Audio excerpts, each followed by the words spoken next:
Meeting will come to order. Without objection, the chair is authorized to declare a recess at any time. We welcome everyone to today's hearing on the report of Special Counsel Robert Hur. The chair now recognizes the gentleman from the state of Wisconsin for the purpose of leading us in the pledge.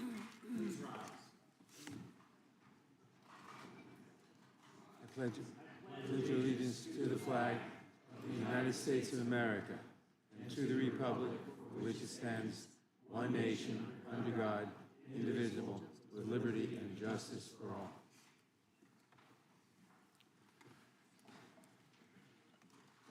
Pursuant to an agreement with the Ranking Member Nadler and without objection, Chairman Comer and Ranking Member Raskin will be permitted to participate in today's hearing for the purposes of making opening statements and asking questions of the witness. They each will receive 3 minutes for an opening statement and 5 minutes to question the witness. The chair now recognizes himself for an opening statement. Robert Hur was appointed special counsel on January 12th, 2023. He had a fundamental question to address. Did Joe Biden unlawfully retain classified information? The answer, yes, he did. Page 1 of Mr. Hur's report, he says this: our investigation uncovered evidence that President Biden willfully retained and disclosed classified materials after his vice presidency when he was a private citizen. He further writes, Mr. Biden willfully retained marked classified documents about Afghanistan and handwritten notes in his notebooks, which he stored in unsecure places in his home. Joe Biden kept classified information, and Joe Biden failed to store classified information properly. Mr. Hur made these determinations after interviewing 147 witnesses. He examined 7 million documents, including emails, text messages, photographs, videos, toll records, and other materials from both classified and unclassified sources. But there's more. Joe Biden not only kept information he wasn't allowed to keep, and he not only failed to secure that information properly, he also shared it with people who weren't allowed to see it. Shared that information with his ghostwriter. And remember, this is information that only individuals with a security clearance are supposed to see. Mr. Hur told us on page 200 of his report that it's the kind of information that, quote, risk serious damage to America's national security. And what did Joe Biden have to say about all this? What was his explanation? On page 94 of Mr. Hur's report, Joe Biden said he took his notebooks with him after his vice presidency because, quote, they're mine. And every president before me has done the same exact thing. Never mind the fact that he had never been president when he took this information, but what comes through is Joe Biden felt he was entitled. You can almost hear it. You can feel the arrogance in the statement. They're mine. But even with all that, Mr. Hur chose not to bring charges because, quote, Mr. Biden would likely present himself to a jury as he did in our interview of him, as a sympathetic, well-meaning, elderly man with a poor memory. A forgetful old man who Mr. Hur said did not remember when he was vice president, forgetting on the first day of the interview when his term ended, and forgetting on the second day of the interview when his term as vice president began. Mr. Hur produced a 345-page report, but in the end, it boils down to a few key facts. Joe Biden kept classified information. Joe Biden failed to properly secure classified information. And Joe Biden shared classified information with people he wasn't supposed to.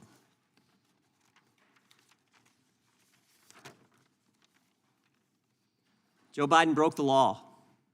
But because he's a forgetful old man who would appear sympathetic to a jury, Mr. Hur chose not to bring charges.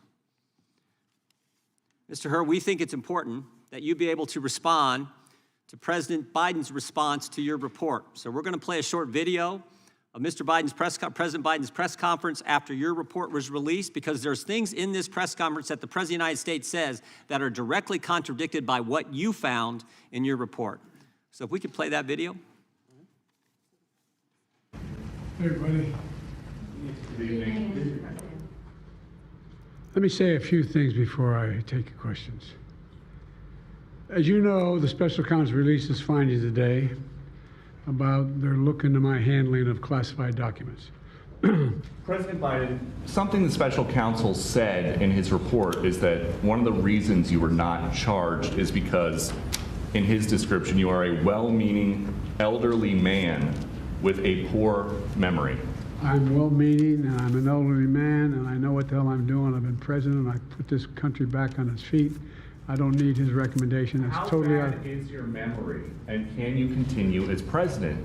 My memory is so bad, I let you speak. That's Do you my feel your memory has gotten worse, Mr. No, President? my memory is not good. My memory is fine. My memory, take a look at what I've done since I become president. None of you thought I could pass any of the things I got passed. How'd that happen? You know, I guess I just forgot what was going on. Mr. President. Voters have concerns about your age. How are you going to assuage them? And do you fear that this report is only going to fuel further concerns about your age? Only by some of you. Mr. President, Clear of criminal liability today, but do you take responsibility for at least being careless with classified material? I take responsibility for not having seen exactly what my staff was doing. It goes in and points out things that appeared in my garage, things that came out of my home, things that were moved not by me, but my staff.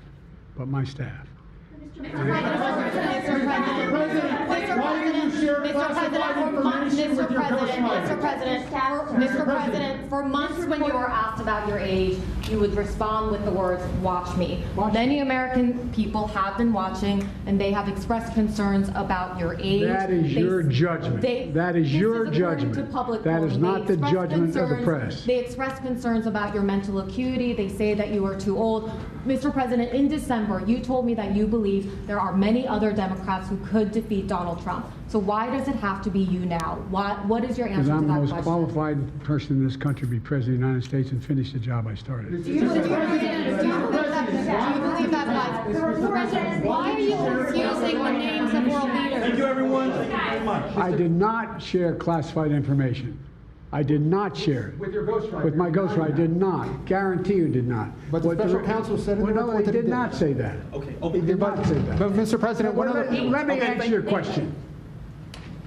The fact of the matter is, what I didn't want repeated, I didn't want him to know, and I didn't read it to him, was I had written a long memorandum to President Obama why we should not be in Afghanistan. And I was of this multiple pages. And so what I was referring to, I said classified. I should have said should be private because it was a contact between the president and the vice president as to what was going on. That's what he was referring to. It was not classified information in that document. That was not classified.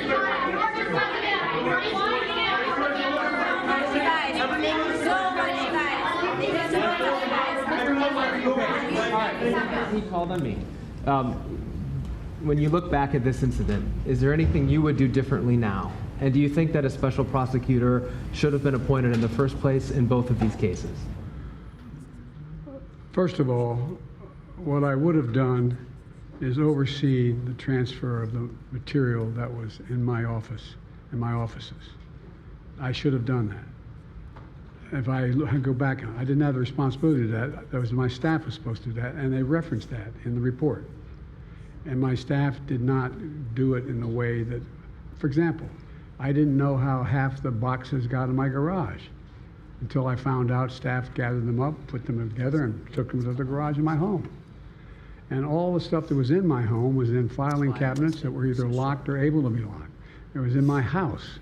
It wasn't out in, like in Mar-a-Lago, in a public place and none of it was high classified. Didn't have any of that red stuff on it. You know what I mean, around the corners? None of that. And so I wish I had paid more attention to how the documents were being moved and where. I thought they were being moved to the archives. I thought all of it was being moved. That's what I thought. Now, what was the last part of your question? Whether a special counsel should have been appointed in this case and in the case of your rival president, former president. I think a special counsel should have been appointed. And the reason I think a special counsel should have been appointed is because I did not want to be in a position that they looked at Trump and weren't going to look at me, just like they looked at the vice president. And the fact is they made a firm conclusion. I did not break the law, period. Thank you all very, very much.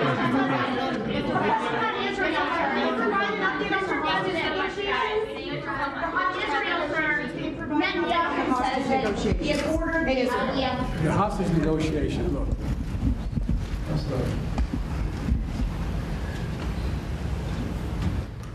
I'm of the view, as you know, that the conduct of the response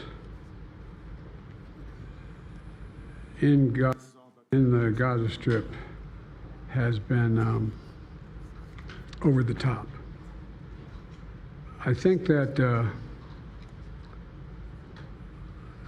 as you know, initially the president of Mexico, Sisi, did not want to open up the gate to allow humanitarian material to get in. I talked to him. I convinced him to open the gate. Let them make them part of the Middle East and recognize them fully in return for certain things that the United States would commit to do.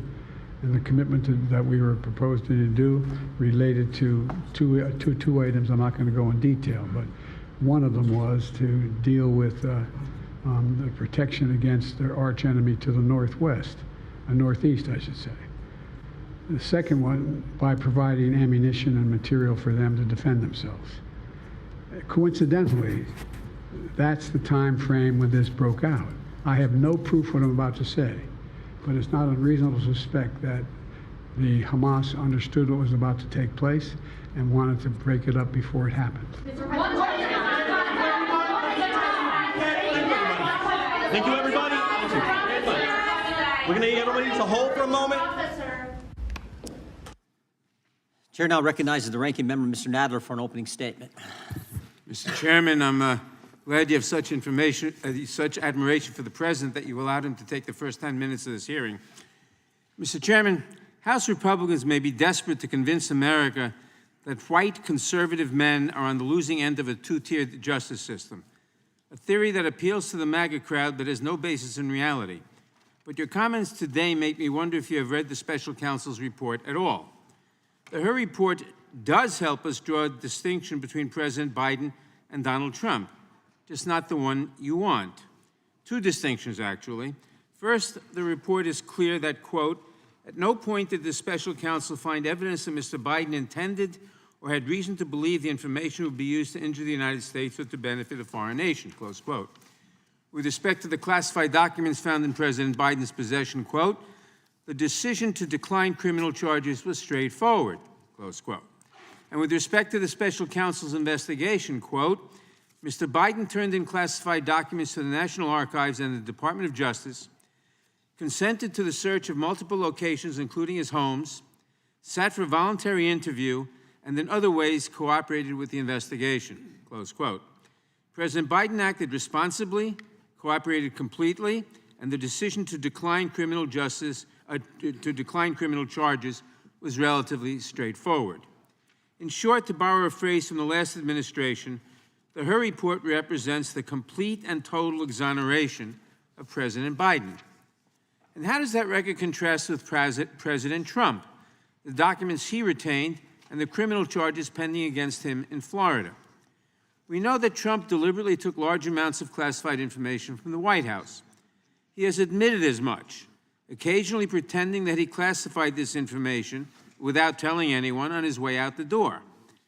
We know that he stored that information around Mar-a-Lago in the craziest of places, on the ballroom stage, spilled across the floor of an unlocked closet next to the toilet. We know that he showed classified military plans to an author interviewing him at Bedminster. Quote, as president, I could have declassified it, Trump says on an audio recording. Now I can't, you know, but this is still a secret. Still a secret, close quote. So much for the declassification theory. We know from the indictment that Trump is alleged to have shared these classified documents with many other visitors to Mar-a-Lago. And we know that, despite this outrageous conduct, the Department of Justice gave Trump every opportunity to avoid criminal charges. Again, in the special counsel's words, quote, after being given multiple chances to return classified documents and avoid prosecution, Mr. Trump allegedly did the opposite. He not only refused to return the documents for many months, but he also obstructed justice by enlisting others to destroy evidence and then to lie about it. Close quote. Why did the president charge former President Trump but not President Biden? Not because of some vast conspiracy, not because the so-called deep state was out to get him, but because former President Trump was fundamentally incapable of taking advantage of even one of the many, many chances he was given to avoid those charges. Which brings me to the second distinction this report helps us draw between President Biden and Donald Trump. Simply put, President Biden had the mental acuity to navigate this situation. Donald Trump did not. Much has been made of the special counsel's gratuitous comments about the President Biden's age. But let's set the context. After returning every classified document, after opening his home to federal investigators, while simultaneously managing the first hours of the crisis in Israel, President Biden volunteered to sit through a 5-hour interview with the special counsel. I believe, as is his habit, that President Biden probably committed a verbal slip or two during the interview. And I'm not sure any of that matters, because when the interview was over, Mr. Hur completely exonerated President Biden. And then there is Donald Trump. What kind of man bungles not one, but dozens of opportunities to avoid criminal liability? What must that say about his mental state? Here, too, the record speaks for itself. One of the great memories of all time, James Webb. I don't remember the names. Don't remember the name. Viktor Orban. Did anyone ever hear of him? He's the leader of Turkey. By the way, they never report the crowd on January 6th. You know, Nikki Haley is in charge of security. 3 years later, how about that? Did you actually have a one-on-one with Comey then? Not much, not even that I remember. I like mosquitoes. We have languages coming into our country. We have nobody that even speaks those languages. They're truly foreign languages. Nobody speaks them. Saudi Arabia and Russia will repeat your... Oh. I have a really good memory. Your next wife was a woman by the name of Marla Maples. That's right. Do you recall what years you were married to Ms. Maples? It's called like Up Here, and it's called Memory, and it's called other things. So you don't remember saying you have one of the best memories? I don't remember that. And Putin, has so little respect for Obama that he's starting to throw around the nuclear word. You've heard that, nuclear. We have to win in November, or we're not going to have Pennsylvania. They'll change the name. I talked to Putin a lot. Did you ask him that? I don't remember that. I saw that this morning. I don't remember asking him that question. I have a good memory and all that stuff, like a great memory. For 20 years, they were fighting ISIS. I defeated ISIS in 4 weeks. And we did with Obama. We won an election that everyone said couldn't be won. I'm not cognitively. And you know what? When I am, you're going to know it. You're going to be the first people. I know my people. You'll say, all right, Trump, you did a good job. Get the hell out of here. That's it.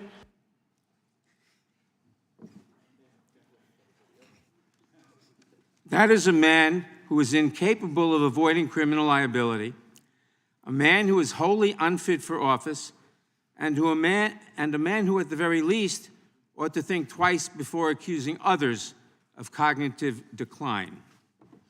Thank you for being here today, Mr. Hur. Thank you for illuminating a stark choice for this country in the months to come.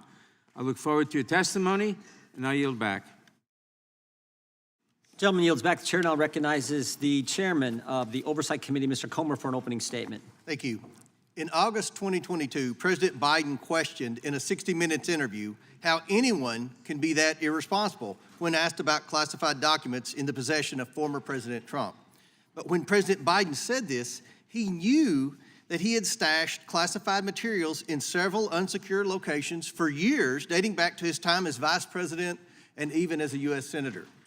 President Biden, the White House, and his personal attorneys have not been honest with the American people about his willful retention of classified material and continue to hide information from Congress. President Biden's attorneys claim to have first discovered classified material at Penn Biden Center on November 2nd, 2022. However, President Biden and his lawyers kept it secret from the American people before the midterm elections. CBS News broke the story in January 2023, leaving Americans to wonder if the White House had any intention of ever disclosing that President Biden hoarded classified documents for years. One of my first actions after becoming chairman of the House Oversight Committee was to launch an investigation into President Biden's mishandling of classified documents. This investigation started before Special Counsel Hur was named, and what we found is alarming. Information obtained through multiple transcribed interviews conducted by the Oversight Committee contradict the White House's and President Biden's personal attorney's narrative about the discovery of classified documents at the Penn Biden Center. In fact, the real timeline began in the spring of 2021, not November 2022, as the White House claimed. Additionally, the classified documents were not kept in a locked closet, as asserted by the White House. We've also learned that 5 White House employees and a Department of Defense employee were involved in the early stages of coordinating the organizing, moving, and removing of boxes that were later found to contain classified materials. There's no reasonable explanation as to why so many White House employees were concerned with retrieving boxes they believed only contained personal documents and materials. Why did President Biden keep these specific documents in unsecure locations for years? Many questions remain, but now the White House is obstructing Congress as we seek the truth for the American people. We've subpoenaed former White House counsel Dana Remus to appear for a deposition to provide information to our committee, but the White House is seeking to block her testimony. We've also subpoenaed the Department of Justice for audio recordings and transcript of President Biden's interview with Special Counsel Hur. These were due the morning of the State of the Union. Only this morning, a couple of hours before today's hearing, the Department of Justice finally provided the transcript of President Biden's interview with Special Counsel Hur. The timing is not coincidental. Although we've had little time to review the transcripts, from what we have seen, it is clear that the White House did not want Special Counsel Hur's final report to be released. The White House has refused to be transparent with the American people about the president's mishandling of classified documents. And worse, they have appeared to have lied about the timeline, about who handled the documents, and even about the contents of President Biden's interview with Special Counsel Hur. That is why today's hearing is important. Transparency is what we seek today, and we look forward to Special Counsel Hur's testimony. I yield back. Gentleman yields back. The chair now recognizes the ranking member of the Oversight Committee, Mr. Raskin, for his opening statement. Thank you, Chairman Jordan. There are just 3 basic points that all Americans need to understand about Mr. Hur's report. Number 1, the special counsel exonerates President Biden. The very first line of the report says it all, quote, "We conclude that no criminal charges are warranted in this matter. We would reach the same conclusion even if Department of Justice policy did not foreclose criminal charges against a sitting president."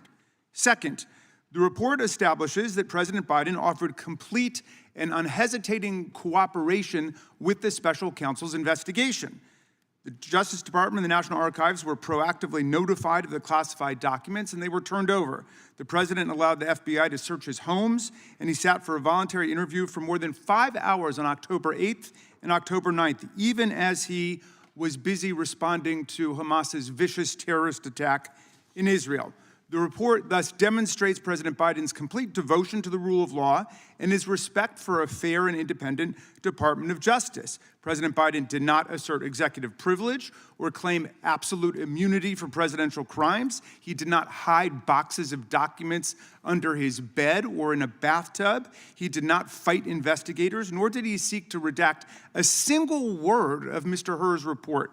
He consented to the search of numerous locations, including his homes, and he did everything he could to cooperate, not obstruct. Third, Special Counsel Hur repeatedly emphasizes that President Biden's conduct contrasts sharply with that of former President Trump.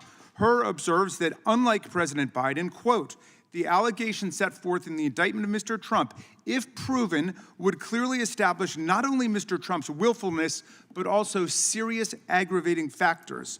He sets forth these points of difference in detail, quote, "Most notably, after being given multiple chances to return classified documents and avoid prosecution, Trump allegedly did the opposite. According to the indictment, he not only refused to return the documents for months, but he also obstructed justice by enlisting others to destroy evidence and then to lie about it," unquote. He returned only a portion of subpoenaed documents and deliberately withheld the rest. Unlike President Biden, Trump did not alert the National Archives or DOJ of the documents, nor did he turn over all the classified materials in his possession. He did not agree to sit down for a voluntary interview with the special counsel. He never consented to a search of his home. On the contrary, Trump suggested that his attorney hide or destroy evidence requested by the FBI and the grand jury. Trump carefully instructed his aide to move boxes of classified documents to hide them from the FBI. Trump tried to delete incriminating security tape footage from Mar-a-Lago, and he got his attorney to provide a false certification to the FBI saying he had produced all the documents in his possession. He did not. Given that this report is so damning in the contrast between Biden and Trump, it is hard for me to see why our colleagues think that this hearing advances their flailing and embarrassing quest to impeach the President of the United States.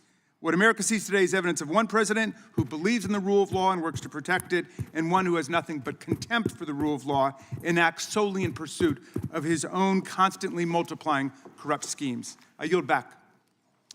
Gentleman yields back. Without objection, all other opening statements will be included in the record. We will now introduce today's witness. The Honorable Robert Hur was appointed as a special counsel in January 2023 to investigate the removal and retention of classified documents discovered at the Penn Biden Center for Diplomacy and Global Engagement. He previously served as the Principal Associate Deputy Attorney General at the Department of Justice and as the United States Attorney for the District of Maryland.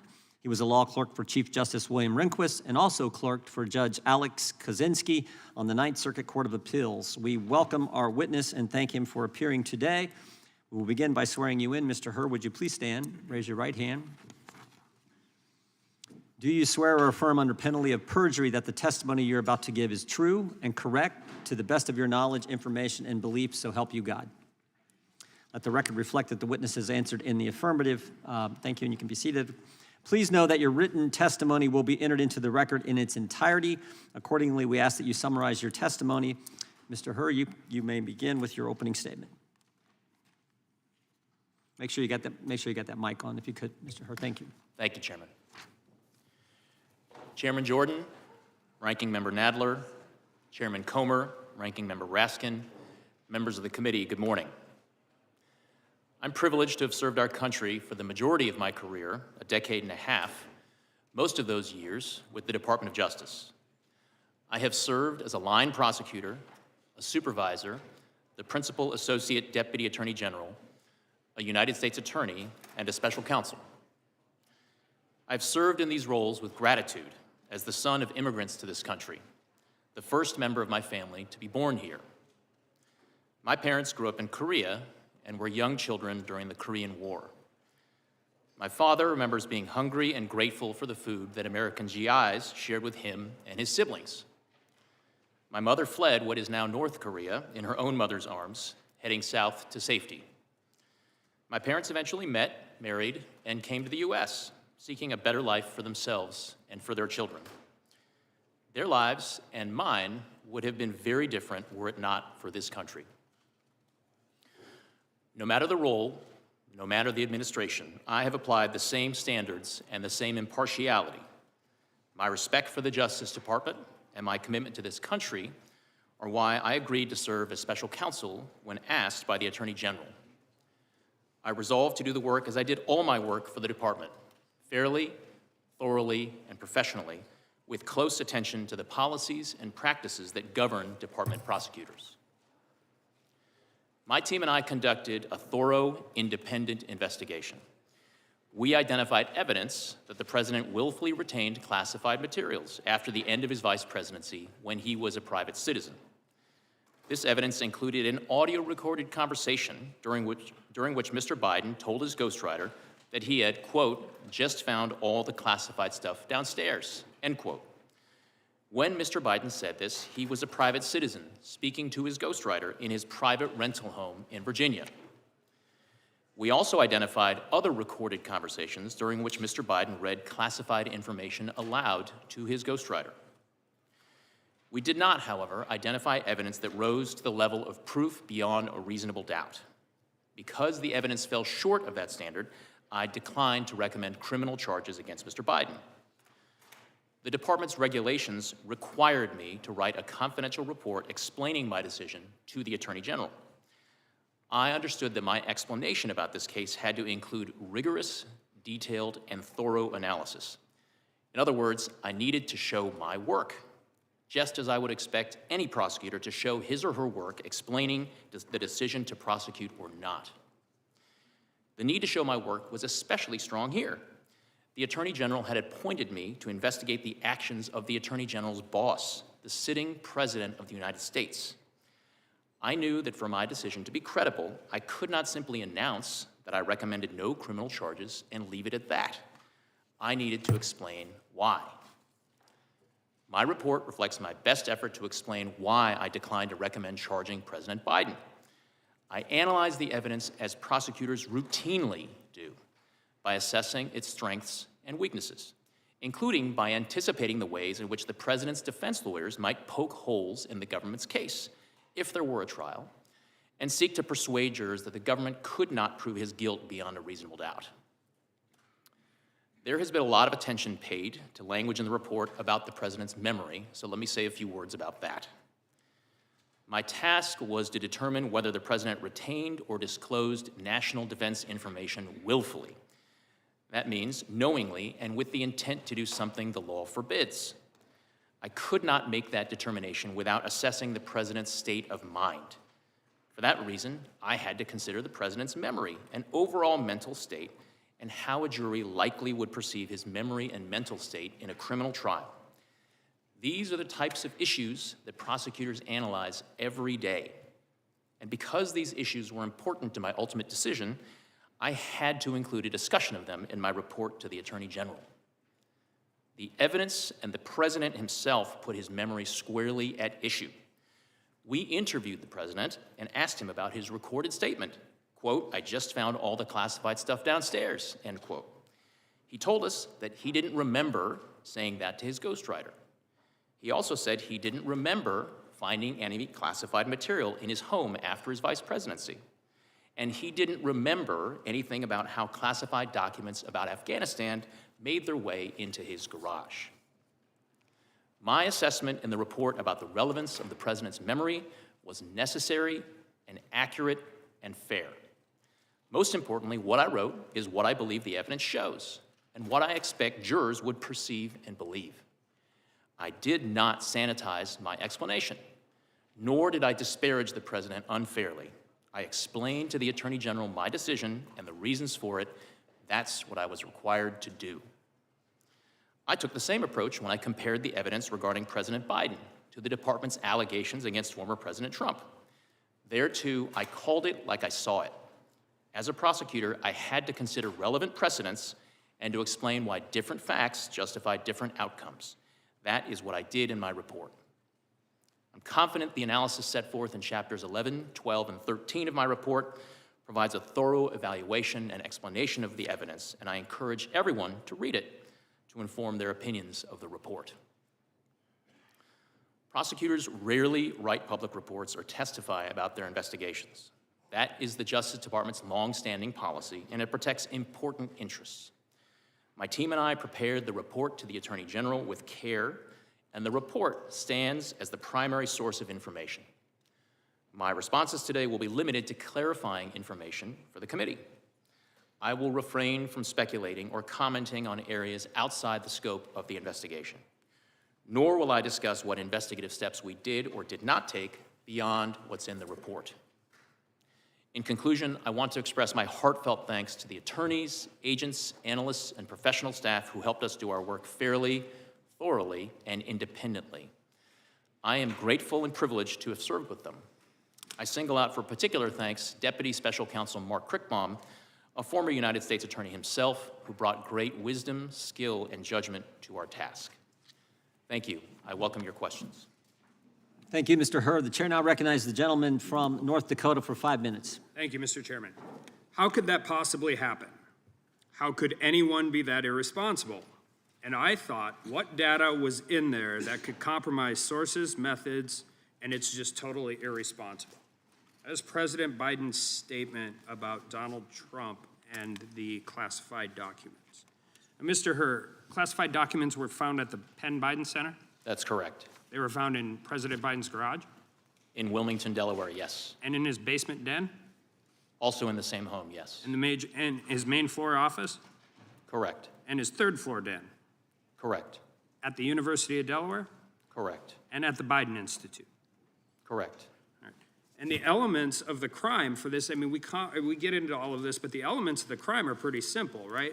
President Biden had unauthorized possession of a document, writing, or note. That's correct. Correct. And that the document, writing, or note related to national defense. Correct. And that the defendant, and we may talk about the willfully part here in a second, retained the document, writing, or note and failed to deliver it to an employee or officer entitled to receive it. Correct. There is a willfulness intent element, as you say. But those are the elements of the crime. Including the intent element, yes. And there are at least two different quotes, right, where he told his ghostwriter, and this is in your report, in a matter of fact, and this is February 16, 2017, that he had just found all this classified stuff downstairs. He did make that statement that was captured on an audio recording. And on April 10th, 2017, Biden read aloud a classified passage related to a 2015 meeting in the Situation Room. That is in the report, yes. And these are national security documents. Afghanistan, I mean, has been mentioned, a whole bunch of those things, right? Correct. And at one point in time, his personal attorneys and the DOJ attorneys argued about notes, taking all of the different things and compared it to Reagan. I'm sorry, could you repeat that, Congressman? President Biden's attorneys, personal attorneys, talked about the notes and why they didn't actually account for the Presidential Records Act. But you found that argument in your report. It seems a little persuasive, but you eventually said no, the executive order trumps, right? We did set forth an analysis of the governing law and ultimately concluded that the executive order 13526 does apply and did govern former Vice President Biden at the time. So you have audio recording from his ghostwriter where the president acknowledges that the information he has is classified and he's sharing with his ghostwriter. We have an audio recording capturing a statement from Mr. Biden saying to his ghostwriter in February of 2017, quote, "I just found all the classified stuff downstairs," end quote. And then again reciting passages from a meeting in the Situation Room. Yes. And those are in President Biden's own words. Correct. Right, so and the ghostwriter has no classified, he has no clearance, no classified clearance to anything, correct? That is our understanding, that Mr. Zwanitzer was not authorized to receive classified information. Okay, so the elements are possessed documents, the documents related to national defense, and willfully retained those documents, and in this case, shared them with somebody who was not allowed to receive them. There are different subsections of 18 U.S.C. 793. One subsection relates to the willful retention, and another relates to disclosure of national defense information. Well, I mean, the willful retention, we've got the Penn Biden Center, the garage, the basement den, the main floor office, the third floor den, the University of Delaware, and the Biden Institute. We have a 50-year career of a person who has not been very great at dealing with classified documents throughout, even prior to his time as vice president, when he was in the U.S. Senate, right? We do address each set of those documents in the report, Congressman. So the difference, but I think this is really important because the difference is it appears just from reading the report, and we heard all about exonerated and all of those different things. It appears from the report he met every actual element of the crime. So I want to talk about the department principles on federal prosecution, because that actually has nothing to do with the underlying elements, correct? It's whether or not you can prove this at trial. Under the department's justice manual and the principles of federal prosecution, a prosecutor has to assess the evidence and determine whether, in his or her judgment, the probable outcome will be a conviction at trial. So whether or not you meet the elements of the crime, which I think it's clear that he does, the second part of this is this, and that's where it gets into the sympathetic, well-meaning elderly man with a poor memory. You could have just said we don't prosecute sitting presidents, but you did not. And you enter this, but that doesn't have anything to do with the actual elements of the crime. That has to do with getting a conviction at trial, correct? Well, Congressman, part and parcel of a prosecutor's judgment as to whether or not a conviction is the probable outcome of trial is assessing how the evidence identified during the investigation lines up with the elements and what proof can be offered to a jury during a trial. Sure, but his well-meaning elderly old man has nothing to do with the underlying elements of the crime. Well, it certainly has it's a something. Presentation to the jury. It certainly has something. Gentleman can respond. It certainly has something to do with the way that a jury is going to perceive and receive and consider and make conclusions based on evidence at trial, Congressman. Time of the gentleman has expired. The chair now recognizes the ranking member of the Judiciary Committee, Mr. Nadler. Thank you. Thank you, Mr. Chairman. Mr. Hur, in your written testimony, you say that you found some evidence that the president might have willfully retained classified materials at the end of his vice presidency, correct? Correct. But ultimately, you concluded that you could not prove that charge in the court of law. In your words, you, quote, did not identify evidence that rose to the level of proof beyond a reasonable doubt, close quote, correct? That was my judgment. You have been a prosecutor for a long time, Mr. Hur. Would you agree that there's no such thing as being a little bit charged for a crime? You're either charged or you're not, correct? Could you please repeat the question, Congressman? Would you agree that there's no such thing as being a little bit charged for a crime? You're either charged or you are not charged, correct? Yes, it is binary. Either one is not charged or charged. So just to be clear, because so many people have taken your words out of context, your ultimate conclusion was that President Biden could not be charged with a crime because even after your thorough investigation, you could not find sufficient evidence to charge him, correct? My conclusion was that based on my evaluation of the evidence as a prosecutor... Don't feel buzz, correct? I'm sorry, Congressman, I didn't hear your last question. I said based on your conclusion, your ultimate conclusion is that President Biden could not be charged with a crime because even after your thorough investigation, you could not find sufficient evidence to charge him, correct or not correct? My ultimate conclusion was that criminal charges were not warranted. Correct. Now let's talk about why. I have limited time, so please, when I say correct or not correct, answer the question. Now let's talk about why, in sharp contrast to President Biden, President Trump faces 40 charges related to the unlawful retention of highly classified documents. That is, of course, apart from the additional 51 counts in cases alleging that he incited a rebellion and lied about his finances. You found that President Biden reported the possible classified documents in his possession to the FBI as soon as he learned of them, correct? There was a voluntary disclosure by the President's counsel to authorities relating to the discovery of classified documents at the Penn Biden. Let's contrast this with President Trump. Are you aware that the FBI only learned that Trump was in possession of classified material after the National Archives discovered them?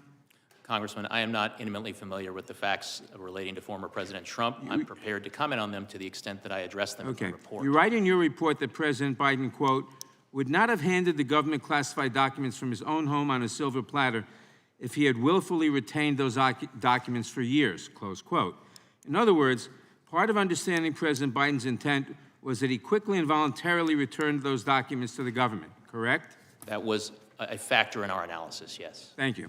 By way of contrast, to the best of your knowledge, why did the Department of Justice seek a warrant to search Mar-a-Lago? Congressman, I am not familiar with those deliberations. That is a matter that I had no participation Well, in. I'll tell you, it was because they were concerned that Trump had lied about possession of those documents and might conceal or destroy them. Special Counsel Smith found that President Trump obstructed his investigation by suggesting that his attorney falsely represent to the FBI and grand jury that Trump did not have the documents called for by the grand jury subpoena. At any point in your investigation, did you have any reason to believe that President Biden lied to you? I do address in my report one response the President gave to a question that we had posed to him that we deemed to be not credible. Was it clear he didn't lie? I'm sorry, Congressman. The report is clear that he didn't lie, or that he caused his staff to lie to you, and that he didn't cause his staff to lie to you. Your report is clear on that. You agree that causing someone to lie to the FBI is a classic example of obstruction of justice? It is an example of obstruction, yes. Thank you. Trump also obstructed the Smith investigation by directing one of his employees to move boxes of documents to conceal them from Trump's attorney, from the FBI, and from the grand jury. At any point in your investigation, did you find that President Biden directed his staff to conceal documents from you or anyone else? We did not reach that Okay. conclusion. You would agree that hiding documents is a classic example of obstructing an investigation? It is an example of obstruction. Thank you. Donald Trump instructed his staff to delete security footage so that the FBI and special counsel could not see how he had tried to move and hide documents. Do you agree that attempting to delete video footage in this manner is plainly an attempt to obstruct an investigation? Congressman, I don't want to characterize the evidence in the case against former But President. if that happened, would you agree that deleting video footage is plainly an attempt to obstruct an investigation? Congressman, it's the type of evidence that prosecutors would consider. To sum up, Donald Trump is charged with willfully retaining classified documents and conspiring to conceal those documents, and he's facing additional charges for lying to investigators. Isn't that correct? Those are allegations that are in a pending Matter of indictment public against record. former President Trump. And the reason why President Biden is not facing a single charge, Mr. Hur, is not because you went easy on him, but because after reviewing 7 million documents and interviewing nearly 150 witnesses, including the president himself, you could not prove that he had committed a crime. I yield back. Gentleman yields back. The gentleman from, Mr. McClintock, gentleman from California is recognized. Thank you, Mr. Hur. I first want to get this straight. Is it now okay if I take home top secret documents, store them in my garage, and read portions of them to friends or associates? Congressman, I wouldn't recommend it, but I don't want to entertain any hypotheticals at this point. Was it okay? I mean, I can do that now under this new doctrine? Again, Congressman, I wouldn't recommend that you do that, but Well, I don't wanna... you've essentially said so in your report, and certainly it would be exculpatory if I simply told you, hey, I'm getting old, I don't remember stuff the way I used to. Congressman, I'm not here to get into hypotheticals. I'm here to talk about the facts and the work that I did in It was not a hypothetical. This is the issue at hand. You correctly noted in your report that former presidents and other senior officials have been given wide latitude in their possession of classified information, and I believe your decision not to prosecute Biden for the same offense is consistent with that precedent. But the problem is that precedent changed with the administration's decision to prosecute Donald Trump. And the irony is that as president, Trump had full discretion over handling classified material and full discretion in deciding which records to retain. As a senator or vice president, Joe Biden didn't have that. So now we get to this glaring double standard. I think it would be toxic to the rule of law on its face if it was just two ordinary citizens. But the fact that the only person being prosecuted for this offense happens to be the president's political opponent makes this an unprecedented assault on our democracy. This is the worst we could expect from a banana republic. And I wonder how you square this. Congressman, I do address, as I was required to as a prosecutor, a relevant precedent in the form of the allegations in the indictment against former President Trump. I set forth my explanation and my assessment and comparison of those precedents in my report, and I am not here to comment any further beyond what's in my report. You said, for example, that there was no evidence beyond reasonable doubt. Well, you got the fact that he had classified material in his possession and control in multiple settings for multiple years, that he told others he was aware of this, and that he shared that material with others. The mind boggles at what beyond reasonable doubt would actually mean. Well, as I set forth at length in my explanations in chapters 11 and 12 of the report, my assessment is that the evidence, if presented at trial alongside potential defense arguments, would not probably result in a conviction at trial. Well, that's one of the points you make, is that President Biden's likely to be an elderly, sympathetic figure with a poor memory. But how does that bear on any individual's guilt or innocence? Isn't that, again, a question for a judge or jury to decide after guilt or innocence is determined? It is. And again, here's the problem. Donald Trump's being prosecuted for exactly the same act that you've documented that Joe Biden committed. Congressman, if I understood your question correctly, you said, isn't that a question for a jury? And it most certainly, through the lens of my question is, does that bear on the guilt or innocence of an individual? It certainly bears on how a jury is going to receive and perceive and make decisions. So the answer to my earlier question is correct. All I have to do when I'm caught taking home classified materials to say, I'm sorry, Mr. Herbert, but I'm getting old. My memory's not so great. Yeah. Congressman, this is the doctrine that you've established in our laws now, and it's frightening. Congressman, my intent is certainly not to establish any sort of doctrine. I had a particular task. I have a particular set of evidence to consider and make a judgment with respect to one particular set of evidence, and that is what I did. Well, Mr. Hur, here's the fine point of the matter. The foundation of our justice system is equal justice under law. That's what gives the law its respect and its legitimacy. And without it, the law is simply force, devoid of any moral authority. Justice is depicted as blindfolded for this very reason. It doesn't matter who comes before her. All are treated equally. You destroy this foundation, and the rule of law becomes a sick mockery. It becomes a weapon to wield against political rivals and a tool of despotism. And I am desperately afraid that this decision of the Department of Justice is now crossed a very bright line. And I yield back. Gentleman yields back. Chairman, I ask for unanimous consent to introduce the State of the Union as into the hearing. Without objection, that'll be introduced. The ranking member is recognized for unanimous consent. Mr. Chairman, Mr. Chairman, I ask unanimous consent that a copy of an article in this morning's Washington Post entitled "Full Transcript of Biden's Special Counsel Interview Paints Nuanced Portrait. The President doesn't come across as absent-minded as her has made him out to be." Without objection. Thank you. Chair recognizes, now recognizes the gentlelady from California for 5 minutes. Thank you, Mr. Chairman, and thank you, Mr. Herr, for being here today. I found your report very interesting, and I learned some things about it. The law and the precedents. There are clear differences between the cases and precedents set by Presidents Reagan, Trump, and Biden. Now, it was widely known that President Reagan kept diaries from his presidency that included classified information. What I didn't know and learned in your report was that the Department of Justice, quote, repeatedly described the diaries in public court filings as Mr. Reagan's personal records, unquote, and that no agency ever attempted to remove his diaries.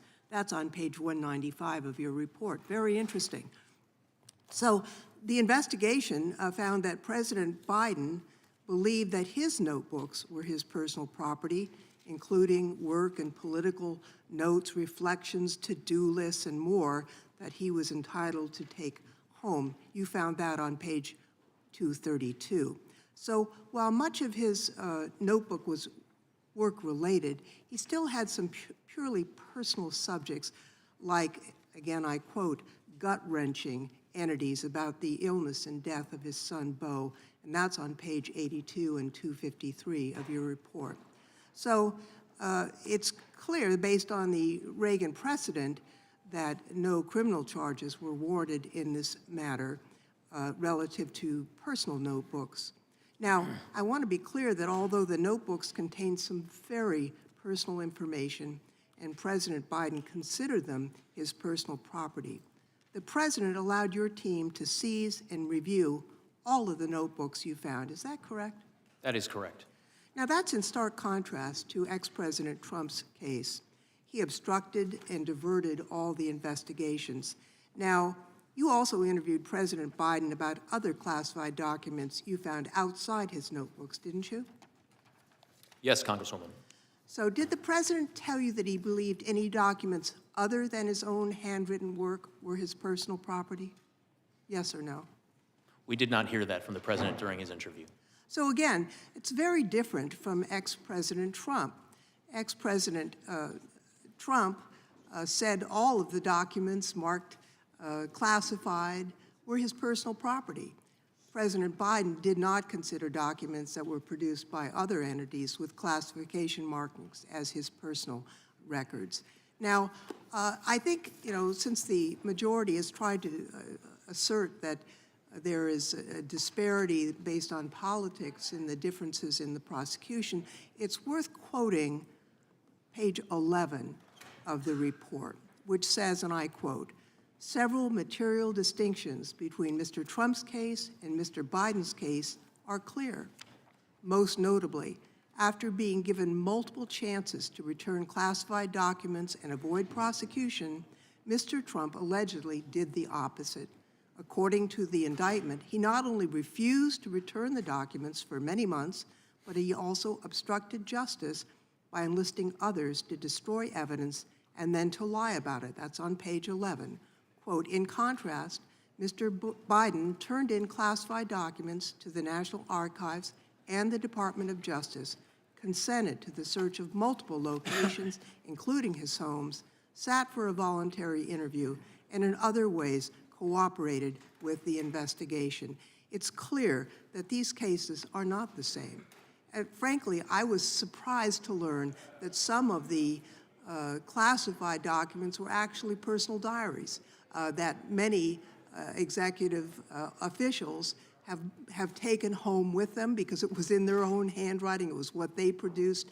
And based on the Department of Justice public statements during the Reagan administration, it is understandable that a person could believe that their personal diaries that they produced were not to be turned over, just as President Reagan did not turn them over.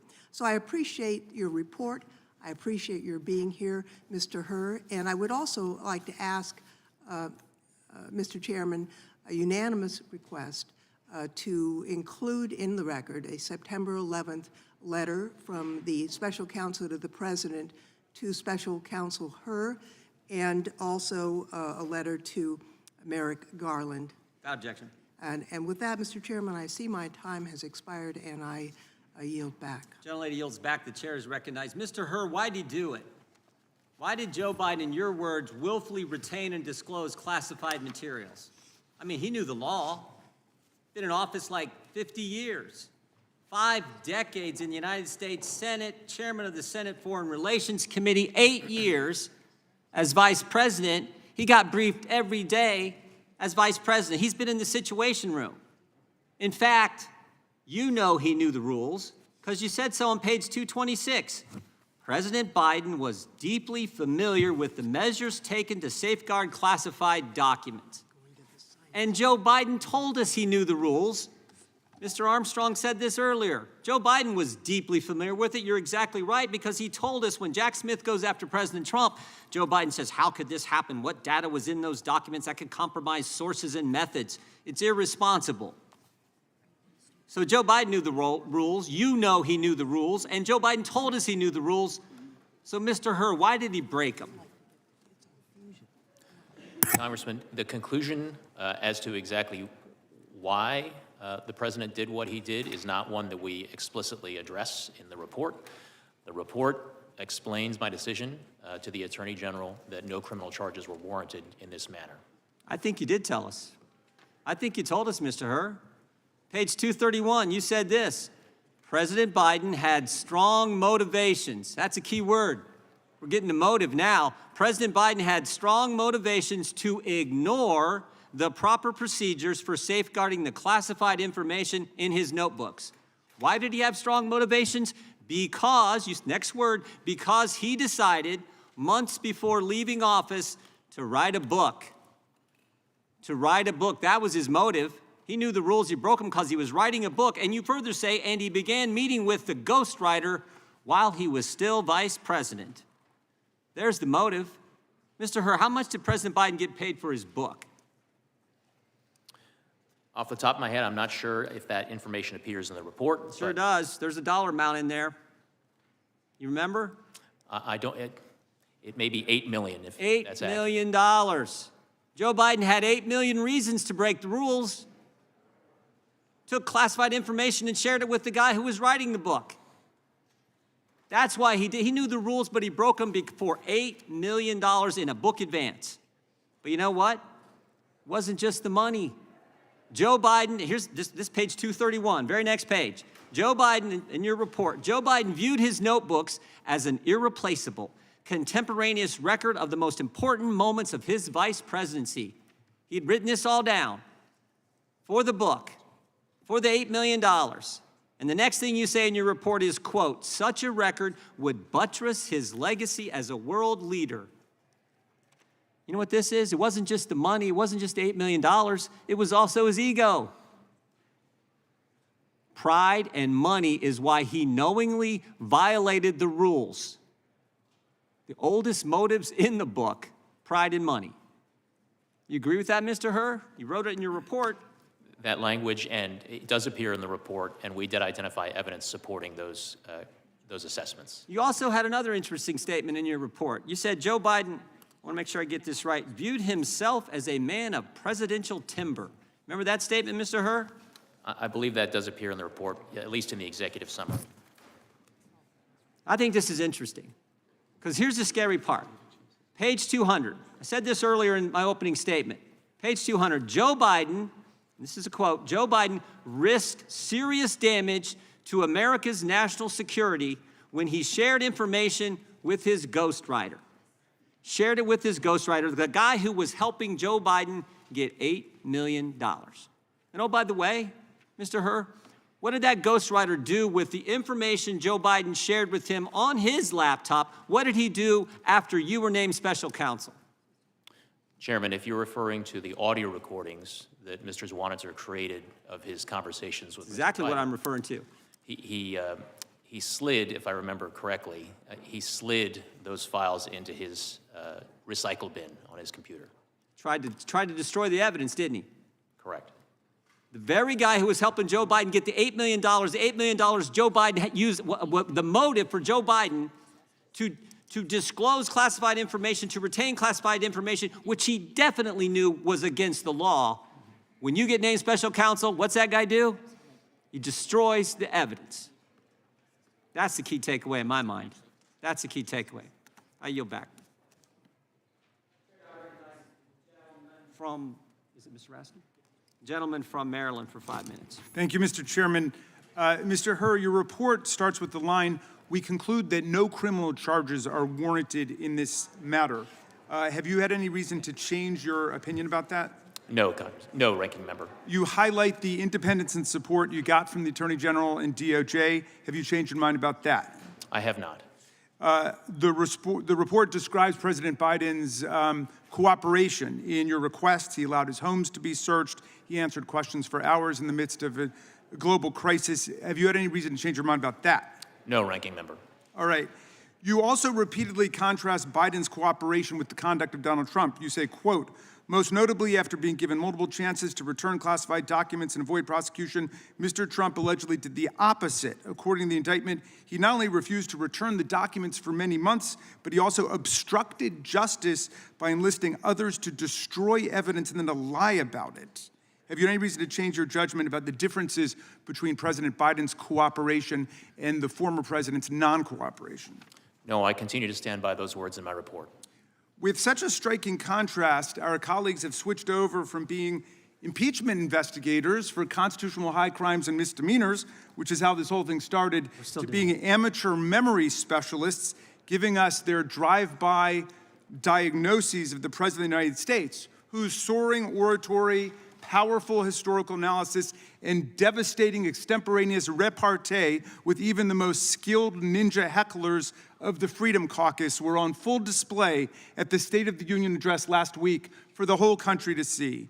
The desperate quest to invent an issue is a distraction from the 91 federal and state federal charges that Donald Trump faces now, his staggering civil court losses in New York now totaling more than $500 million, and his full-blown embrace and romance with authoritarian dictators and communist tyrants all over the world, from Viktor Orban in Hungary to Vladimir Putin in Russia, the former head of the KGB, to the communist dictator of North Korea.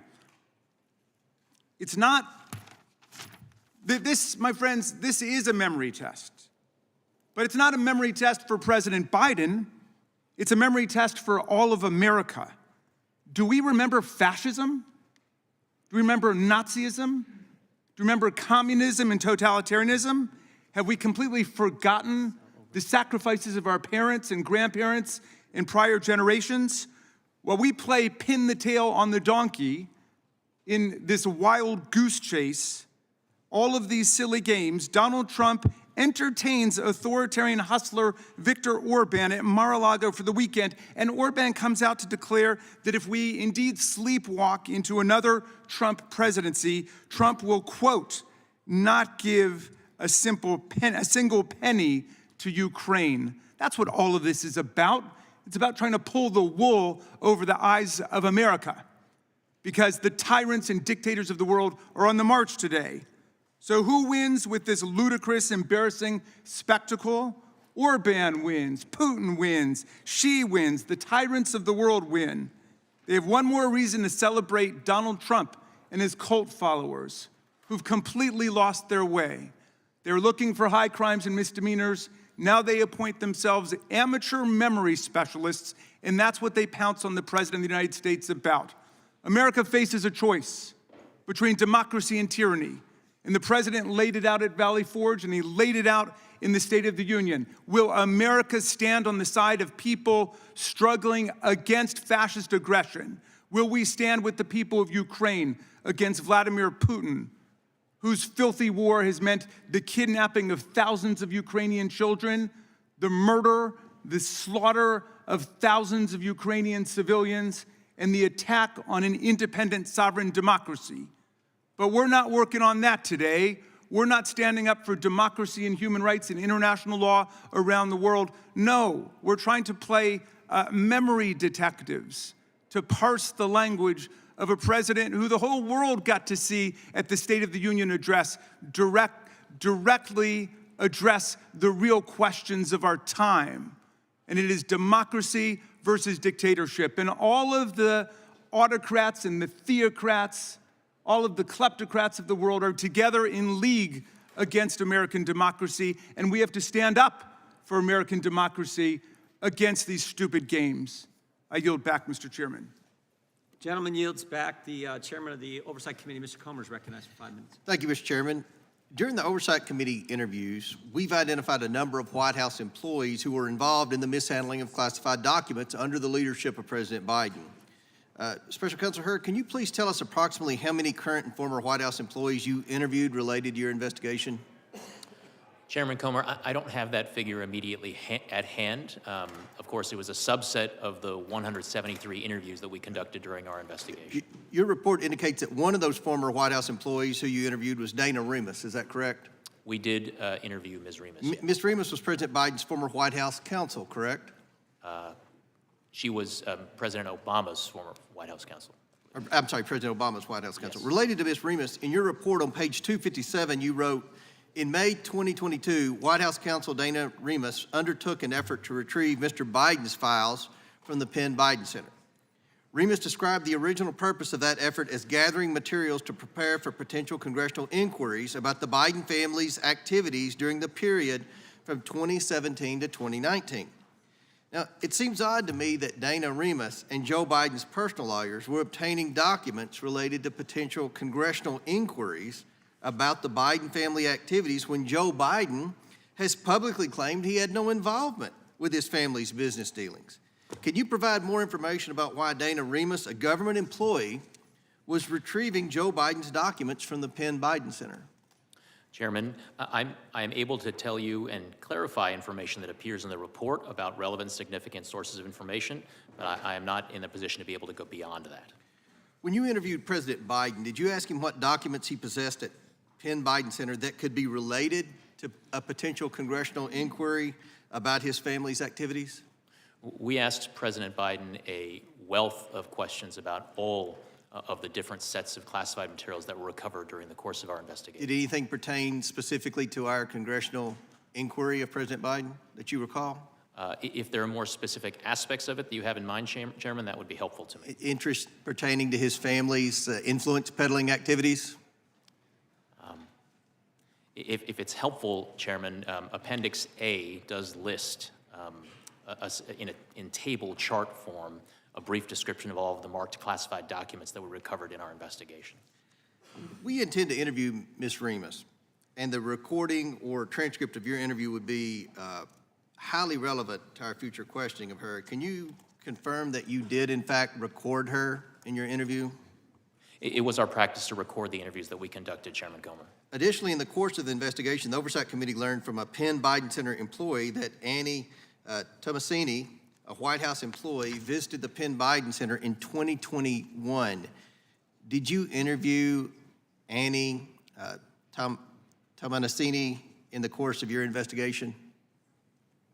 Chairman, we do not, the report does not reflect that specific name, but what I can tell you is that the report does reflect that we interviewed the Director of Oval Office Operations, and one of the places that's reflected is footnote 973. Okay.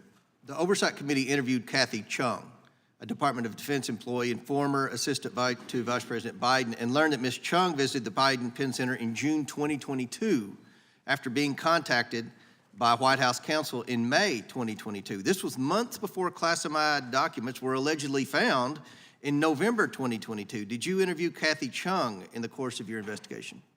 Chairman, I believe that the substance relating to the subject that you're asking about appears on page 259 of the report. And while the name Kathy Chung does not appear in the text of the report, there are references to interviews of an executive assistant, including at footnote 988.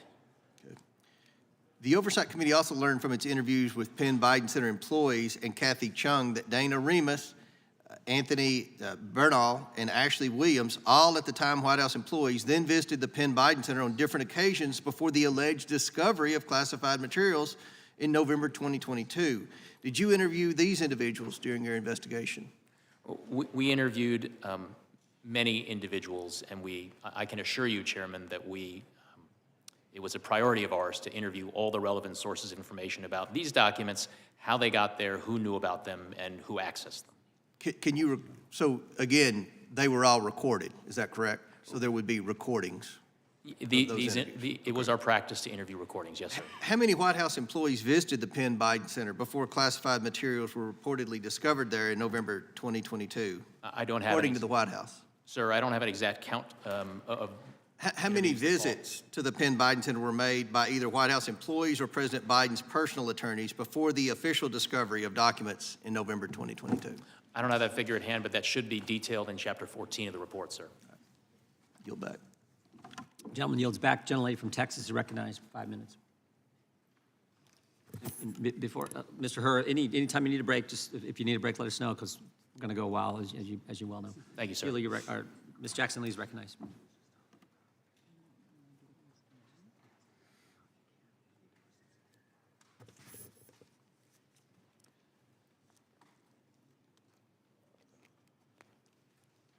Mr. Hur, good morning. Good morning.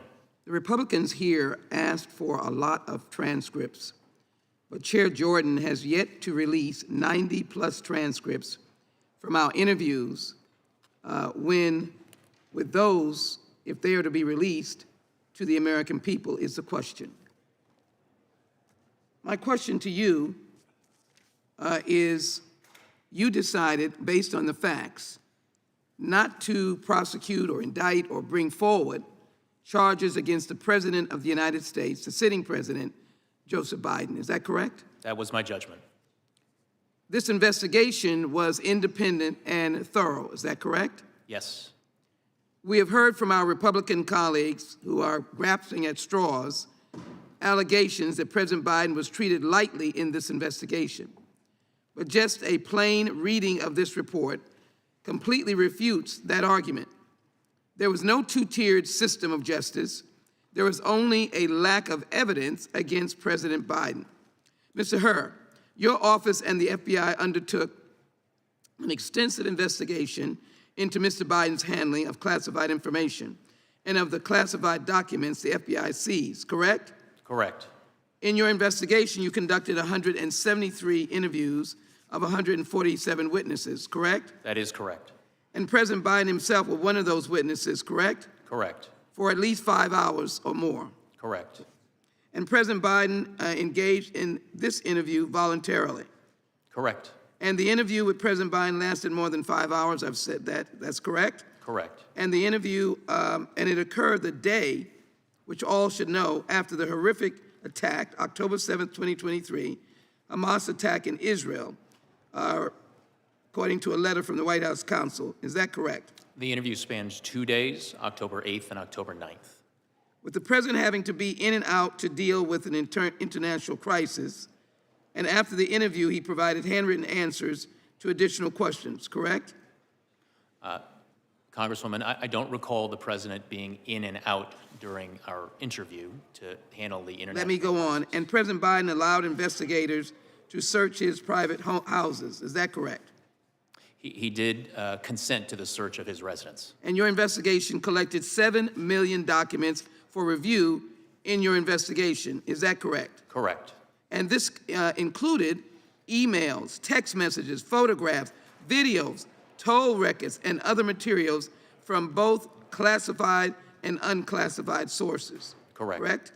And you referred or reviewed President Biden's handwritten notes as well, correct? Correct. And you coordinated with the multiple government agencies to organize and complete your investigation, correct?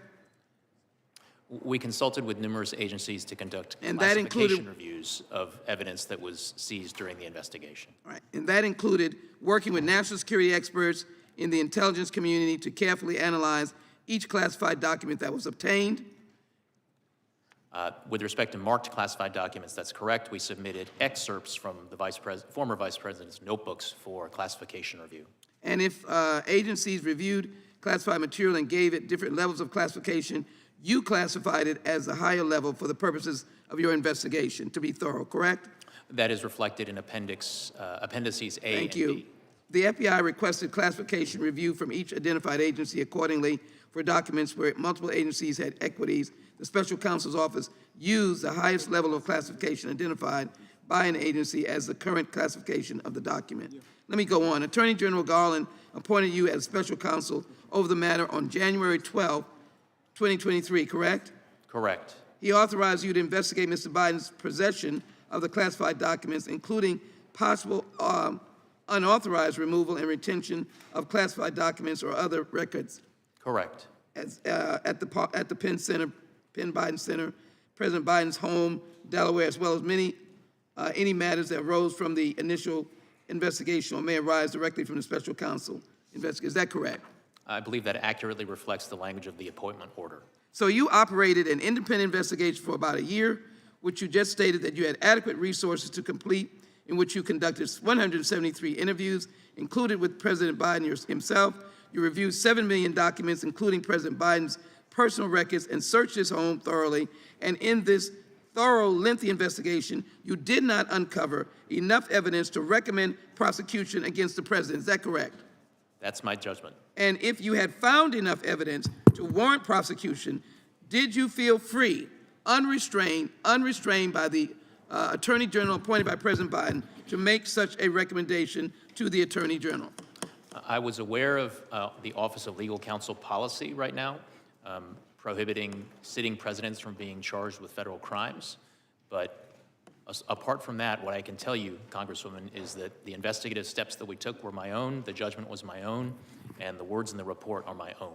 And you would have done so. Regular order, Mr. Chairman. The time of the gentlelady has Would have done so. expired. Mr. Chairman, I'd like to put into the record justsecurity.org, the real Robert Hur report, as unanimous consent. Without objection. The chair now recognizes the gentleman from Florida. 5 minutes. February 8th, the White House. Question, Mr. President, why did you share classified information with your ghostwriter? The President, I did not share classified information. I did not share it. I guarantee I did not. That's not true, is it, Mr. Hur? That is inconsistent with the findings based on the evidence in my report. Yes, it's a lie, is just what regular people would say, right? Yeah, all right. So the next one.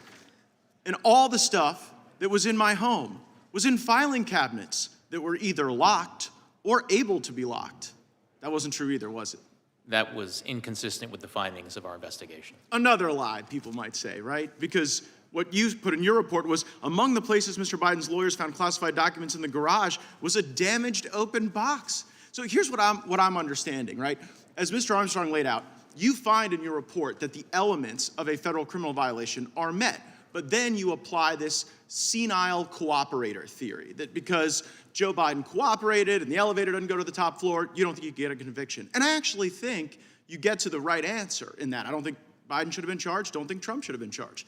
But under the senile cooperator theory, isn't it frustrating that Biden continues to go out and lie about the basic facts of the report that lay out a federal criminal violation?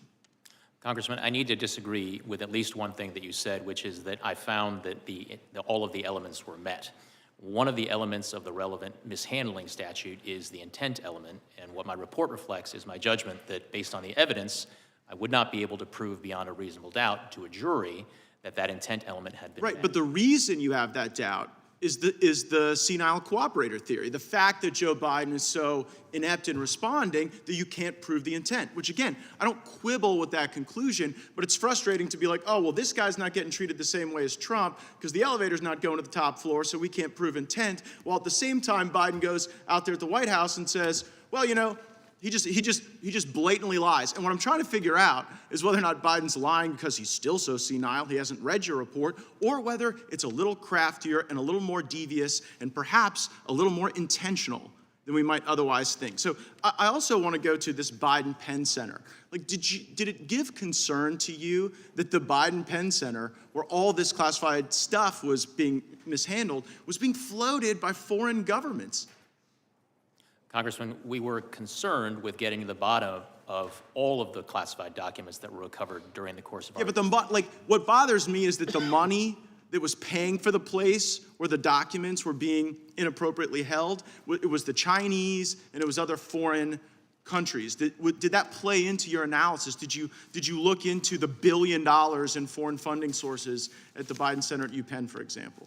Congressman, we conducted a thorough, impartial, and fair investigation, and we were very, very concerned with getting to the bottom of all the relevant questions relating to the recovered documents. Did you look into the fact that the Chinese were floating the place where this guy was keeping the documents unsecure? Yes or no? Congressman, to the extent that we identified evidence that was relevant and significant to our investigation, we put it in our report. Okay, well, it seemed relevant to me, maybe not to you. Another thing that seemed relevant to me is this ghostwriter, right? So the ghostwriter purposefully deletes this evidence that seems to be like show culpability of Biden's crimes, and you don't charge him. Why did you not charge the ghostwriter with obstructing justice and deleting evidence? Well, for a number of reasons that are laid out in the report, but in brief, Congressman, yes, when we interviewed the ghostwriter, he did tell us, and I'm trying to get the exact language, that one of the things on his mind, one of the things he was aware of, was that I had been appointed special counsel and was conducting an investigation. Right, so he didn't, just so everybody knows, the ghostwriter didn't delete the recordings just as a matter of happenstance. Ghostwriter has recordings of Biden making admissions of crimes. He then learns that you've been appointed. He then deletes the information that is the evidence, and you don't charge him. That is reflected in the report, and one of the reasons... Like, what does somebody have to do to get charged with obstruction of justice by you? If like deleting the evidence of crimes doesn't count, what would meet the standard? So, Congressman, as we state in the relevant chapter of the report, one of the things that Mr. Zwanitzer did not delete was transcripts of the recordings that he had created that included inculpatory evidence relating to Mr. Biden. Oh, so if you destroy some evidence but not other evidence, that somehow absolves you of the evidence you destroy? Like, here's what I see. Zwanniger should have been charged, wasn't. Biden and Trump should have been treated equally, they weren't. And that is the double standard that I think a lot of Americans are concerned about. I see my time's expired, I yield back. Gentleman yields back. The gentleman from Tennessee is recognized for 5 minutes. Thank you, Mr. Chairman. Mr. Hur, thank you for being here. A little confused about this hearing. Mr. Raskin laid out the big picture, what we should be concerned about, but in the more limited picture, Director Mueller had an investigation. He's our most famous recent special prosecutor, and he found sufficient evidence to say there was a connection between Russia and the Trump campaign. But it supported a criminal prosecution if he were not president. You found there was no evidence to support a criminal prosecution. And the story here is simple. President Biden identified classified documents in his home and other places and told archives about them. The Independent Department of Justice under Attorney General Merrick Garland appointed you, a former Trump political appointee, as special counsel to fully investigate these circumstances and authorized you to prosecute criminal misconduct. You declined to prosecute because you found insufficient evidence of a crime. Case closed. It makes really a perfect case where you did your job, Mr. Garland did his job, and unlike Mr. Barr, he didn't interfere. Did Mr. Garland ask you to change your report at all? He did not, sir. Didn't redact a thing? No, sir. Like Mr. Barr did, he redacted everything and made the Mueller report look like 180 degrees different than what it was. Mr. Garland did right, and you did right, and I commend each of you. The Department of Justice is independent and allows the special counsels to investigate and prosecute the facts if it's supported. Joe Biden's actions in handling of classified materials is similar to most other former presidents and vice presidents. The exception is Donald Trump. So let's start with some yes or no questions. Did you receive any pressure from Mr. Garland or his staff to make any specific factual finding or legal conclusion? No. Did you receive the resources necessary to carry out your duties? Yes. Do you have any reason to believe that you were treated differently with regard to independence or resources than other DOJ special prosecutors? No. Based on your experience as special counsel, do you have any reason to believe the Attorney General was improperly directing, pressuring, or interfering with Jack Smith or his work? I do not have the basis to answer that question. But your declination, which we treat as thoughtful and apolitical, we should treat prosecutorial decisions by Jack Smith the same way, to the best of your knowledge. Again, I really do not have the sufficient information with respect to Jack Smith's investigation to provide any comment on it. Let me ask you this. If President Biden, in his testimony to you, knew the exact date, January 20, whatever it was, 2009, when he became vice president, and the day when he left being vice president, January the 20th, I guess the first would have been January 20th again, 2009, and then January 20 in 2017. If he knew those dates exactly right, and if he knew the exact date and the instant that Beau Biden died, would that have changed your decision not to bring a prosecution? Sir, I cannot engage in hypotheticals about what my decision would have been with different facts.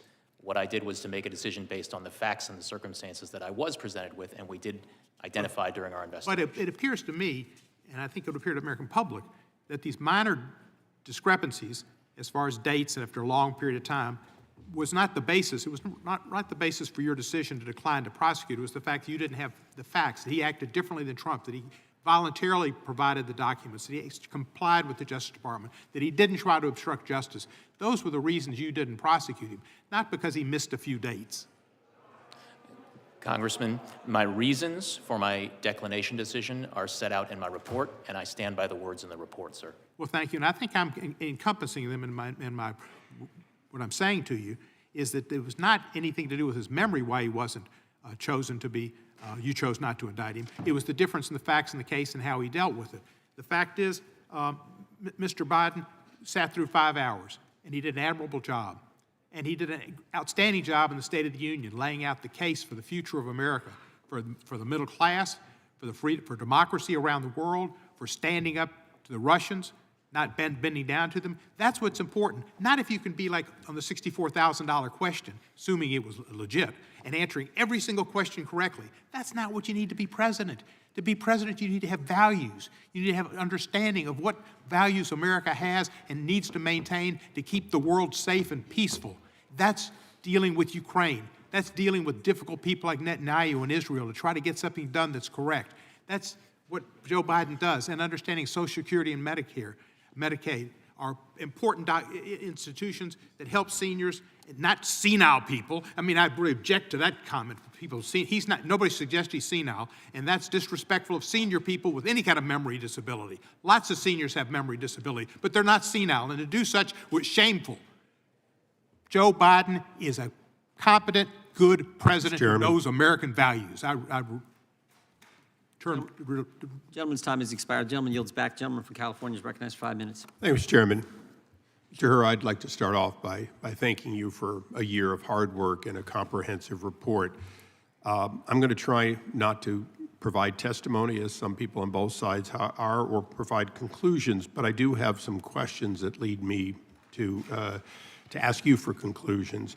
One question is, were there notes of the President of the United States that dated back to when he was a senator that contained classified information?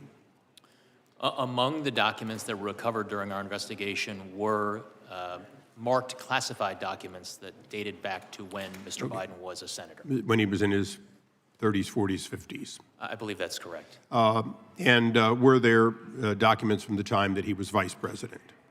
Yes. Okay. So there's been a lot to do about, senility, non-senility, poor memory, and so on. But let's just go through something that you deal with as a prosecutor every day. You first start off with a set of initial evidence that indicates there may have been a crime. Is that right? By the time it gets to you, usually you have some evidence that there may have been a crime.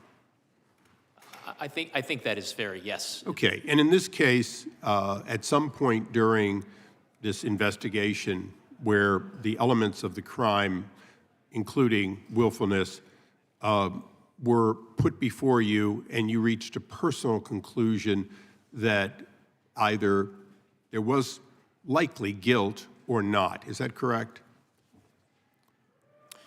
Not provable, not in front of a jury, just personal, because you have to make that decision as part of the case, correct? Correct, and I would say I approach the task as I have been trained to as a prosecutor, which is as on an iterative basis. The investigation is always uncovering new evidence that you incorporate. Right, so both before, during, and at the end, did you reach a conclusion, notwithstanding his current mental state of being an elderly man with a poor memory and so on, that he did in fact deliberately take documents and held them from back when he was a senator, and we're talking about your personal, not that you could prove it, but personally, did you see a pattern that goes all the way back to him being a senator of taking documents, making notes, and taking them and holding them personally? Congressman, I viewed my task as a prosecutor in this matter to determine what I believed the evidence. No, I appreciate that, and I'm not trying to take away from your conclusion. Some others are debating the conclusion. I'm not debating the conclusion. I just want to go through one element that I think is important. Look, you've prosecuted people in the past and failed to get a conviction. Is that correct? Correct. Okay, you're not a 1,000 perfect batting average. Okay. I can't say that. Yeah. So you went into cases thinking that you would succeed and you didn't. One might say you probably declined to prosecute ones that you might have either gotten a conviction or gotten a plea on. Would you say that's fair to say over your long career? I think that's fair because I take the rules as set forth in the Justice Manual seriously. However, I'm going to presume that you would never prosecute someone you thought was outright innocent. Correct. In this case, did you reach a conclusion that this man was outright innocent? That conclusion is not reflected in my report, sir. Right. So you did not reach that conclusion, or it would have been in your report. I viewed my task of explaining my decision to the Attorney General as being based on my judgment and my assessment of the evidence. Would a conviction at trial be the probable outcome? And that's what's and I just want to make sure the record is complete in that, because I think it's extremely important. You did not reach an idea that he had committed no wrong. You reached a conclusion that you would not prevail at trial and therefore did not take it forward. Is that correct? Correct, Congressman. Okay. I just want to go through one or two little, these are housekeeping almost. The documents that the president, then vice president, took, which included his own notes, to your knowledge, aren't those covered by the Freedom of Information Act?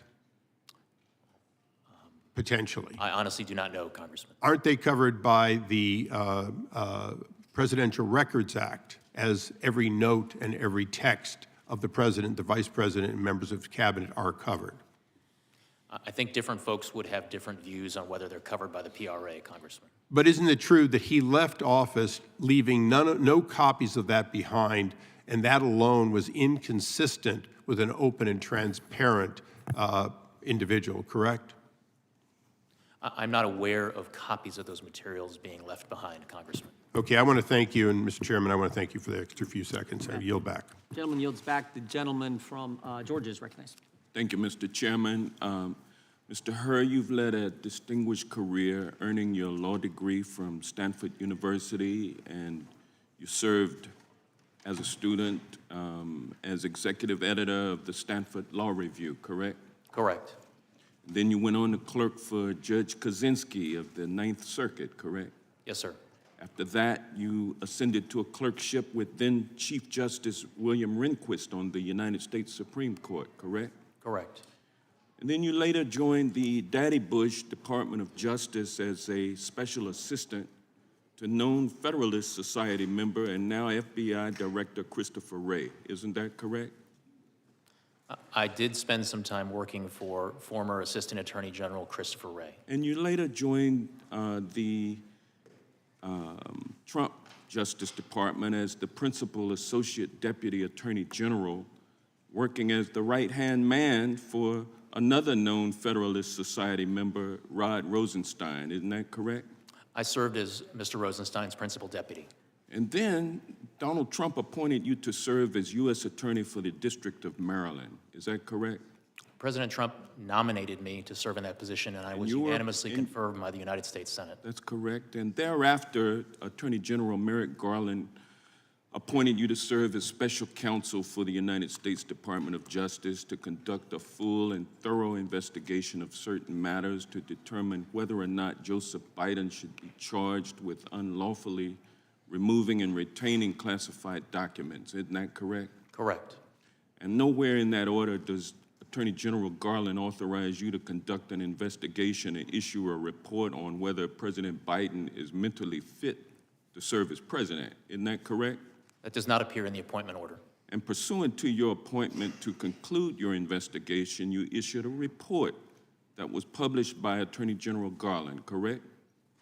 He made it available to Congress, sir. And your report concluded that after a full and thorough investigation, the evidence was insufficient to establish that President Biden had willfully retained classified documents. Isn't that correct? My judgment was that based on the state of the evidence, a conviction at trial was not the probable outcome. And you determined that there was no evidence of willful retention because each time classified documents were discovered to be in the president's possession, the White House notified the National Archives right away. The Biden legal team and the White House fully cooperated with the National Archives during the investigation. Once the DOJ opened the investigation, President Biden and his personal counsel fully cooperated.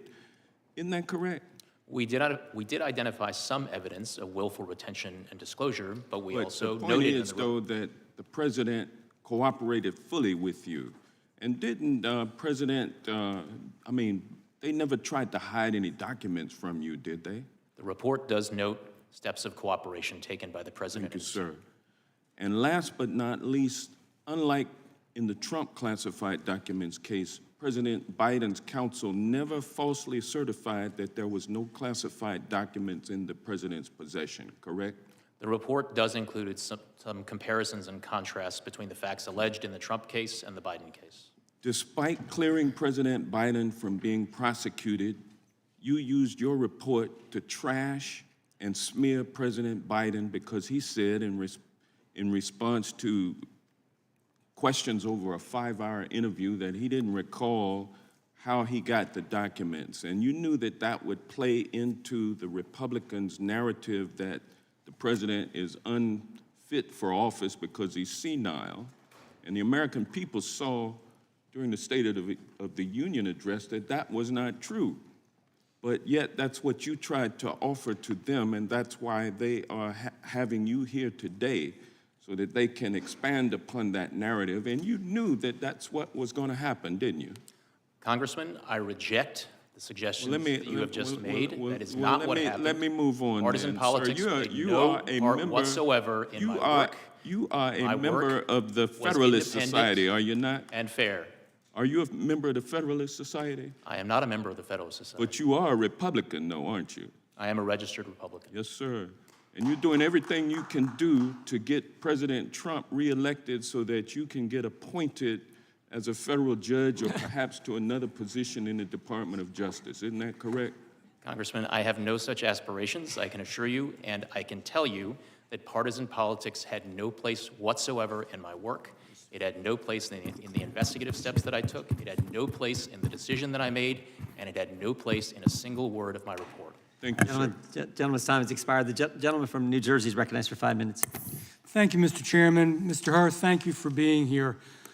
You know, I think for the folks that may be watching this at home, they might be a little bit confused, and I'm trying to organize this in my mind as well.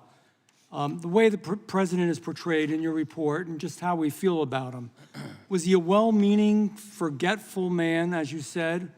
Or was he a man that was focused on history? Was he a man that maintained and retained these top secret documents that should have been not in his home? And was he a man that wanted to prove he was worthy to be president and that his vision of Afghanistan was better than even President Barack Obama's and that his focus on history was most important to him? Do you know which it is? Congressman, to the extent you're quoting language from my report, I stand by the words in my report. So you stand by that he was, and let me quote you exactly, quote, a well-meaning but forgetful old man. I don't think those exact words appear in the report, Congressman, but to the extent that I use words similar to that effect in my assessment of how a jury would perceive Mr. Biden and the evidence relating to him, including his testimony, I do stand by that assessment.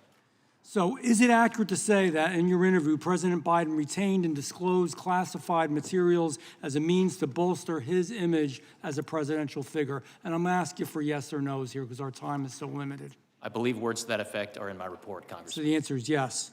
Would you agree that President Biden's intent to showcase his legacy provides a motive for his actions concerning classified materials? Yes or no? It is one of the motives addressed in the report. Yep, to showcase his legacy. Is it accurate to quote your report that classified documents were found in, quote, badly damaged boxes in his garage near a collapsed dog crate, a dog bed, a Zappos box, and an empty bucket? Is that correct? Those words do appear in the report. So that's correct. The answer is yes. Are these secure locations to store classified documents? They are not. Okay, so we got a former vice president who is established to have willfully, purposefully retained classified documents in order to highlight his political stature and show his stature as a presidential figure. We have a former vice president who stored classified documents in very unsecured places. We have a former vice president who will not suffer any consequences for all of these actions, all because we say, well, he's a well-meaning, forgetful old man. You know, if you were kind of a well-meaning, forgetful old man that was driving a car and you forgot what you were doing a little bit and you hit somebody and killed them, I believe you'd be responsible. The law must apply, you know this, to everyone.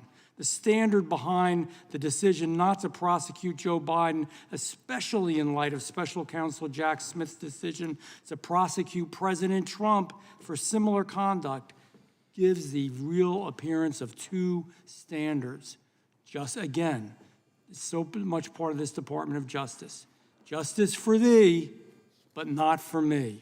Special Counsel Hur, has any former president or vice president besides President Trump ever been criminally charged for knowingly retaining classified information after they left office? Yes or no? No.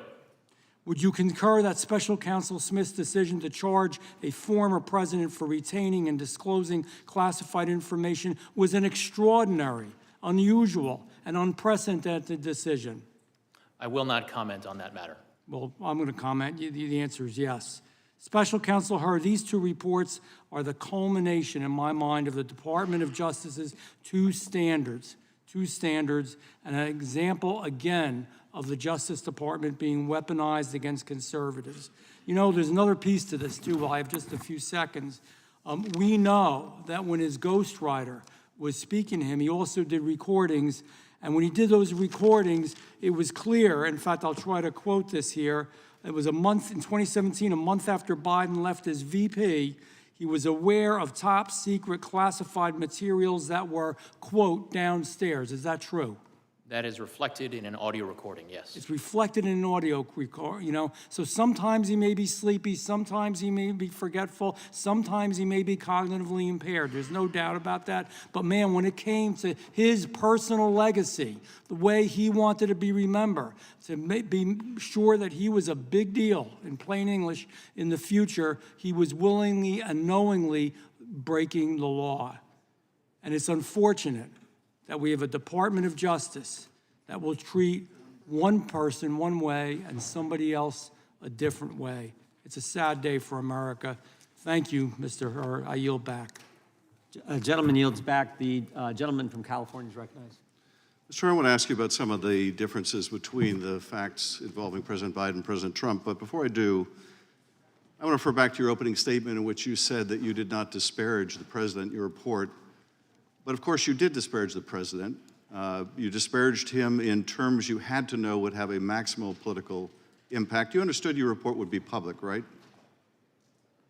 I understood, based on comments that the Attorney General had made, that he had committed to make as much of my report public as consistent with legal policy and legal requirements. And you could have chosen just to comment on the president's particular recall vis-a-vis a document or a set of documents, but you decided to go further and make a generalized statement about his memory, didn't you? Congressman, I could have written my report theoretically in a way that omitted references to the president's memory, but that would have been an incomplete and improper report, and that it did not reflect my analysis You could have and the explanation of my decision. You could have written your Attorney General. report with comments about his specific recollection as to documents or a set of documents, but you chose a general pejorative reference to the president. You understood when you made that decision, didn't you, Mr. Hur, that you would ignite a political firestorm with that language, didn't you?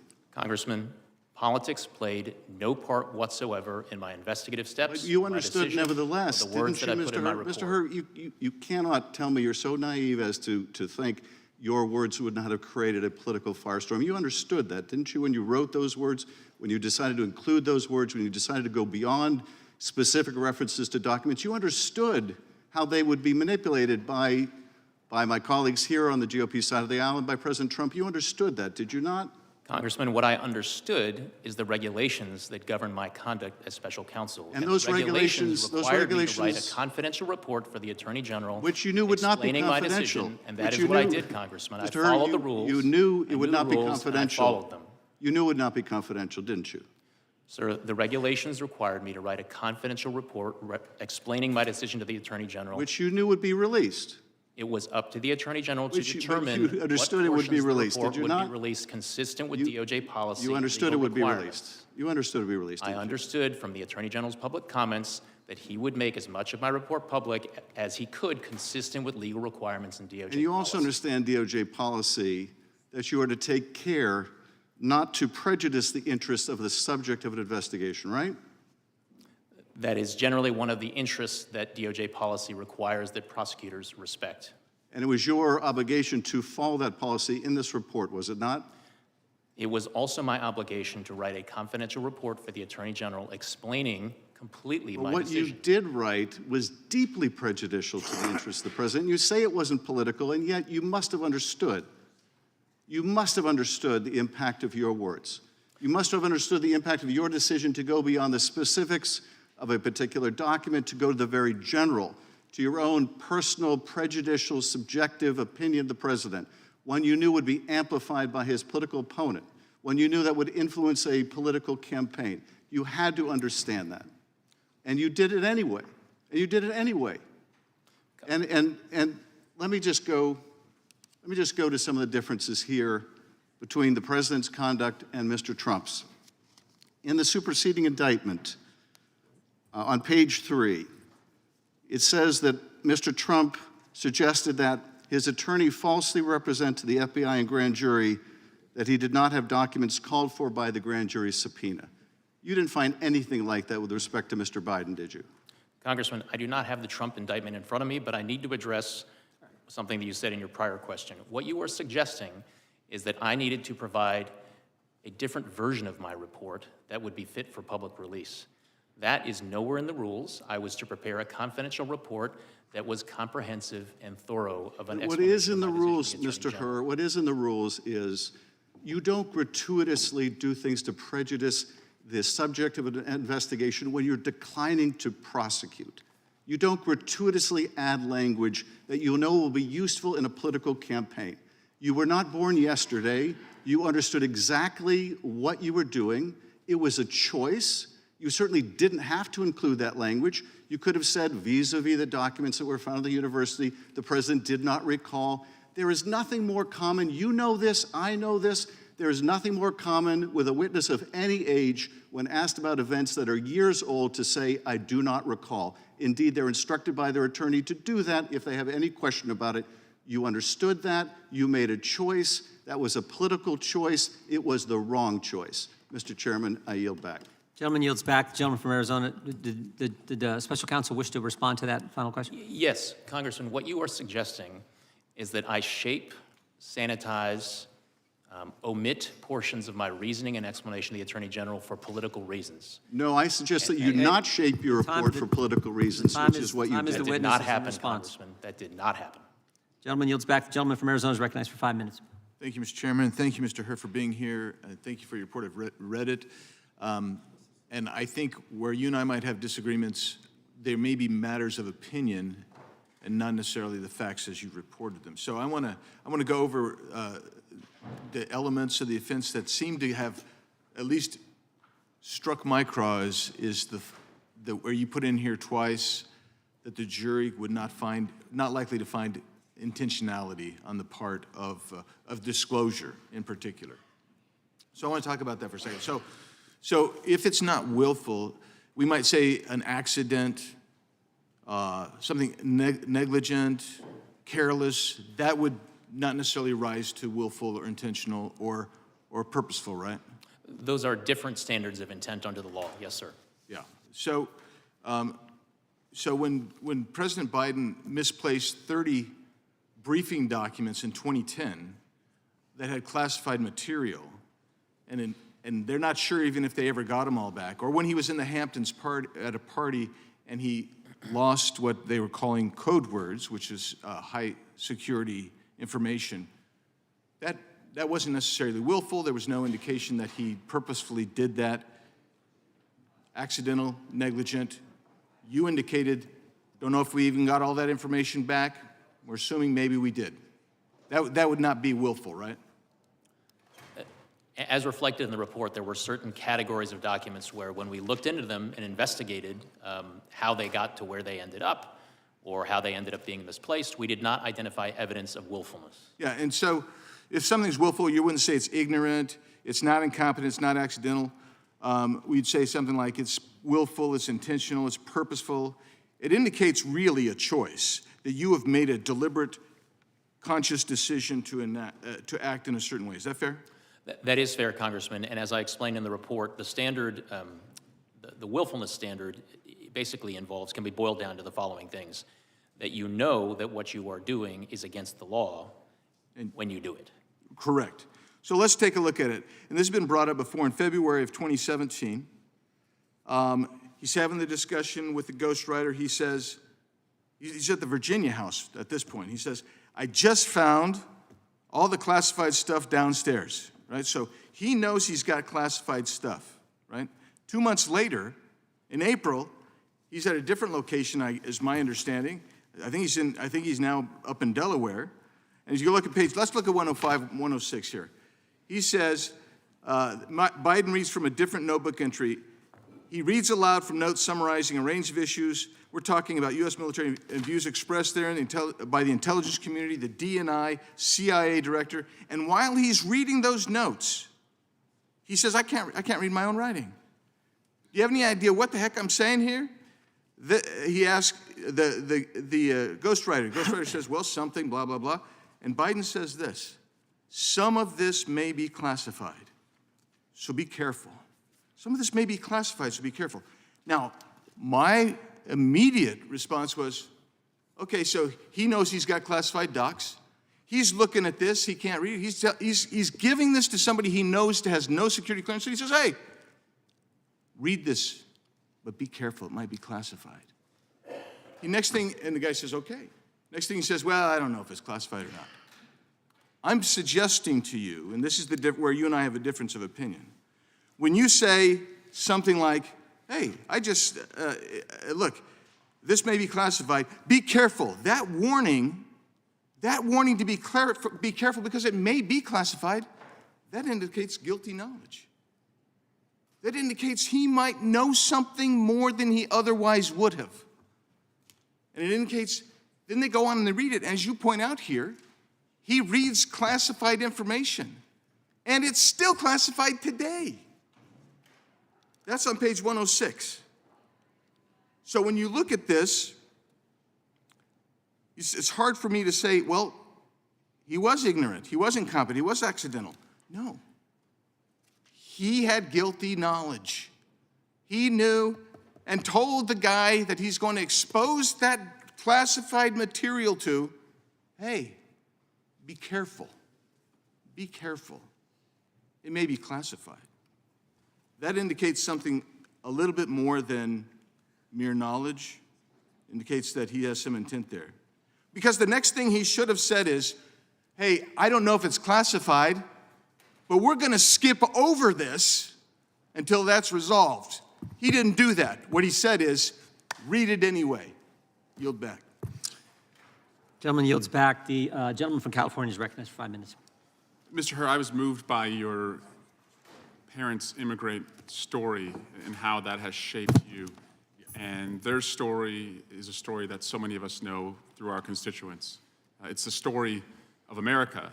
It's a story that the guy who appointed you would end if he was in charge again. It's a story that most of the folks on the other side of the aisle seek to block every day in this room, but it's a story that's persuasive. You want your report to be received with credibility, is that right? My goal was to provide a thorough explanation of my decision to the Attorney General as I was required to do. And as I said in my opening statement, I felt that I needed to show my work. And you want to be received as credible, right? That would be helpful and laudable, yes. Well, a lot has changed since 2018 for the person who appointed you, former President Trump. Since you were appointed, he was impeached for leveraging 350 million US taxpayer dollars over Ukraine to get dirt on President Biden. He was then impeached a second time for inciting an insurrection. He was charged for possessing classified documents and obstructing justice. He was charged for paying for the silence of a porn star. He was charged in Georgia for his role in January 6th.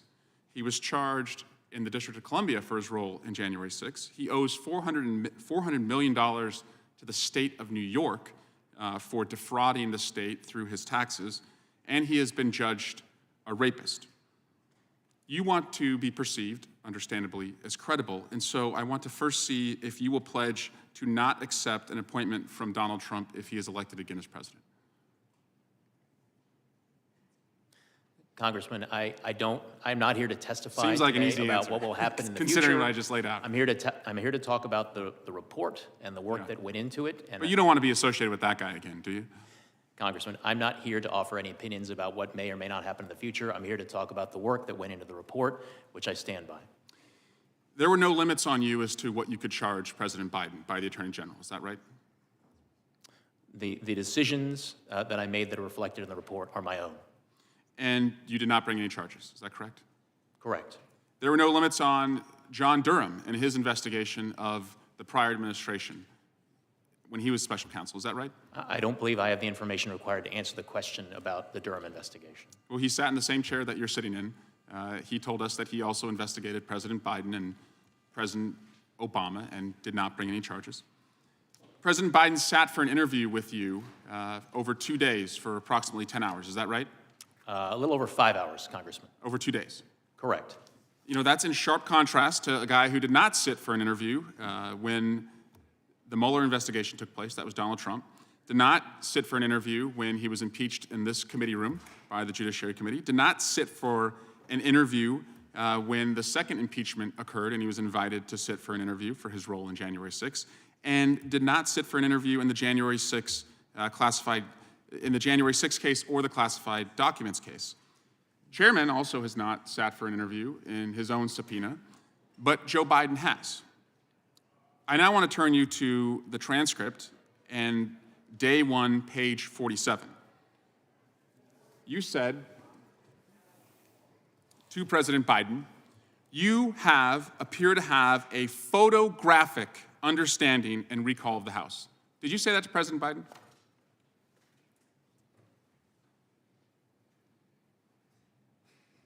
Those words do appear on page 47 of the transcript. Photographic is what you said, is that right? That word does appear on page 47 of the transcript. Never appeared in your report, though. Is that correct? The word photographic? That does not appear in my report. I now want to show you and play a video of what is absolutely not photographic. In the failing New York Times by an anonymous, really an anonymous, gutless, coward. We're a nation that just recently heard that Saudi Arabia and Russia will repeat. I hope they now go and take a look at the oranges of the investigation. And I watch our police and our firemen down on 7-Eleven, down at the World Trade Center. And we did with Obama.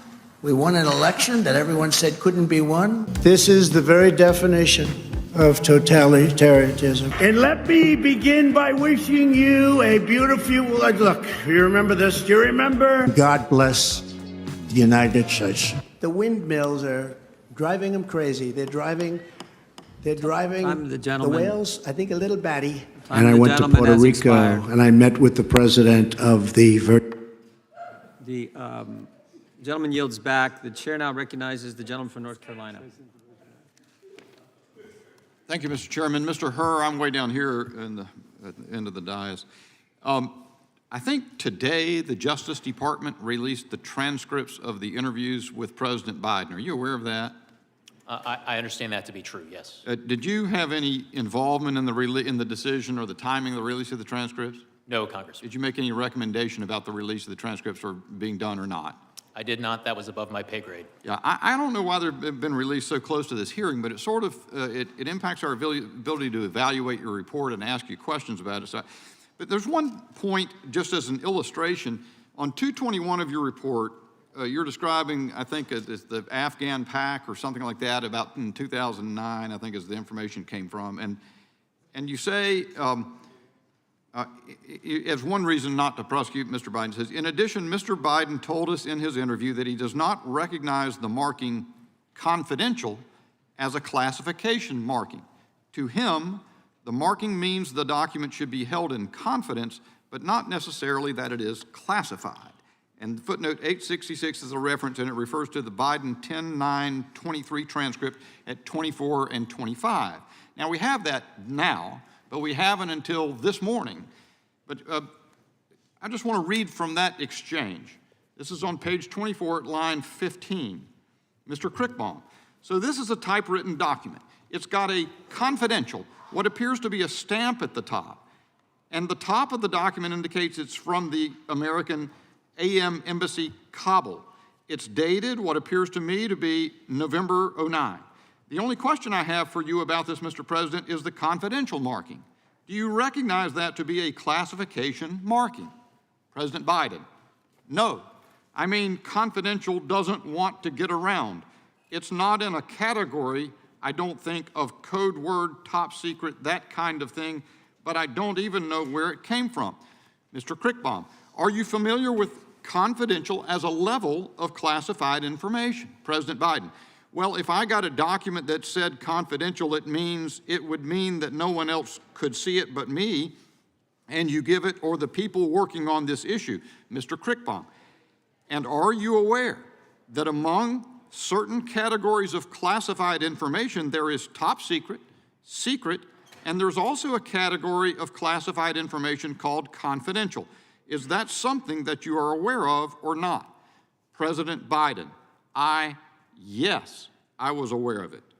I don't ever remember when I got any document that was confidential that was meant for me to read and or discuss with the people who sent me the memo, so. And then it trails off. So as I read those answers, they're equivocal.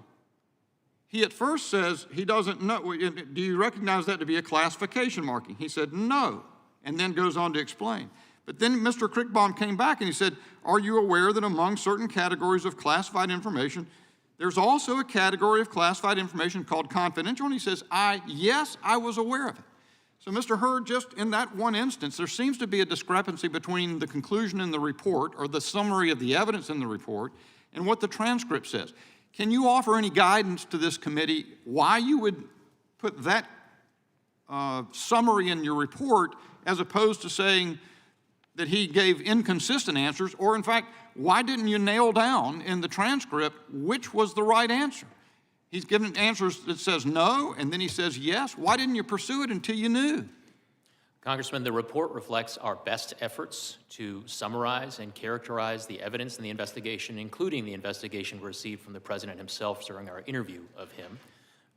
But as you point out, the transcripts of the president's interview over 2 days are now available to the committee for their inspection, and the members are able to draw their own conclusions based on the transcripts that are now available to them. Well, and I appreciate your answer.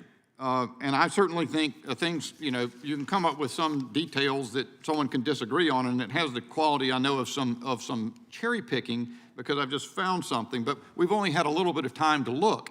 I don't think it serves this process well for the Justice Department to dump these transcripts into the public right now. If they were going to be released, they should have been released at a proper time. And I think I'll leave it at that, Mr. Chairman. I'll yield back. The gentleman yield? The gentleman yield? I will yield to the chairman. Just real quick, Mr. Hurd, someone earlier said, said something about changing the facts. You said, I'm not going to change the facts, but let's keep the facts the same, but change the subject. If you had the same facts and the individual that you were investigating was 65 and had a good memory, do you reach the same conclusion? Congressman, as I responded earlier to a question along these lines, I am not here to entertain hypotheticals about facts or circumstances that may be different. What I did was assess the evidence and the facts that I obtained in this investigation and make a judgment based on this set of evidence. Fair enough. The chair now recognizes the gentlelady from Washington for 5 minutes. Thank you, Mr. Chairman. Special Counsel Hurd, thank you for being here. Thank you for your work. In your investigation, you reviewed more than 7 million documents and conducted 173 interviews of 147 witnesses, including President Biden. Is that correct? Yes, Congresswoman. And your 15-month investigation cost several $1 million and resulted in a comprehensive 345-page report with several dozen pages of appendices. Is it correct that, as it says in the first sentence of your executive summary, that your investigation concluded with an assessment that, quote, no criminal charges are warranted in this matter? Correct. So this lengthy, expensive, and independent investigation resulted in a complete exoneration of President Joe Biden. For every document you discussed in your report, you found insufficient evidence that the president violated any laws about possession or retention of classified materials. The primary law that you analyzed for potential prosecution was part of the Espionage Act, 18 U.S.C. 793E, which criminalizes willful retention or disclosure of national defense information. Is that correct? Congresswoman, that is one statute that we analyzed. I need to go back and make sure that I take note of the word that you used, exoneration. That is not a word that appears in the report, and that's not part of my task as a prosecutor. I'm going to continue with my questions. I know that the term I ultimately reached related to whether sufficient evidence existed such that the likely outcome you exonerated would be a conviction. I know that the term willful retention has a Mr. Hurd, it's my time. Thank you. I know that the term willful retention has a particular legal meaning, and I want to make sure that that meaning is absolutely clear to the American people before we go any further. As you wrote in your report, to prove as a matter of law that the president, quote, willfully retained any documents, you would need to prove beyond a reasonable doubt 2 elements. First, that the president knowingly retained or disclosed national defense information, and second, that he knew that this conduct was unlawful. Is that correct? That's correct. And to be very, and I'm sorry, Congressman, that it was national defense information. That's an important third element. Okay, thank you. To be very, very clear, you did not find sufficient evidence to prove either of those elements beyond a reasonable doubt to show that Mr. Biden willfully retained any of the classified national defense materials that were recovered during your investigation, correct? My conclusion was that the admissible evidence was not sufficient to make conviction at trial a probable outcome. Not sufficient. Thank you. Let me ask you about a few specific examples so the American people are clear. One set of documents was discovered by investigators in the president's Delaware home. His staff had assembled those documents into binders in 2014 to prepare him for an event with Charlie Rose. Some of the documents in those binders were marked classified. You reviewed all of the facts surrounding the classified documents in those binders, and you determined, and this is a quote from your report, these facts do not support a conclusion that Mr. Biden willfully retained the marked classified documents in these binders, correct? That language does appear in the report. You also reviewed another set of classified documents from the president's home related to the Afghanistan troop surge in 2009, and you evaluated whether the president willfully retained such documents in his Delaware home or a home that he rented in Virginia in 2017. In your report, you said that there was, quote, a shortage of evidence, end quote, for any wrongdoing, and, quote, other innocent explanations for the documents that we cannot refute, end quote. Are those quotes correct? Congresswoman, if you have particular page sites for those quotations, I'd be happy to confirm their accuracy. Page 6. It's right up on the screen. With respect to the 2 quotes that are on the screen, In addition to this shortage of evidence, there are other innocent explanations for documents we cannot refute, and we conclude the evidence is not sufficient to convict, and we decline to I was recommend just going to get to that, prosecution. and you concluded that, Those quotes quote, do "the appear on evidence page is 6 of not the report. sufficient to convict, and we decline to recommend prosecution," end quote. Those are your words in the report, correct? Those words appear in the report. Thank you. President Biden's counsel discovered a different set of documents at the Penn Biden Center and voluntarily turned them over to the FBI. Those documents contain national security information, but you determined that you could not, in fact, prove that President Biden willfully retained those documents because, quote, "the evidence suggests that the marked classified documents found at the Penn Biden Center were sent and kept there by mistake. Therefore, we decline any criminal charges related to those documents," end quote, correct? The language, "we decline any criminal charges related to those documents," does appear at page 311 of the report. Thank you. You also reached a similar conclusion regarding the documents found in President Biden's Senate papers at the University of Delaware. Quote, "For these reasons, it is likely that the few classified documents found in Mr. Biden's Senate papers at the University of Delaware were there by mistake," correct? That language does appear at page 325 of the report. So it seems to me that the crux of the report, the main story, is that you found insufficient evidence to prove beyond a reasonable doubt that President Biden willfully retained any classified materials. That is the story of this report. And I yield back, Mr. Chairman. The gentlelady yields back. The gentlelady from Indiana is recognized. Thank you, Mr. Chairman. I just thank you, Special Counsel, for being here in these challenging times. And I want to tell you a few things that is interesting for me. You obviously could see that there is a motive, there is a legacy. You obviously see that there was a willful retention of these documents, but it's interesting for me that when you talk about sympathetic, well-meaning older man with elderly man with a poor memory, it seems like every attorney would advise you to be sympathetic and be well-meaning, and it seems like the whole FBI needs to do based on my hearings here, I need to do check on amnesia because everyone says doesn't recall. So it seems to me that it might have been something way more in his recollection. There's a typical "I don't recall," because that's what everything's like. That's I've learned it here. So is there something more than that? That just "I don't recall" something for you to actually decide? Because it seems that this is the core of the whole investigation. Why didn't you pursue further the charges? Congresswoman, my judgment as to how a jury would likely perceive and receive and consider evidence relating to all the evidence that would be put in by both the government and the defense at trial, it was based on a number of different sources, from documents, including various recordings, some of them from the 2016-2017 timeframe, some from our interview with the president in October of 2023. I think what you're asking about specifically is how the president presented himself during his interview in October of last year. And of course, I did take into account not just the words from the cold record of the transcript, but the entire manner in living color, in real time, of how the president presented himself during his interview. Hopefully he didn't outsmart you and all of us. But before I yield, I just wanted to actually just comment on something, Mr. Raskin mentioned about, us not remembering communists. I actually grew up under communists, and I have a very good recollection what it is.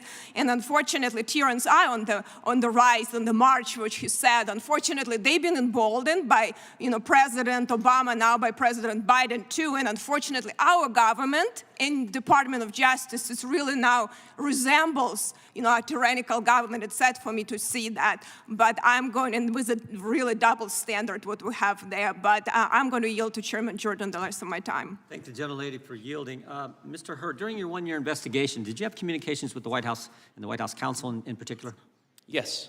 I think you had I got 5 letters that they, and they communicated with you regarding your investigation. Is that accurate? We received a number of letters from White House counsel's office and as well as the president's personal counsel. Right, they're either special counsel or personal counsel, I see, who signed the letters. And did the White House get the report before the report was made public? We did provide a draft of the report to the White House counsel's office and members of the president's personal counsel team for their review. No, I understand. And did the White House then, once they got the report before it went public, did the White House try to weigh in with your investigation on elements of that report and frankly get the report changed? They did request certain edits and changes to the draft report. Yeah, I see that in the February 5th letter. Did they only correspond with you? I'm sorry, Congressman, are you asking if they corresponded with anyone else on my team? Once you gave the report to the White House, yes, they sought changes. I have one letter here that's addressed to you on February 5th, and they said, we're pleased that after more of a year of investigating, you've determined, they respond to the report. And then they disagree with your, they asked for you to change some of the things you had in your report, namely the fact that the president's memory was not very good. You remember that? Yes, sir. Okay, but I also have two other letters. One on February 7th to Merrick Garland, where they raised the same concern, and then on February 12th, where they go to the DAG, Bradley Weinsheimer. You familiar with those? I am familiar with those letters. Bradley Weinsheimer is an assistant or associate deputy attorney general. Right, associate DAG, the ADAG, right? Yes. And Merrick Garland, of course, is the attorney general. So Yes, you're he familiar is. with the fact that they went over your head? They were certainly entitled to write whatever letters they wished to Mr. Weinsheimer and to the attorney general. I just find that interesting. The White House they're communicating with you throughout this one-year investigation, and then the White House says, "Oh, we're going to go to the principal's office, and we're going to talk about Mr. Herr's report." Do you find that interesting? As I said, they were free to correspond with whomever in the federal government they wished to correspond with. I did engage in numerous communications with them during the course of the investigation, and as is reflected in the special counsel regulations, the Attorney General did provide oversight of my investigation. Understand. I thank the gentlelady for yielding and yield back. The chair now recognizes the gentleman from California for 5 minutes. Thank you, Chairman Jordan. I want to first say that the House Judiciary Committee is responsible for helping to enforce the rule of law. Unfortunately, the actions of this chairman in ignoring a bipartisan congressional subpoena have damaged the ability of this committee to get information from witnesses and damage the rule of law. Now, Mr. Herr, thank you for being here today. Thank you for sharing your compelling immigrant story. That just goes to highlight how America is a nation of immigrants. I'm going to ask you a series of questions, yes and no questions. They are not trick questions. They're simply designed to highlight what you already found in your report, which is that there are, quote, material distinctions, end quote, between President Biden's case and Mr. Trump's case. So here's my first question. In your investigation, did you find that President Biden directed his lawyer to lie to the FBI? We identified no such evidence. Did you find that President Biden directed his lawyer to destroy classified documents? No. Did you find that President Biden directed his personal assistant to move boxes of documents to hide them from the FBI? No. Did you find that President Biden directed his personal assistant to delete security camera footage after the FBI asked for that footage? No. Did you find that President Biden showed a classified map related to an ongoing military operation to a campaign aide who did not have clearance? No. Did you find that President Biden engaged in a conspiracy to obstruct justice? No. Did you find that President Biden engaged in a scheme to conceal? No. Each of the activities I just laid out describe what Donald Trump did in his willful mishandling of classified information and his criminal efforts to deceive the FBI. In contrast, President Biden handed over documents without delay and complied fully with investigators. Mr. Herr, in your report, you write that, quote, according to the indictment, Trump not only refused to return the documents for many months, but he also obstructed justice by enlisting others to destroy evidence and then to lie about it, end quote. You also say that if proven, these would be, quote, serious aggravating facts, end quote. Do you still stand by your analysis? I do. Okay. I have a few more questions as well. In your investigation, did you find that President Biden set up a shell company and covertly paid $130,000 in hush money to an adult porn star? No. Okay. Did you find that President Biden directed his lawyer to pay $150,000 in hush money to a former Playboy model? No. In your investigation, did you find that President Biden called the Georgia Secretary of State to demand that he, quote, find 11,780 votes? No. Did you find that President Biden devised a scheme to organize a slate of fake electors to undermine a free and fair election? No. Did you find that leading up to January 6, 2021, President Biden urged his supporters to travel to D.C. and to storm the Capitol? No. Thank you. Each of these activities I laid out describe what Donald Trump did, his efforts to bully election officials, overturn the results of the election, and deceive the American people. That is why Donald Trump has been indicted in not just one, not just two, not just three, but 4 criminal cases. I yield back. Gentleman yields back. The gentleman from Wisconsin is recognized for 5 minutes. Yeah, I just want to go do a little repetition, Mr. Herr, in regards to the chairman's questions from a few minutes ago. So is it correct on that February 5th letter that was sent to you asking you to change references to the president's poor memory? Wasn't there a request by the White House to do that? There was a request, yes. And, Mr. Chairman, I think the record should show that the gentleman from Maryland earlier said that that was not the case. I think he said, nor did he seek to redact a single word of Herr's report. Obviously, Mr. Herr is telling us differently here. And didn't the White House then go to the Attorney General himself and say that he would like to see changes to the references in regards to the president's memory? The White House counsel did send such a letter. So if this president was 60 years old rather than 80 years old, would you prosecute him? Congressman, as I've said before, I cannot engage in hypotheticals. I address the facts and the evidence as I found them in There this was an matter. 80-year-old grandma that came to Washington, D.C. a few years ago, did not commit a violent crime, committed a crime, but did not commit a violent crime, and she was fully prosecuted. Doesn't that seem like it's a dual system of justice where the president is above the law? Congressman, I don't know the facts and the details of this other case that you're referencing with this other person. You say that the president is unlikely to reoffend in the future. I believe that was a quote that you put in the report. Is that correct? I believe that's in Chapter 13.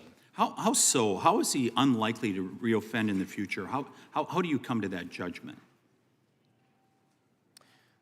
As I say on page 254, any deterrent effect of prosecution would likely be slight. We are not concerned with specific deterrents, as we see little risk he will reoffend. Well, isn't it because he's now the president and he has almost unlimited authority to release documents? Isn't that correct?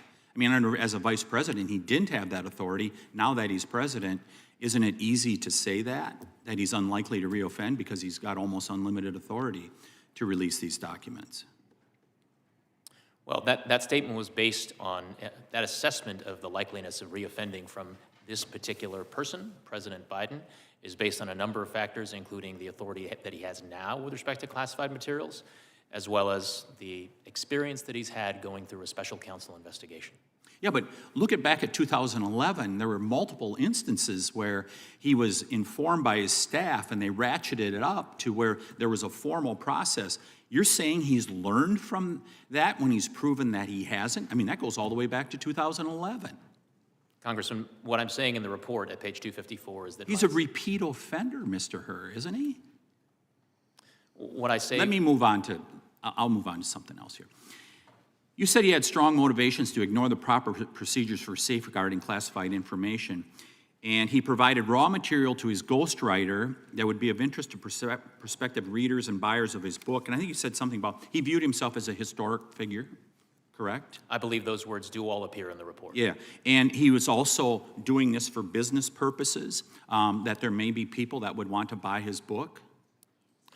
Towards the end of his vice presidency, Mr. Biden had resolved to write a book and began work on it towards the end of his vice presidency. You know, I think, Mr. Chairman, this is really consistent with the Biden family when you look at them in trying to enrich themselves. I mean, you're familiar with the work that the Oversight Committee has done over the last year, right? I have read some reports of it. I mean, 20 phone calls that were made to his son that he denied in 2019, 20 shell companies that were created, over $20 million. I mean, doesn't it appear there's a pattern here that where I come from, they almost call it money grubbing? Congressman, what I'm here to testify about today is the work that I conducted in this investigation and in this report. So I want to thank you for the work that you did as far as you could, but unfortunately, you are part of the Praetorian Guard that guards the swamp out here in Washington, D.C., protecting the elites. And Joe Biden is part of that company of the elites. And you see it in the things that the Department of Justice has not acted on, Mr. Chairman. I mean, you look at the president's son, who does not have to answer for lying on his Form 4473 in regards to throwing away a weapon. You see it where the Department of Justice fends off the IRS when the whistleblowers come with this information. And now we see it once again, where a president believes he is above the law, and there is no doubt that this president does believe he's above the law. I yield back, Mr. Chairman.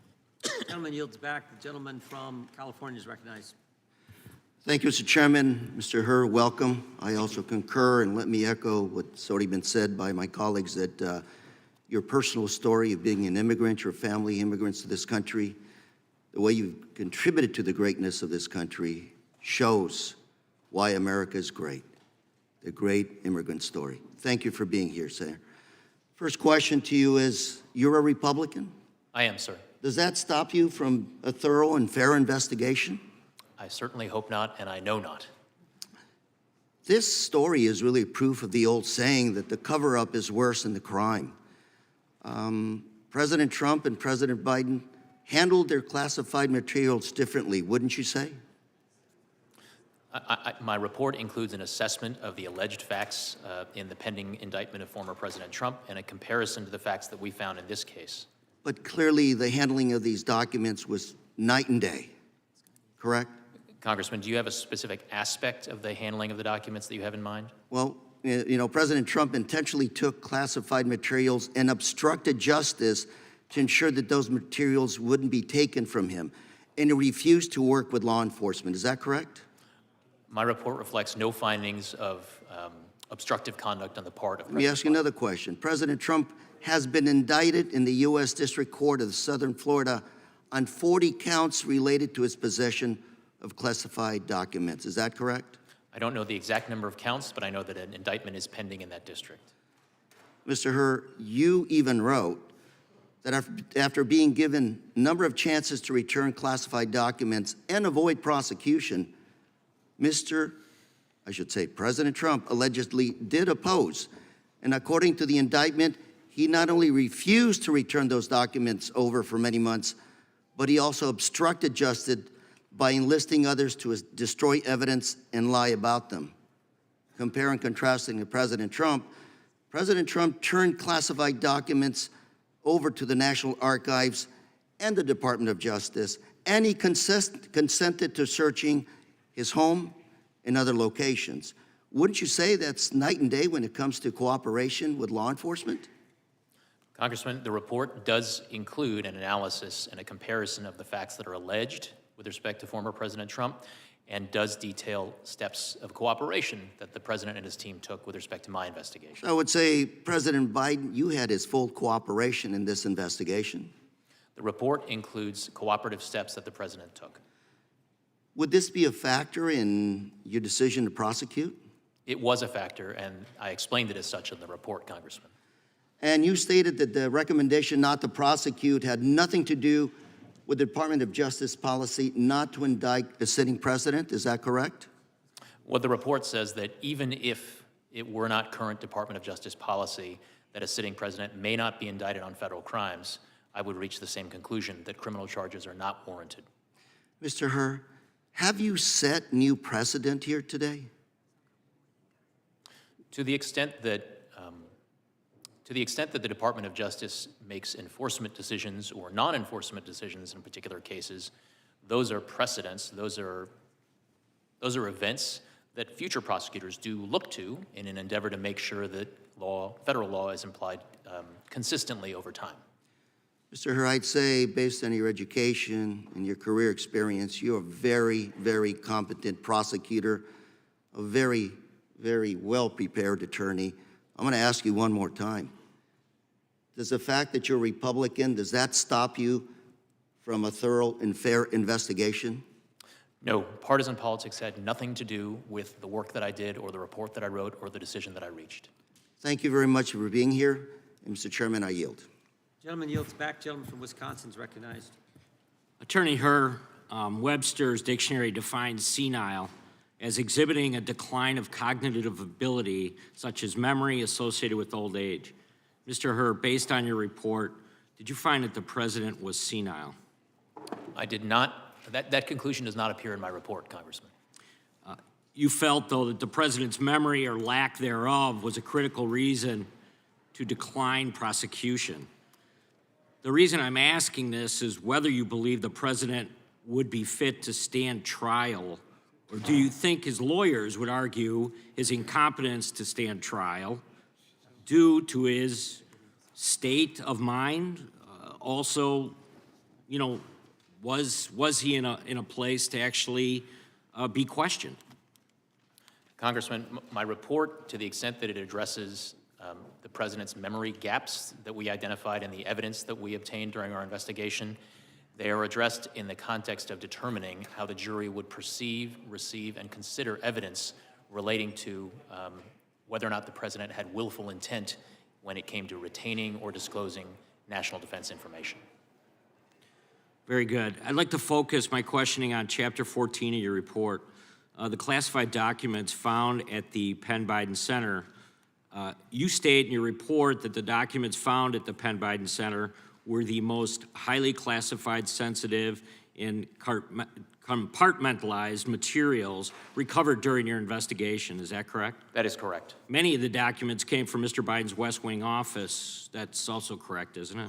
I believe that is reflected in the report. Did you ask if he had packed the boxes himself? I believe that was one of the questions that we asked, and that is reflected in the transcript now available to the committee. I think it's important. How would you characterize the packing of these boxes? Was it slow and meticulous, or were they packed in haste without much scrutiny at all? I don't recall off the top of my head exactly how he characterized it, but I think the gist of the evidence is that the manner in which files were packed up and moved out at the end of the Obama administration was it was in something of a rushed manner. Very good. According to your report, the boxes were moved between multiple offices, between Mr. Biden departing his West Wing office in January of 17 and his arrival at the Penn Biden Center's permanent offices in October of 17. Were any of these offices authorized to store classified information? No. When the boxes finally arrived at the Penn Biden Center's permanent offices, how were they stored? I believe when the materials were recovered, some of them were stored in a storage closet, and I believe others of them were in file cabinet drawers. So what's your assessment? I would refer you to the report. What's your assessment on security and access control measures at the Penn Biden Center? That was something that we looked at. There were some security access controls at the Penn Biden Center, but we did get a handle on people who had access to the office space during the time period when we believed the materials were there. And there were other people, including students and some foreign dignitaries, that visited that facility at the time. Very good. You anticipated my next question. So when the boxes were discovered to have classified documents more than 5 years later, who discovered these boxes? It was Patrick Moore. Is that correct? Correct. One of the president's personal counsel. And did Mr. Moore have some type of active security clearance at the time? No. How about the executive assistant at the Penn Biden Center? No. On page 265 of your report... I'm sorry, Congressman, I may have misspoken there. I am not certain whether or not that executive assistant had an active security clearance at the time. Very good. On page 265 of your report, you stated, when interviewed by FBI agents, Moore believed the small closet was initially locked and that the Penn Biden Center staff member provided a key to unlock it, but his memory was fuzzy on that point. But an interview with Mr. Biden's executive assistant seemed to contradict his statement. Do you remember this exchange, and did in fact it contradict each other? Sir, you're asking if I remember the exchange with Mr. Moore during our interview with him? Right. Do you remember them contradicting each other? I don't remember that contradiction specifically, but generally during the interview, sometimes we heard things from some witnesses that were in tension with what we heard from other witnesses, and we did our best to resolve those conflicts. Just very quickly, in total, the National Archives discovered 9 documents totaling 44 pages with classification markings. Is that correct? From the Penn Biden Center, yes. And you declined charges because in summarizing your analysis, you couldn't prove beyond a reasonable doubt that retention of the documents was willful. Correct, sir. Very good. I yield back. Gentleman yields back. Gentlelady from Pennsylvania is recognized. Thank you, and thank you, Mr. Herr, for your testimony today. With all the posturing that we've heard thus far this morning, I think it's important that we refocus and remember the conclusion that you reached on the first page and in the very first sentence of your report, which was, we conclude that no criminal charges are warranted in this matter. Did I read that accurately? You did, Congresswoman. Okay. Your report also says, in addition to this shortage of evidence, there are other innocent explanations for the documents that we have not been able to refute. Did I read that correctly? Congresswoman, if you would give me a page citation, I can. Page 6. 6.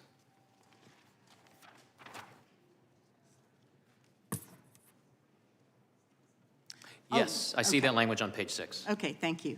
Now, in addition to those conclusions, your report details several material distinctions, as you called them, between President Biden's actions and former President Trump's mishandling of classified materials. The facts are that President Biden cooperated with your investigation. Is that correct? He did. And his team notified authorities when they discovered classified documents, and he turned them over immediately. Is that correct? Yes. He consented to multiple searches of his home and other properties. Is that correct? Correct.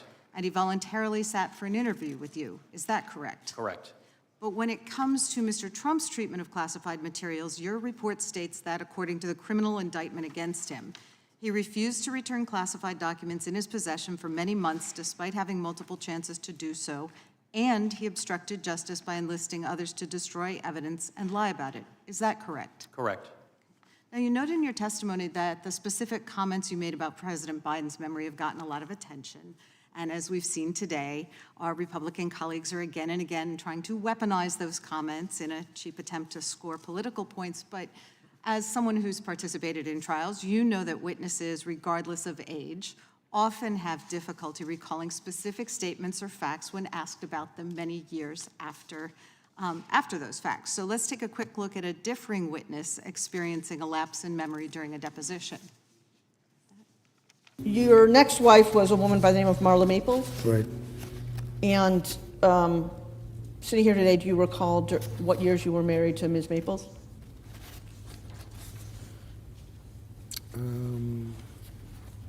I'd have to get the exact dates for you. I can do that. Am I correct that you married your current wife in January 2005? I don't know relative to that tape. And what years were you the owner of the Plaza Hotel? I don't know the user. James Webb. I don't remember the names.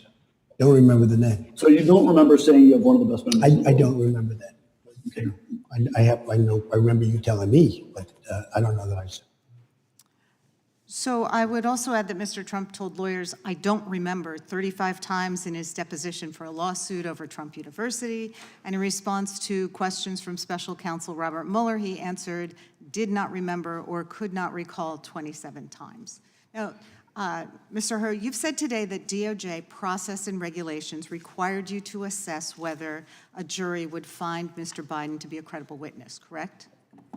I'm not sure that I said those words exactly, but of course, in my view, how a jury would perceive Mr. Biden if he elected to testify in his own defense at a trial, that would be part of the whole ball of wax that jurors would consider in determining whether he had willful intent in retaining or disclosing national defense information. Sure. Do you have any reason to believe that the special counsel who investigated and charged Mr. Trump with willful retention of classified documents would have failed to make an assessment of whether the jury would find Mr. Trump to be a credible witness? I don't have any information relating to I'm not qualified basically to answer that question as to what went into Mr. Smith's decision-making. But you are qualified to say what are the normal procedures followed by a special counsel, correct? I'm familiar with the rules as set forth in the Justice Manual and my understanding of how to apply them. And in fact, what you did. Correct. Okay. So I would suggest that we can all assume that the fact that Mr. Trump was charged with multiple counts of willfully concealing classified documents suggests that the special counsel in that case determined that Mr. Trump's denials are not credible. At this point, I would ask unanimous consent to enter into the record an excerpt from the committee's transcribed interview with Stephen D'Antonio, former assistant director in charge of the FBI Washington field office on July 7th, 2023, in which he explained the urgency for the FBI to retrieve and secure classified documents from Donald Trump's estate because they contained national security information that should not be viewed by anyone without the proper security clearance. Even Mr. D'Antonio himself could not view the documents given their high security clearance, despite being the assistant director in charge of the FBI Washington field office. Thank you. Without I yield objection, back. gentlelady yields back. Gentleman from Oregon is recognized for 5 minutes. Thank you, Mr. Chair. I was quite interested in the dates that are set forth in your report, Mr. Hur. And the reason I'm interested is because I keep getting confused between the 2017 date and the 2024 date as to the condition of the president's memory. And so was there a difference? Because when I look at it, it seems like his memory was bad in 2017, and then it was bad today. But there's never any distinction made. But isn't it true that if you were going to be looking at at prosecuting as you were, you would look carefully at his condition in 2017? Isn't that the proper time? Because I think you say in your report that your best case, I think you call it out, the best case for charges would rely on Mr. Biden's possession of Afghanistan documents in his Virginia home in February 2017 when he was a private citizen and when he told his ghostwriter he just found classified material. That's the best case as you say it. Yes. And then you work your way through a series of defenses against your best case. So you were looking at his condition in 2017. Do I have that right? You do, Congressman. And his memory was bad then. We can draw our conclusions whether it improved over the next 6 years or not. But I just want to make sure it's clear that we're looking at his condition in 2017, which you then find as you go through the list of defenses, that is his memory is bad, his memory is bad, his memory is bad. There's about 6 or 7 defenses here. And so what it gets me to is this question. And I actually pulled this quote out of something I read this morning, that perhaps your report concluded, and perhaps it did not, that the president is, quote, incapable of being held accountable.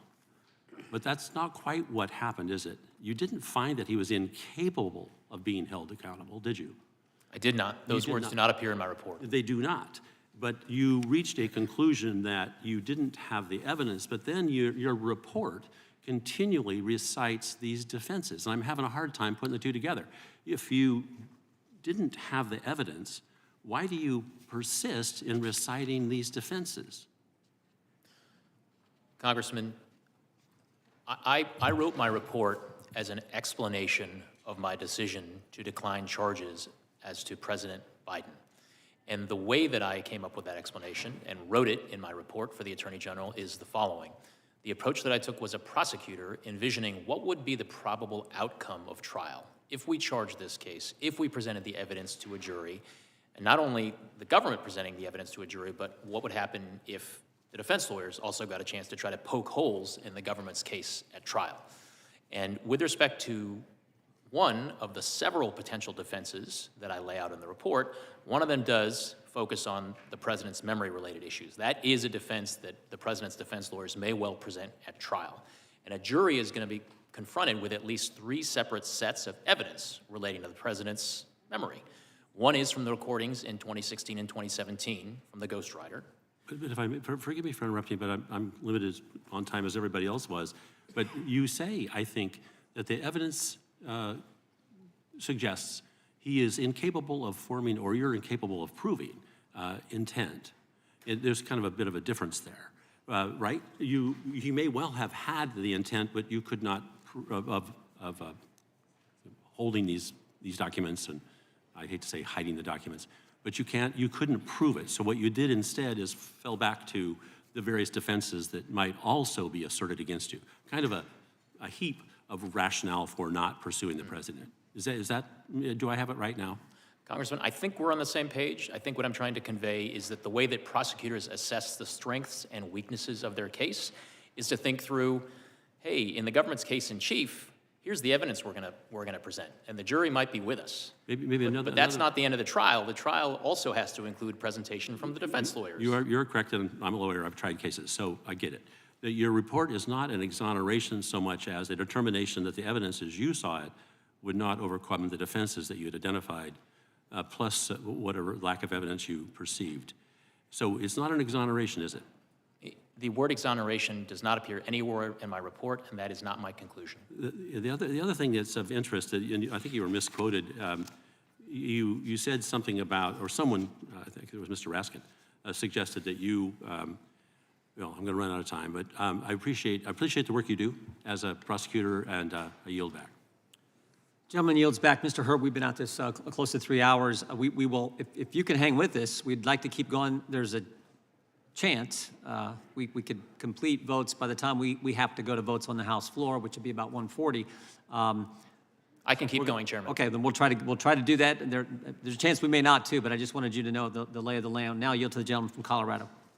Thank you, Mr. Chairman.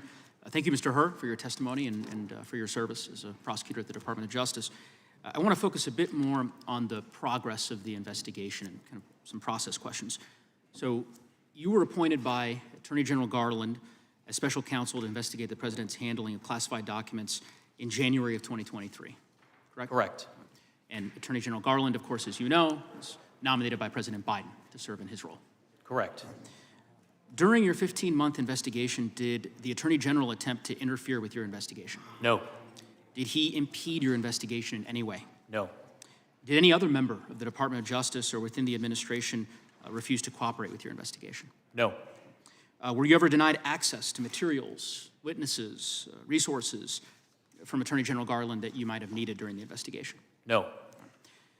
You submitted, I think this is right, your final report to Attorney General Garland on February 5th of 2024. Correct. Right, okay. And it was then released publicly 3 days later, on February 8th of 2024. Is that right? I believe that's true, yes. In the final report that was released, were any of your substantive findings redacted or changed in any way? No. None of your findings were modified by the Attorney General? No. Did the Attorney General issue any kind of statement or a letter attempting to describe the contents of your report? No. Okay. You're familiar, I know, I'm sure, with the investigation that was conducted by Special Counsel Mueller years ago with respect to the former president. Yes. And at that time, Attorney General Barr was in charge of the Justice Department. He sat where you sat in this committee. I remember it well, just a few short years ago, testifying on the nature of that particular investigation. Are you familiar with the way in which he released that report and characterized it? Yes. Okay. Very different from the way that Attorney General Garland conducted this particular release. I take it you'd agree with that. They were not the same approach. Not the same approach, right? In the case of Attorney General Garland, no impeding or interfering with your investigation in any way whatsoever, releasing the report in full to the American public, not attempting to mischaracterize it or describe it in any way.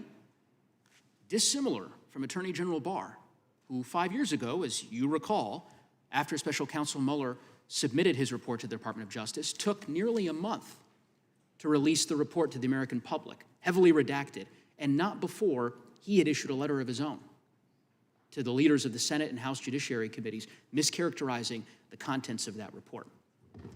That distinction and difference is very important because from your testimony, at least from what I gleaned from your testimony, is that Attorney General Garland acted appropriately and ethically with respect to this investigation. I take it you agree. Attorney General Garland did not interfere with my efforts, and I was able to conduct a fair, thorough, and independent investigation. Very different approach, as you said, from the way in which the Department of Justice, unfortunately, tragically, functioned under the former president. I'm going to yield back the balance of my time. Gentleman yields back. The gentleman from Alabama is recognized for 5 minutes. Would the gentleman yield for 10 seconds? Gentleman from... Yes, sir. Yeah, I would just point out to the gentleman from Colorado's last point, there was one big difference. Bill Barr didn't name Bob Mueller as a special counsel. Bob Mueller was named by Rod Rosenstein. That's a huge difference in how this whole thing works. I now yield back to the gentleman from Alabama. Thank you, Mr. Chairman. Mr. Herr, in your report, you cited principles of federal prosecution and observed that, and I quote, historically, after leaving office, many former presidents and vice presidents have knowingly taken home sensitive materials related to national security for their administrations without being charged with crimes. And this historical record is important context for judging whether or why to charge a former vice president or former president, unquote. Why is examining this history so important? Congressman, one of the reasons that it was important was because it would bear on how a jury would perceive, how a jury would decide whether or not criminal willful intent was formed by the person retaining or disclosing the national defense information at issue. Has there been an exception to this in the history of the nation? Have we charged any former presidents? As I state in the report, to my knowledge, there is only one exception, and that is former President Trump. Given the history, is it fair to say it's preferable not to charge a former president or vice president for allegedly mishandling classified documents, in your opinion? Congressman, I can't articulate a preference, whether it's preferable. All I can talk about is the work that I did, the facts that I found, and the decision that I reached in my case. Mr. Hur, what's the difference in a U.S. senator having documents and a former president of the United States? For purposes of proving willfulness, I believe that there would be a number of differences in terms of the types of access and the ease with which presidents, while in office, can access classified information as compared to the access privileges that senators have. Can presidents declassify documents that they have in their possession? I believe under certain circumstances, yes. Former presidents as well? Congressman, I confess this is not an area of the law that I've looked into or explained in my report, and I'm here to talk about the work that is reflected in the report.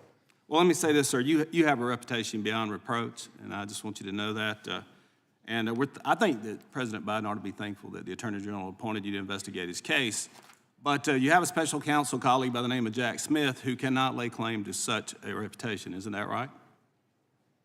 I have no opinion. I don't have anything to say about it. In fact, Jack Smith, whom Biden Justice Attorney General Garland appointed to investigate President Trump, has a reputation, according to deep-rooted reporting from the Washington Times, as an overzealous prosecutor who relies on ethically dubious tactics, unquote. And his prosecutorial record is replete with a quote, let me say this, string of mistrials and overturned convictions. Actually, Chief Justice Roberts once rebuked Mr. Smith's prosecutorial theory as a boundless interpretation of federal bribery statute.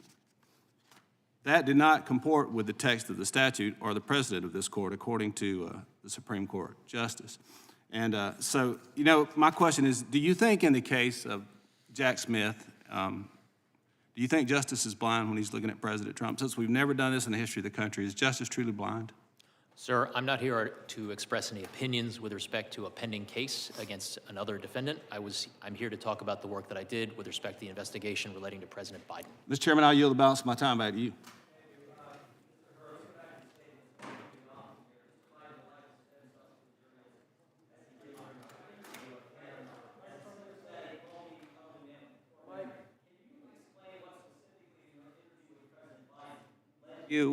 To this conclusion. Congressman Jordan, I'm sorry, but the mic was turned on partway through your Can you explain what specifically in your interview with President Biden led you to this conclusion? The conclusion that about broad how statement that's been cited many times. The totality of the time that I spent with the president during his voluntary interview was something that I certainly considered in framing my assessment and articulating it in the report. And that includes not only the words in the cold record of the transcript of the interview, but also the experience of being there in the room with him and, frankly, considering how he would present to a jury in a criminal trial if charges were brought. But I guess I'm asking specifically. I know you cited in the report the dates that he couldn't remember when he was vice president, when he began, when his term ended. You cite that in the report. Is there anything else specifically that stands out from that interview with the president? A number of things stand out, and again, I'm aware that the transcript has now been made available. I do provide certain examples in my report of significant, personally painful experiences about which the president was unable to recall certain information. I also took into account the president's overall demeanor in interacting with me during the 5+ hour voluntary interview. So it was a wealth of details about being there in the moment with the president, including his inability to recall certain things.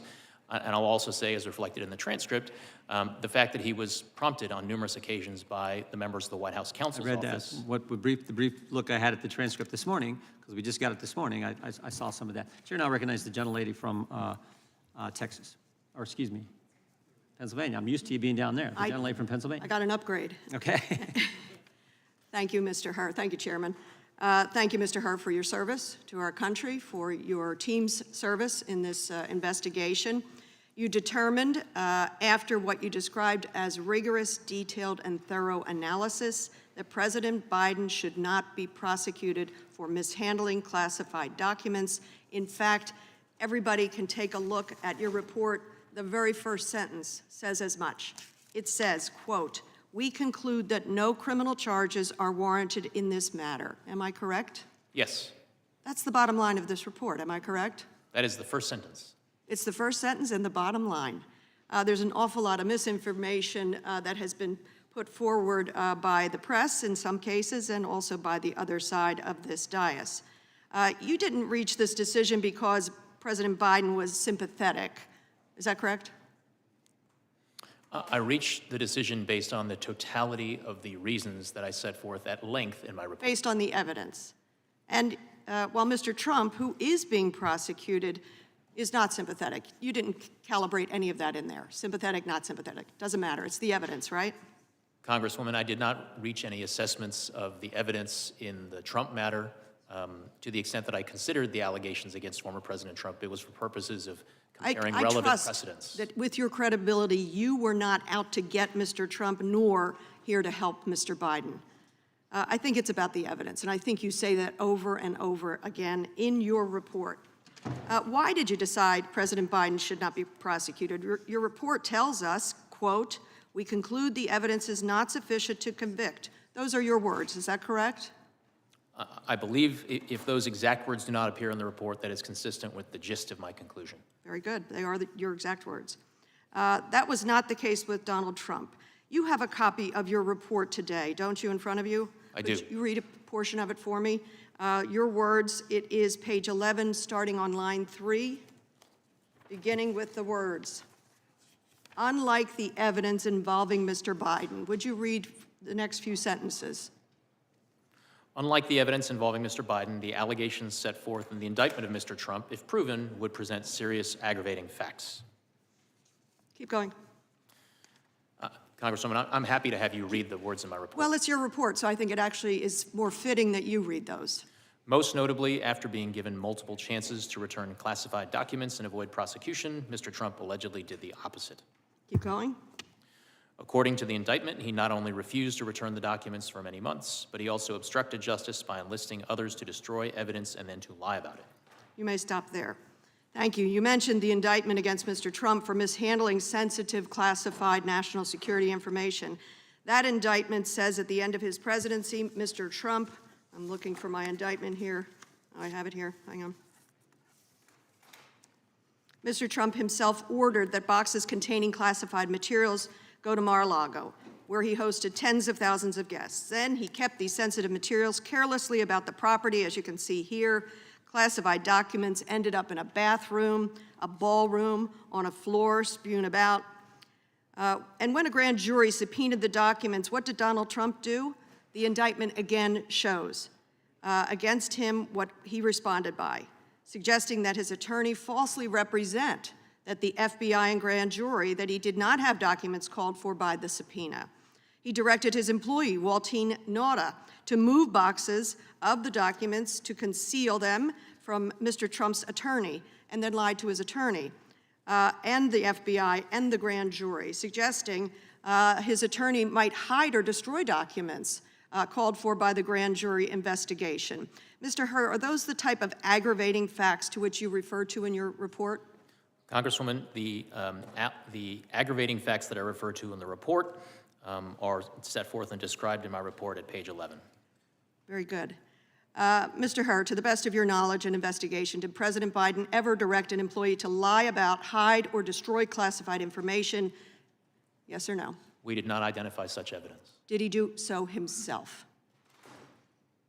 We did not identify such evidence. And I want to give you a chance, since the transcript is out, to correct the record on an important point. Very sadly, your report on page 208 says that Mr. Biden couldn't come up with the date, the year of his son, Beau Biden's death, when in fact in the transcript it shows that you asked him the month. And do you know what he said, Mr. Hur? He said, "Oh God, May 30th. Would you like to correct the record? His memory was pretty firm on the month and the day. Congresswoman, I don't believe that's correct with respect to the transcript, but if you could refer me to a specific page, I'd be happy to look. I've read about it in reporting. Thank you. I yield back. Chair now recognizes Mr. Kiley. Mr. Hur, why did the White House ask you to remove parts of the report? What was the reason they gave for that? I don't have the letter in front of me, Congressman.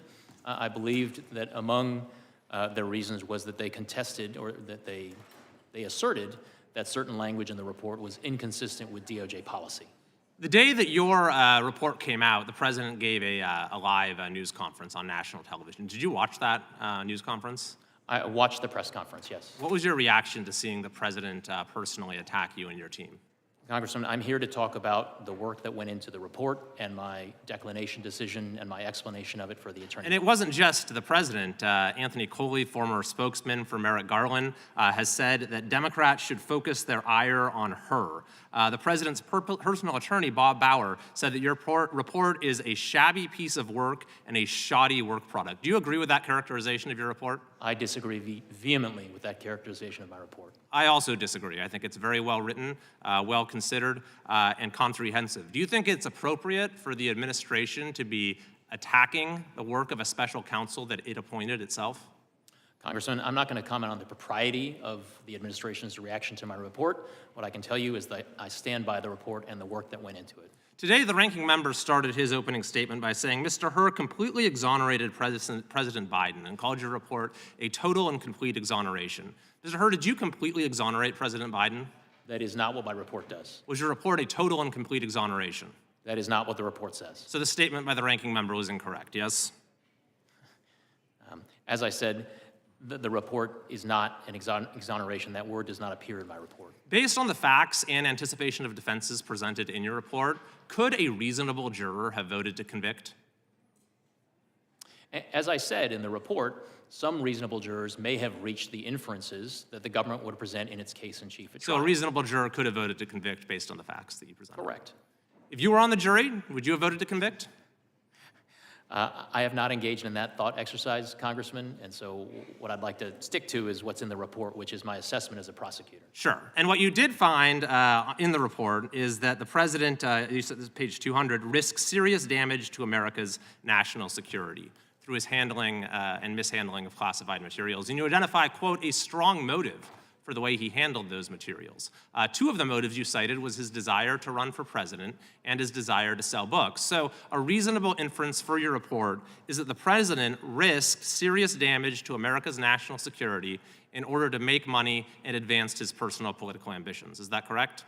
The report includes a description of the evidence and different inferences that reasonable jurors could draw from the evidence. And you also note that the president described his predecessor's handling of classified materials as totally irresponsible. And your report concludes that Mr. Biden's emphatic and unqualified conclusion that keeping marked classified documents unsecured in one's home is totally irresponsible applies equally to his own decision. Is that correct? That language does appear in the report. You cite as a mitigating factor the fact that the president cooperated in the investigation. But at the time that the investigation was happening and these acts of cooperation occurred, the Mar-a-Lago investigation was already a matter of public record, correct? I believe that's correct. So we already had a public debate about the handling of classified documents and the potential application of the criminal laws to that general set of circumstances. I think that's fair.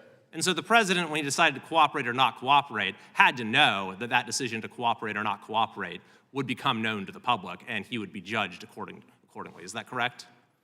I'm not in a position to opine on what was or was not in the president's. But it's relevant to your analysis as to whether or not it counts as a mitigating factor. If he knew that he was going to have to be judged based on whether he cooperated or not, that would lessen its value as a mitigating factor. So did that in your analysis lessen its value?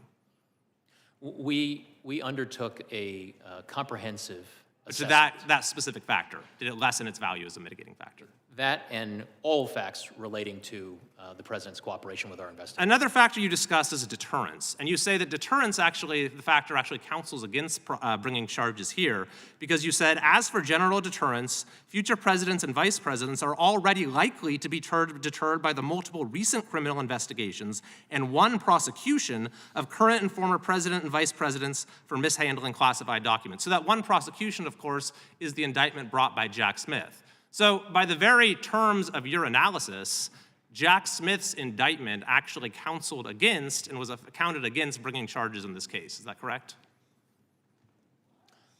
I'm sorry, Congressman, I don't follow your drift there. Well, you said that there's already deterrence because there's this prosecution out there in a prior case related to classified documents. So we don't need to bring another case to establish deterrent value. That was the essence of your analysis, correct?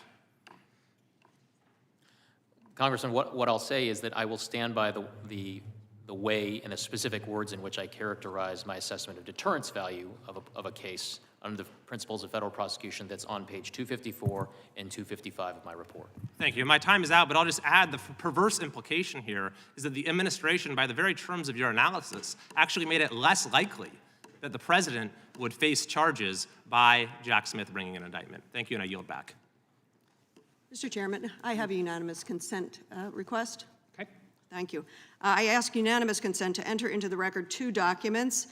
First, the superseding indictment against Donald Trump in the Southern District of Florida, where he is currently facing criminal charges on 40 counts, including obstruction of justice, lying to the FBI, his unlawful, willful retention of national defense Without information, objection, the indictment and is withholding the concealment recognized. of documents from law enforcement, among other things. That was the shortened version. And my second document, to clarify for you, sir, Mr. Herr, from the transcription, page 82, the words are President Biden's. What month did Beau die? Oh, God, May 30th. A searing memory. I ask unanimous consent. Without objection. The gentlewoman from Georgia is recognized. Thank you, Mr. Chair and Ranking Member, for this hearing, and thank you so much for spending so much time with us today, Special Counsel Herr. In accordance with the law, classified information must be treated with the highest respect and also protected. And President Biden has made it clear during this investigation and long before that he agrees. In response to Mr. Herr's report, he said, and I quote, "Over my career in public service, I've always worked to protect America's security. I take these issues seriously, and no one has ever questioned that," end quote. The special counsel's report makes clear that this is unfortunately a common occurrence for classified documents to get swept up into members of Congress or executive branches officials' personal effects.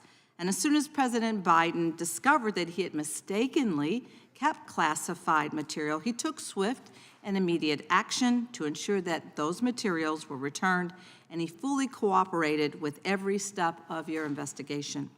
President Biden's predecessor, when dealing with the issue of having classified materials, took very different steps.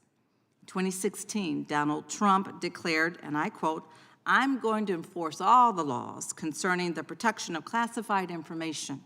No one will be above the law," end quote. Yet when his lawyer told him that it was going to be a crime if he didn't return the classified documents that he had after NARA, the DOJ, and the FBI requested multiple times that Trump returned the classified documents, yet he hid them. Trump himself acknowledged that the same year that service members have risked their lives to acquire classified intelligence to protect our country, yet he decided that his desire to keep these documents outweighed the potential loss of life for these people if those papers got out. Not only did Trump have a legal obligation, he also had a moral obligation to all of us, and he failed to live up to that. Mr. Herr, thank you for being here today. I'd like to talk about your report regarding President Biden and some of your findings. And for the sake of time, if you don't mind just answering yes or no, please answer this question. Page 187 of your report reads, "At no point did we find evidence that Mr. Biden intended or had reason to believe the information would be used to injure the United States or to benefit a foreign nation." Is this what you reported? For the sake of time, please answer yes or no. Congresswoman, you said page 187? Of your report, yes. Yes. At no point did we find evidence. Yes, that language is on page 187. Okay, so then this is what you reported, correct? Yes. That language is in my report. Okay, and Mr. Herr, you acknowledged on page 12 of your report that there are, as you said, numerous previous instances in which marked classified documents have been discovered intermixed with the personal papers of former executive branch officials and members of Congress. Please, once again, can you confirm for us, yes or no, the answer whether this is what you reported? That language appears at page 12 of my report. Page 323 also reads, as a matter of historical context, there have been numerous previous incidents in which marked classified documents have been discovered, intermixed with the personal papers of former executive branch officials and members of Congress. Is this what you reported? That language appears at page 323. Thank you. Now it's my understanding that this has happened before, where classified documents are swept up into official papers. So, Mr. Hur, aside from Donald Trump, are you aware of similar instances in history where officials who have had these classified documents engaged in a months-long elaborate scheme to hide those documents from federal law enforcement officials? The one case that comes to mind that we do address in the report is the prosecution of General Petraeus. So, are these historical examples, aside from Donald Trump, where officials instructed their aides to delete evidence pertaining to those classified documents? That was not present in the Petraeus prosecution, no. Okay. So the American people deserve, as we've always been saying all along here, that we deserve a leader who will not put themselves above the law, but will work with law enforcement and hold themselves accountable. Thank you, and I yield back. The gentlewoman from Wyoming is recognized.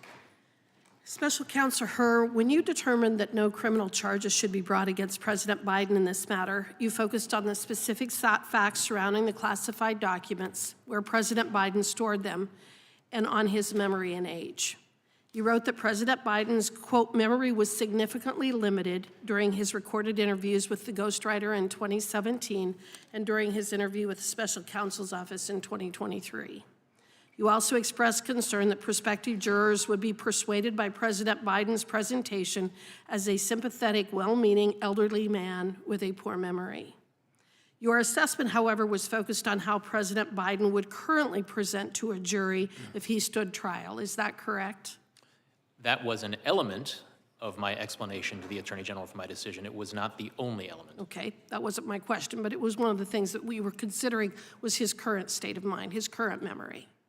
Correct? One of the things that I considered would be how, if a trial, whenever a trial theoretically were to be held, how President Biden would present himself to the jury if he elected to testify. Okay.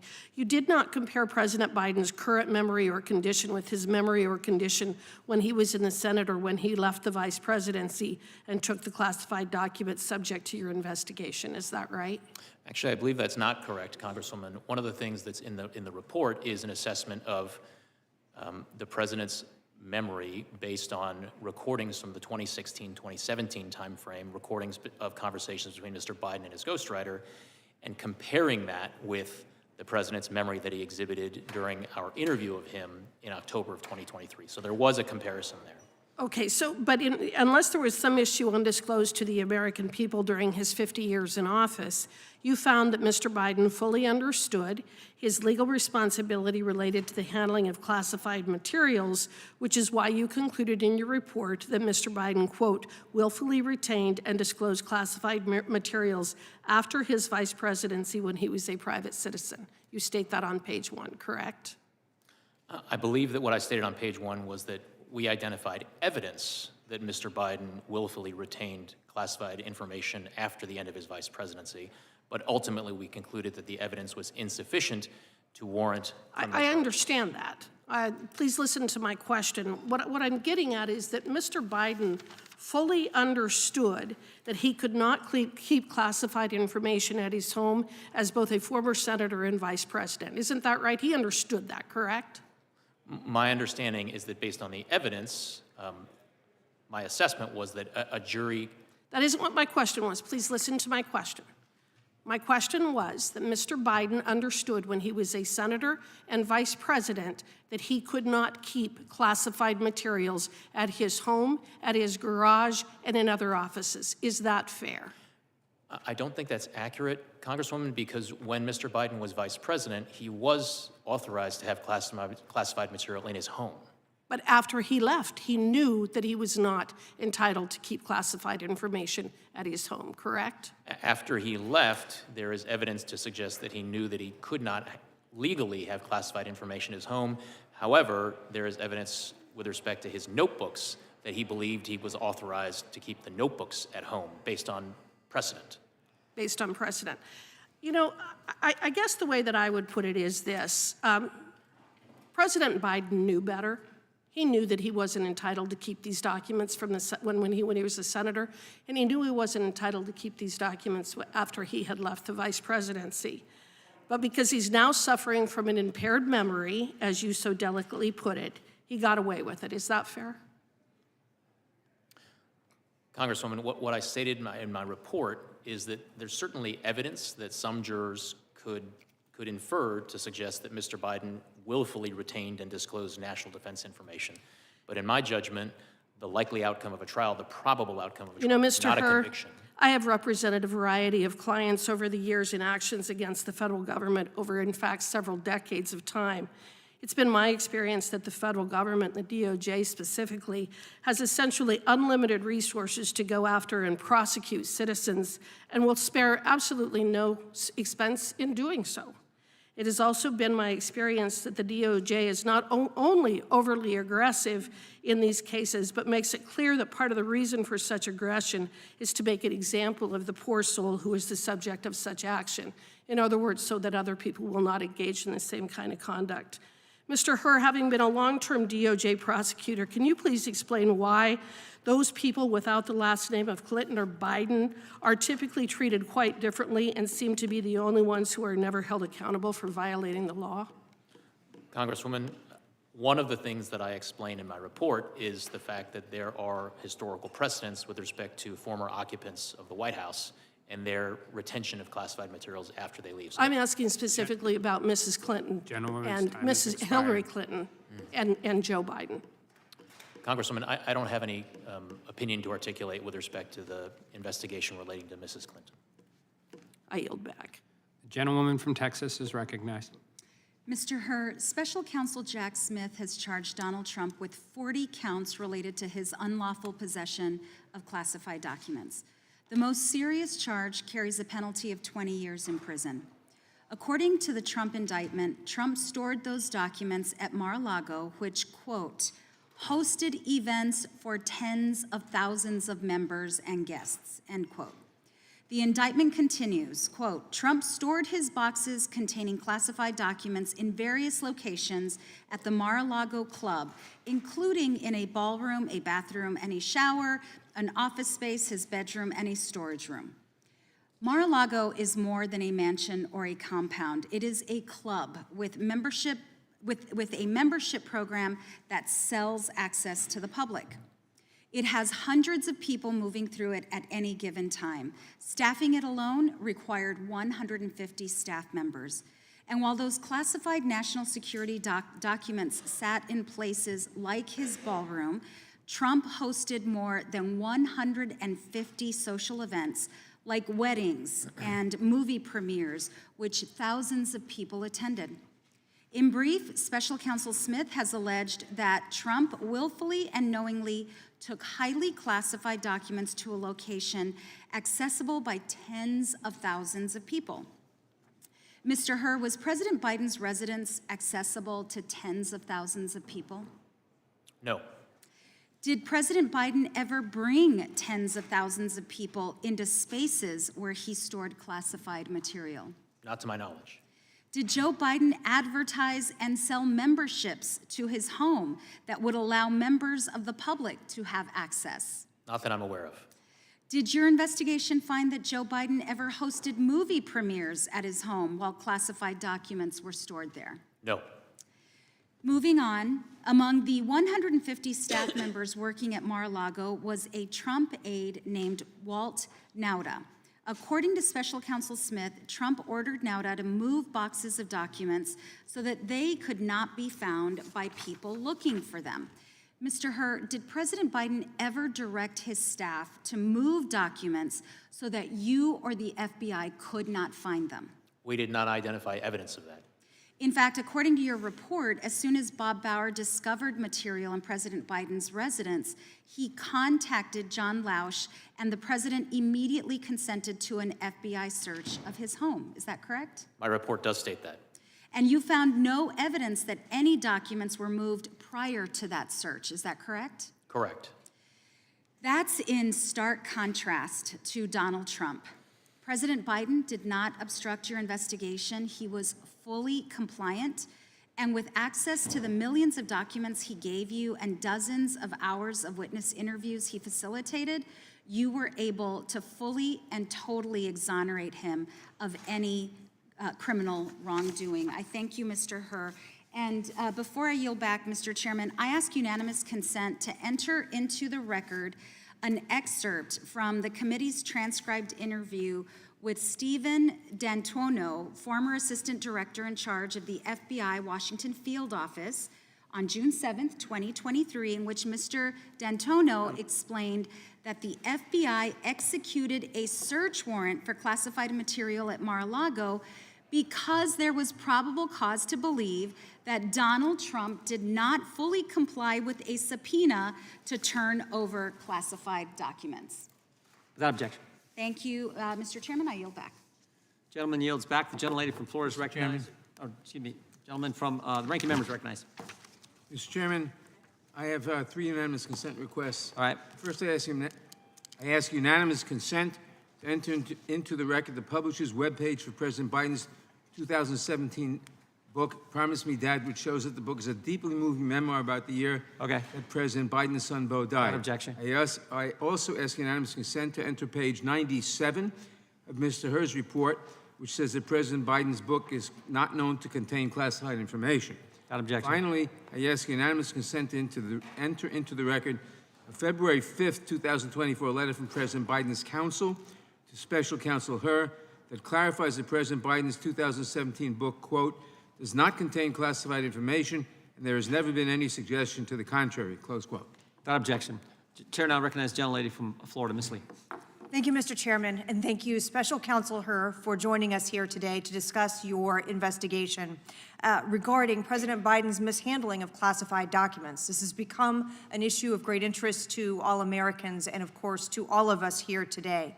As is outlined in your report, despite the discovery of confidential and top-secret records located in the president's personal residence in Delaware, including in his garage, office, and basement, the department declined prosecution, and my colleagues' questions today have focused on the highlights from your report, specifically referring to President Biden's mental capacity, his willful disregard for the law as a private citizen, and how he would be perceived if presented to a jury of his peers.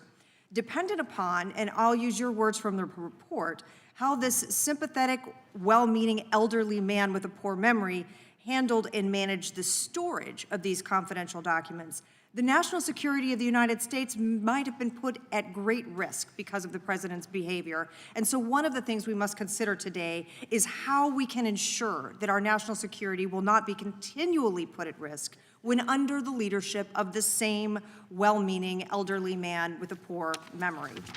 Since the release of the report, to your knowledge, has the Justice Department started to analyze a damage assessment of what may have been disclosed by these documents being mishandled and any ongoing national security risks from the inappropriate storage and retention of the documents?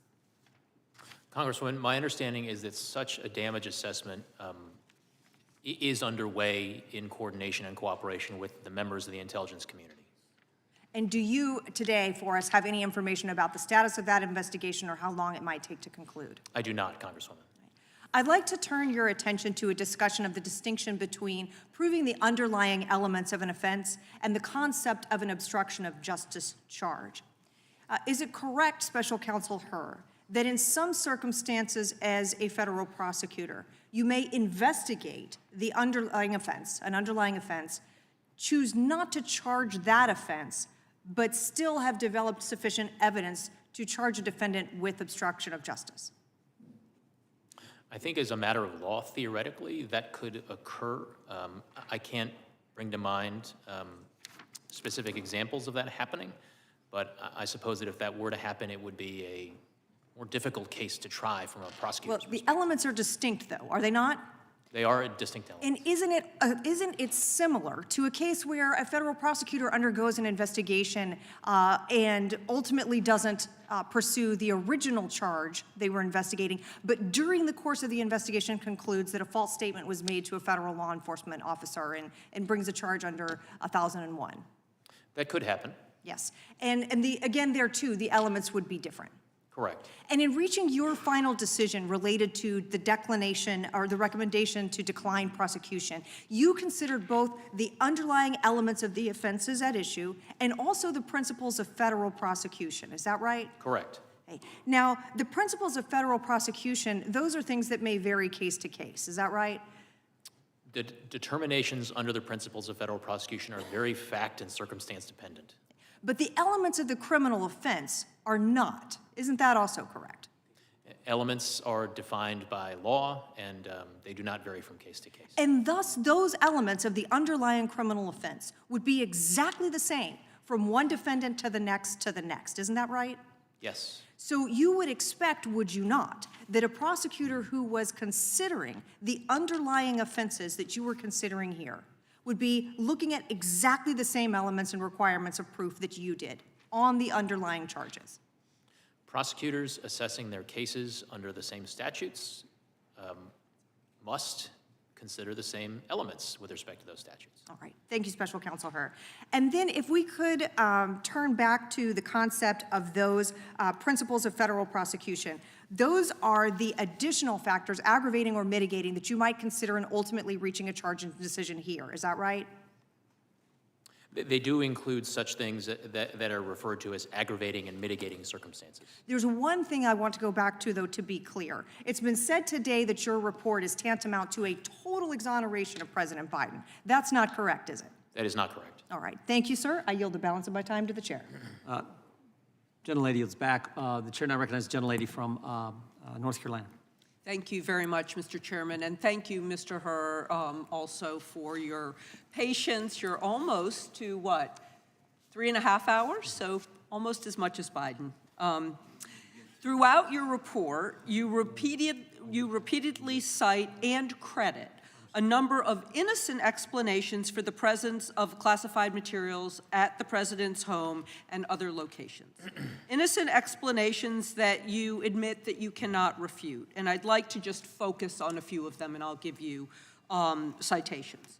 One of these explanations for the presence of classified documents is that a member of the president's staff maintained those documents when he was the vice president, and then mistakenly included them in sets of documents that were later sent to locations such as the Penn Biden Center and the University of Delaware. Is that correct? I believe that's correct, but if you have a specific page number for me, that would help me, Congressman. We'll get you one. That would be great. You also found that another innocent explanation to be more likely than a criminal explanation for the presence of classified documents that were found at the Penn Biden Center and the University of Delaware. Is that correct? Correct. Great. And then let's talk about the documents in the president's garage. As you noted, a reasonable juror could conclude that the location of the documents, surrounded by household junk, is not a place where a person knowingly and intentionally stores classified documents that are critical to his legacy. Instead, it looks more like a place where a person stores classified documents that he's unaware of. That's on page 209 of your report, correct? That is something that a reasonable juror could factor into his or her consideration of whether or not the president had criminal willful intent. Great. And you also noted that President Biden was allowed to have classified documents in his home for 8 years as vice president, and then again when he was president, and that he also had layers of staff who were responsible for assembling, carrying, storing, and retrieving these types of classified documents. Correct. And because of these facts, you determined it was, quote, entirely possible that the president did not know he still had some of these documents in his home when his vice presidency ended in 2017. That's on page 215.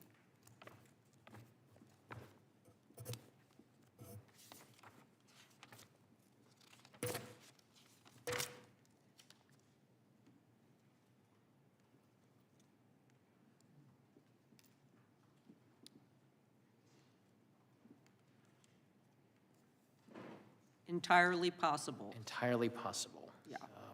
So that's the citation. I'm going to keep going because my time is running while you're looking. So you also cite the president's cooperation with your investigation as evidence that he did not have criminal intent. And I want to quote you here because this is important.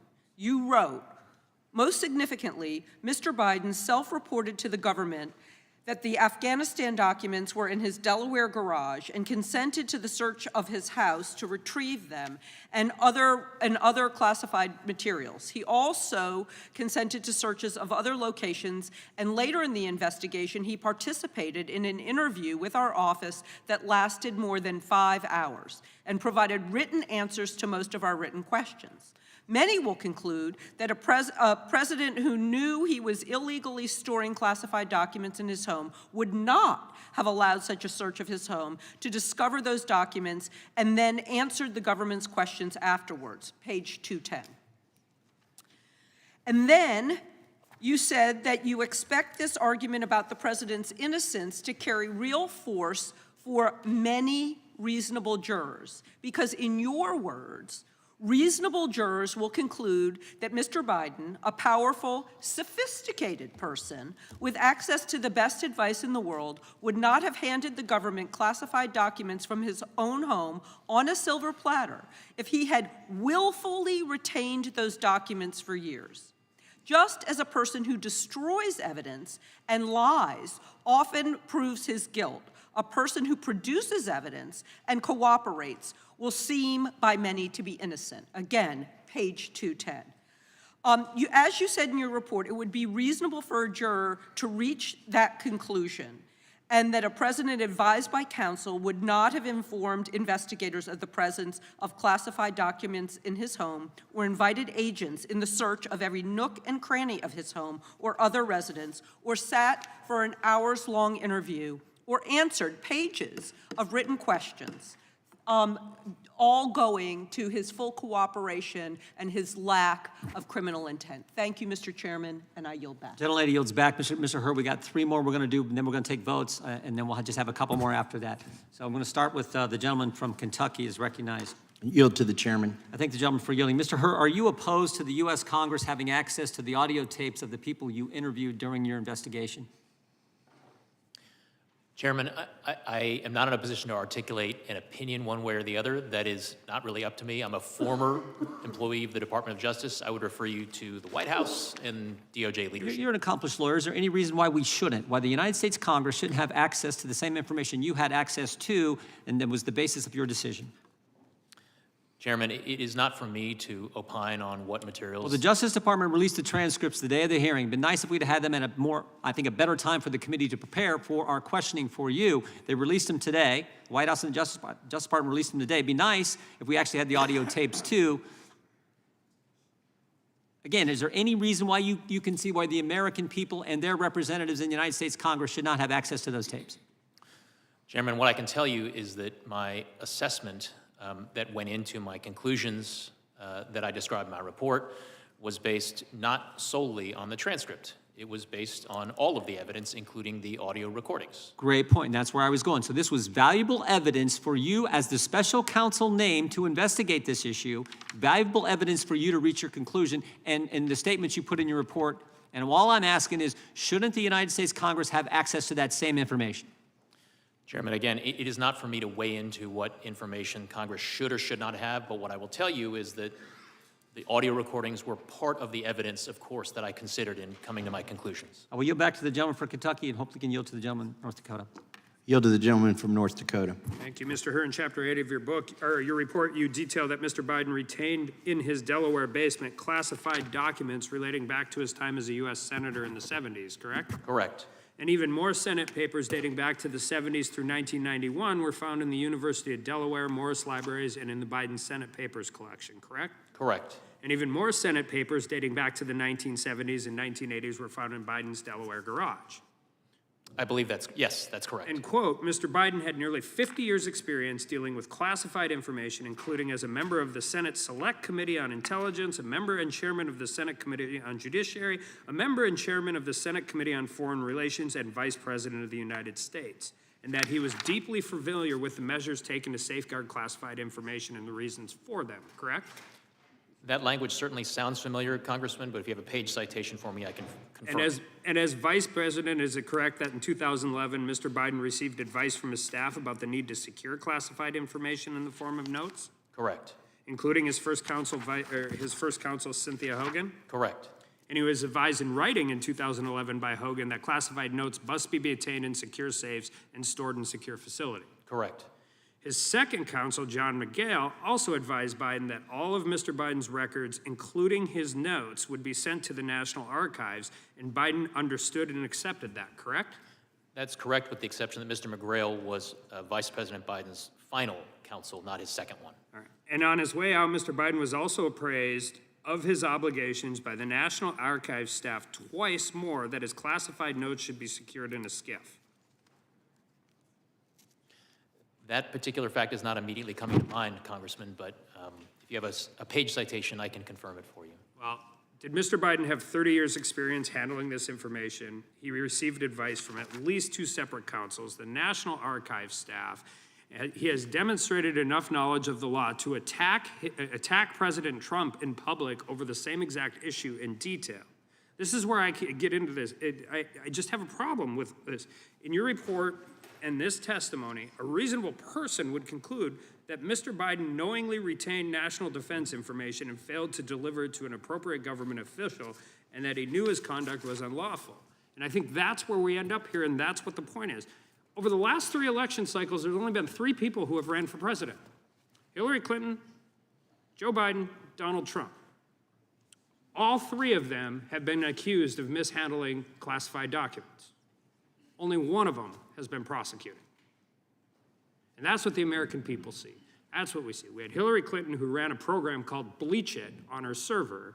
They used hammers to destroy evidence. Joe Biden has a 50-year history of misplacing classified documents in numerous different places. All of these cases have the same underlying elements of the crime, the same fact patterns, and yet we only see one person being prosecuted. And with that, I yield back to the gentleman from Kentucky. When time's expired, I yield back. Gentleman yields back. The ranking member is recognized for unanimous consent. Thank you, Mr. Chairman. Mr. Chairman, in light of what the chairman previously said, I ask unanimous consent that all transcribed interviews taken by the committee this year be made public. There's an objection to that. The gentlelady from Missouri is recognized for 5 minutes. Thank you, Mr. Chairman, and thank you for being here, Mr. Hur. St. Louis and I are here today once again to focus on the real issues that affect our communities instead of partisan hit jobs. Let me start by saying that the potential mishandling of classified information is a serious issue, and I believe it was appropriate for the Attorney General to appoint both special counsels in the Biden and Trump cases. As my colleagues have pointed out, President Biden fully complied with the investigation conducted by Special Counsel Hur, who did not find evidence sufficient to warrant criminal charges. Despite this outcome, Republicans have used the special counsel's report to further their longstanding efforts to re-elect the former white supremacist in chief, Donald Trump, who faces 40 criminal charges related to the mishandling of classified documents, including obstruction of justice. While President Biden returned all of the classified material and complied with the special counsel's investigation, let's remind ourselves what Donald Trump has said and done. He refused to turn over the classified documents in his possession to the National Archives. He is on tape sharing documents he said he could have declassified when he was president. He wrongly claimed in an interview that the Presidential Records Act allows him to do whatever he wants, and he was allowed to do everything he did. He also said on his right-wing social media platform, quote, "I'm allowed to do all of this." He continues to admit to his possession of these documents on the campaign trail. So this hearing is not a good faith oversight effort. It is just the latest in a long line of dysfunctional and destructive actions taken by this Republican majority. They don't care about responsible governance or making people's lives better. They don't have an affirmative agenda. They are throwing whatever they can at the wall and hoping it sticks, and they have zero credibility to talk about mental acuity when they support Donald Trump. The same Donald Trump who mixes up Joe Biden and Barack Obama and Nikki Haley and Nancy Pelosi, the same Donald Trump who incorrectly pronounced the words Venezuela, respected, and United States, the same Donald Trump who calls January 6 defendants hostages, and the same Donald Trump who believed bleach injections would treat COVID-19.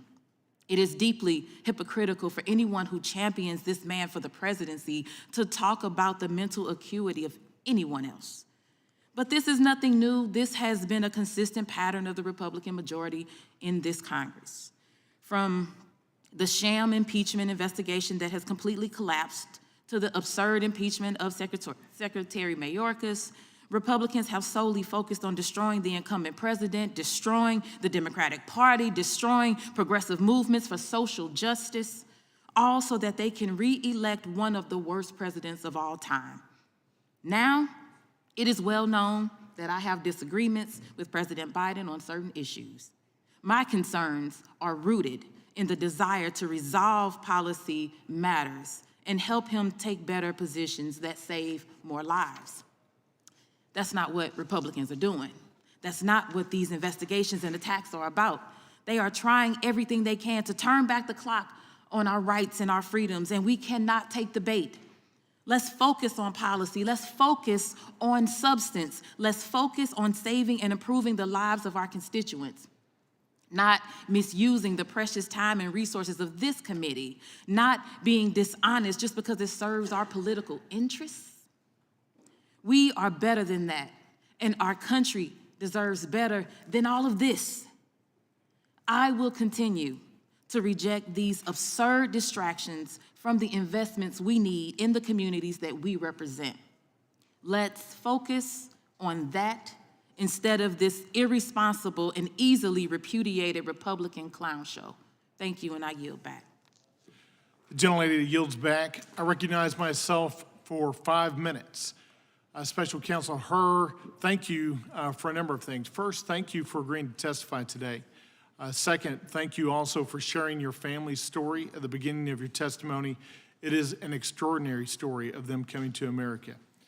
Third, let me also thank you for your in-depth investigation and your detailed report, and generally for your service as special counsel. It's not something that I think many people would look for, and certainly comes with a lot of burden, so thank you for your work. In your opening statement, you described your investigation as, quote, thorough and independent, and I agree with that. One where you attempted to give, quote, rigorous and detailed analysis. I also agree with that. And one where you say you, quote, must show your work, which we very much appreciate today. We don't normally see that. Did I recall your opening statement correctly as it relates to those quotes? Yes, sir, you do. In fact, as part of your investigation, you interviewed about 150 different witnesses. You looked at millions of different documents because you wanted to do a thorough investigation. Isn't that true? Correct. And you did this because you took your investigation extremely seriously and you wanted to reach accurate conclusions, correct? Very much. Then let's review some of your specific findings regarding the issues pertaining to competency and mental capacity of President Biden. Because as you say, this is very important to whether or not there was criminal willful intent. As you can see, I've set forth a number of different quotes up here on this board that I've prepared, some of which I'll read to you. Page 5, you say Mr. Biden's, quote, Mr. Biden's memory was significantly limited. Then again on page 6, you say Mr. Biden would likely present himself to a jury as a sympathetic, well-meaning, elderly man with a poor memory. Then on page 207, you say Mr. Biden's memory also appeared to have significant limitations. And then again on page 208, he did not remember when he was vice president, and he did not remember even within several years when his son Beau died. You finally make the statement on page 248, quote, for these jurors, Mr. Biden's apparent lapses and failures in February and April 2017 will likely appear consistent with the diminished capacities and faulty memory he showed. Those were astounding conclusions to me, and as I look through those quotes, I have to say I hearken back to my time before Congress. I was a judge, and one of the things that I oversaw was guardianships. And frankly, when I read your conclusions, red flags began to go up in my mind because I oversaw hundreds of guardianships back in Texas. And as I saw your conclusions, I began to wonder, what does the DC statute say about guardianships and how you define an incapacitated individual in Washington, DC? And I want to show you this statute because I presume, are you familiar with the statute at all?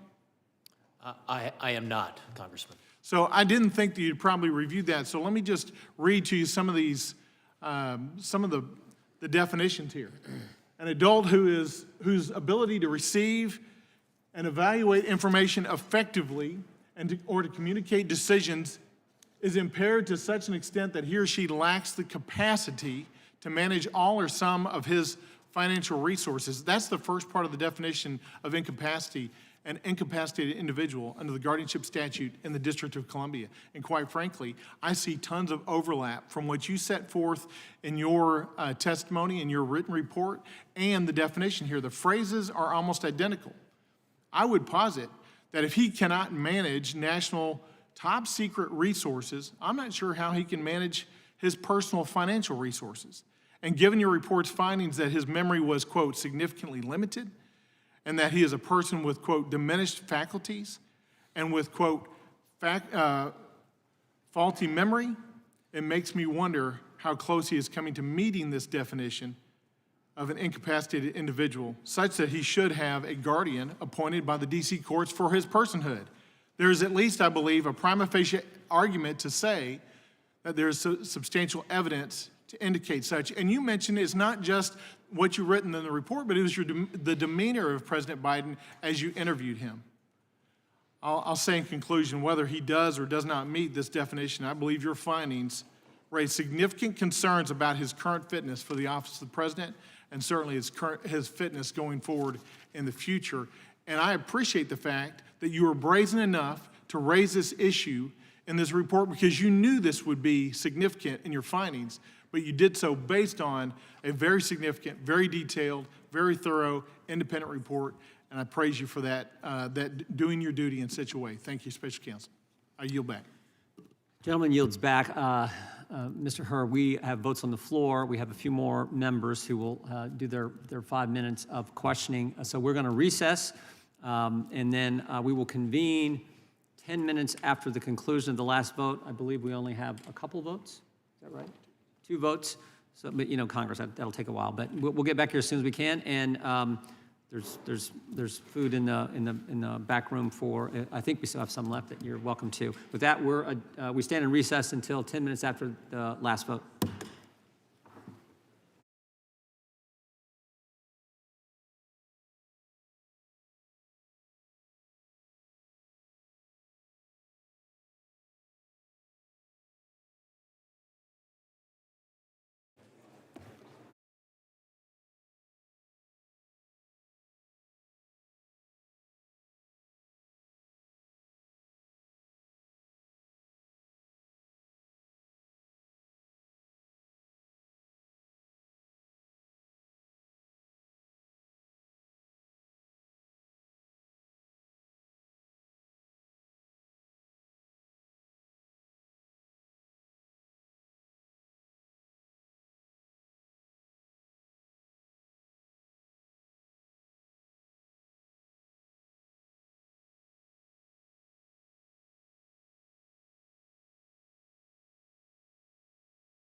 See, we have a former colleague of ours, Mr. Bratt from the great state of Virginia. Welcome to the committee. Mr. Herr, we will now go to the gentleman from Maryland for 5 minutes. Mr. Ivey. Thank you, Mr. Chairman, and Mr. Herr, appreciate you coming in today. I did want to deal with one preliminary matter, which is the issue of the release of the transcript. I've heard complaints from my Republican colleagues about the White House only releasing the transcript from the Biden interview this morning. But I have to note that there are, I think, over 90 transcripts that are being held by the majority here in the Judiciary Committee and Oversight Committee for interviews that we all care about. They all go directly to issues with respect to the alleged impeachment inquiry. It's kind of the pot calling the kettle black, it seems to me, as an understatement. So I noted, too, that when the ranking member requested the majority release the transcripts, the chairman objected. So I hope that we can move forward in the mode of cooperation and sharing information. I think it's just reasonable to do. Mr. Herr, I wanted to thank you again for the work you did. I don't agree with everything you wrote in the report, but that's the nature of the business, I think. But I did want to ask you about this. I know you started off with, in the first line executive summary, we conclude that no criminal charges are warranted in this matter. And I take it that's still your position today. Yes, it is. All right. You also noted a little bit below that, for the reasons summarized below, we conclude that the evidence does not establish Mr. Biden's guilt beyond a reasonable doubt. You still share that, still hold that view? I do. Okay, and even though you objected to the use of the word exonerated, from your perspective, he's been cleared of all criminal charges in your investigation. Is that fair? I determined that based on the evidence, criminal charges are not warranted. Okay, and I did want to go to the issue of material distinctions that you raised in your report between President Biden and former President Trump. We've got a document up here that lays some of it out, and you've answered some questions about this already, but I think it seemed to be highly relevant in your analysis that President Biden cooperated, and I wanted to walk through a couple of those points. One is that he turned in classified documents to the National Archives and to the Department of Justice upon request. Is that fair? That was a factor that we considered, yes, Congressman. All right, he cooperated with your investigation? Yes. Consented to the search of multiple locations, including his house? Correct. Sat for a voluntary interview? Yes. And that was 5 hours over 2 days? A little over 5 hours over 2 days. Okay. Turned over and allowed investigators to review handwritten notebooks he believed to be his personal property? Correct. Now, with respect to the comparison with former President Trump, and I believe this is on page 11, which is still in your executive summary.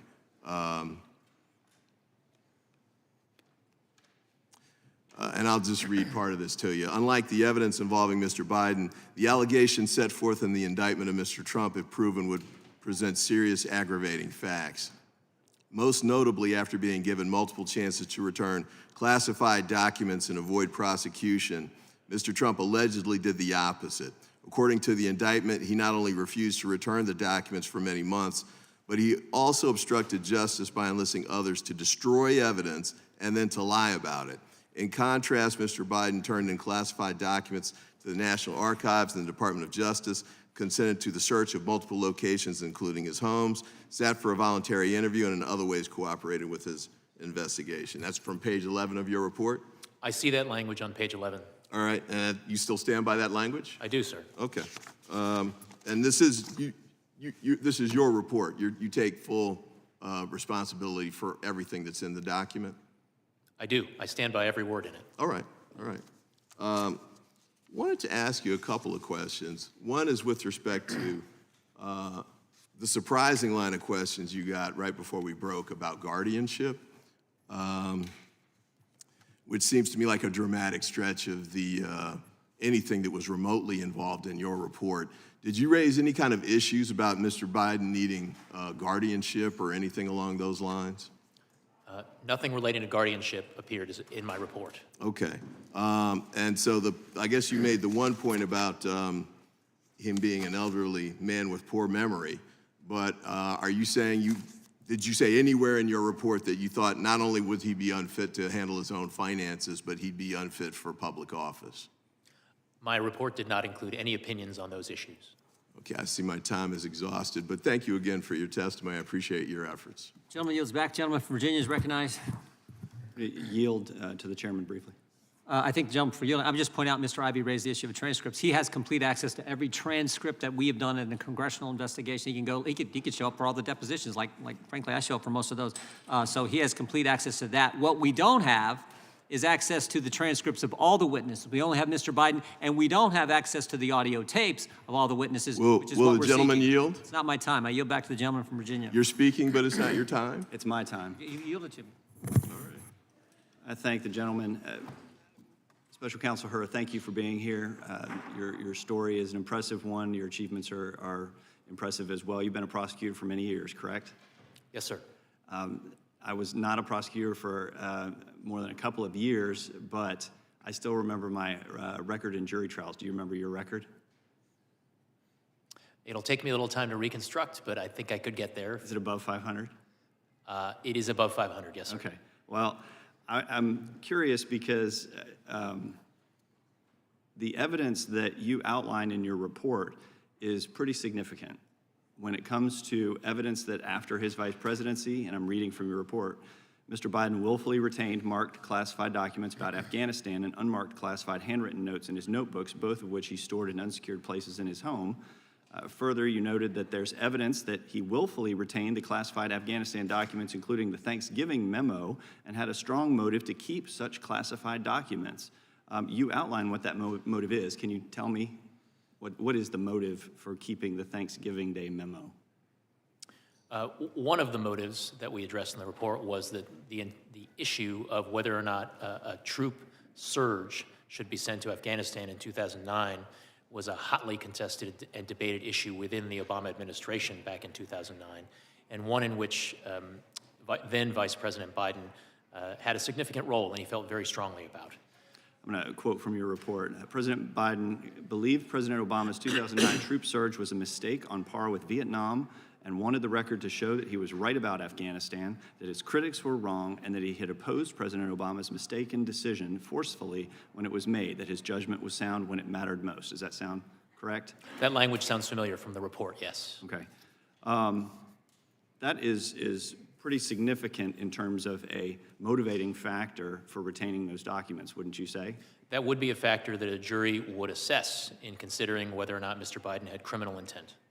And I also know that President Biden was working with a ghostwriter on a book, Mark Zwanecker, correct? Correct. And your investigation concluded when President Biden began work on his memoir, correct? At what time did your investigation conclude? With respect to the second book published in 2017, we identified evidence that Mr. Biden began recorded conversations with Mr. Zwanitzer in 2016 before the end of Mr. Biden's vice presidency. And it's your understanding that while Mr. Zwanecker interviewed President Biden, he read classified information from his notebooks nearly verbatim, sometimes for an hour or more at a time, correct? Correct. And was Mr. Zwanetter authorized to receive this classified information? He was not. And in fact, in their February 16th meeting, which has been alluded to earlier, isn't it true that President Biden read aloud and nearly verbatim classified information regarding the actions and views of U.S. military leaders and the CIA director relating to the foreign country and a foreign terrorist organization? I believe that occurred, that was captured in a recording later in 2017, I believe in April of 2017, not February. Okay. And Mr. Zwanetter became aware of your appointment as special counsel, correct? At some point, Mr. Zwanitzer did become aware of my appointment, yes. And upon learning of the investigation, Mr. Zwanetter deleted digital audio recordings of his conversations with Mr. Biden during the writing of the book, Promise Me, Dad. Correct. Did investigators with your office interviewed Mr. Zwanetter about the deleted recordings, and he admitted that part of his motivation for deleting this recording was because he was aware there was an investigation, correct? Correct. And did this conduct raise concerns with your office? It did. We considered it to be significant evidence that we needed to follow up on. Significant evidence, and I would argue that you also had significant evidence surrounding the retention of these documents, the storage of these documents. And even though there was a bit of a disconnect between what a reasonable juror could conclude, the intent was there, the motive was there for the book, for exoneration, and I would argue that you had enough to move forward. My time has expired. I yield back. Gentlelady from Vermont is recognized for 5 minutes. Thank you, Mr. Chair, and thank you, Special Counsel Herr, for being here today. I know it's been hours and hours, and I really appreciate you staying to the bitter end here. And I think it speaks to the possibility and promise afforded by this nation that you, as a child of immigrants, sit here as special counsel, and I, as a child of an immigrant, sit here as a member of Congress. There is a lot that's been said today, and part of the challenge that I have is trying to translate this for my constituents back home. And so I want to start with sort of the top line. So you were tasked with identifying whether criminal conduct occurred regarding classified documents. And after over a year of investigation, including 150 witness interviews and over 7 million documents reviewed, you wrote in the first sentences of the executive summary, quote, "We conclude that no criminal charges are warranted in this matter. We would reach the same conclusion even if Department of Justice policy did not foreclose criminal charges against a sitting president." Were those your words? Yes. Thank you.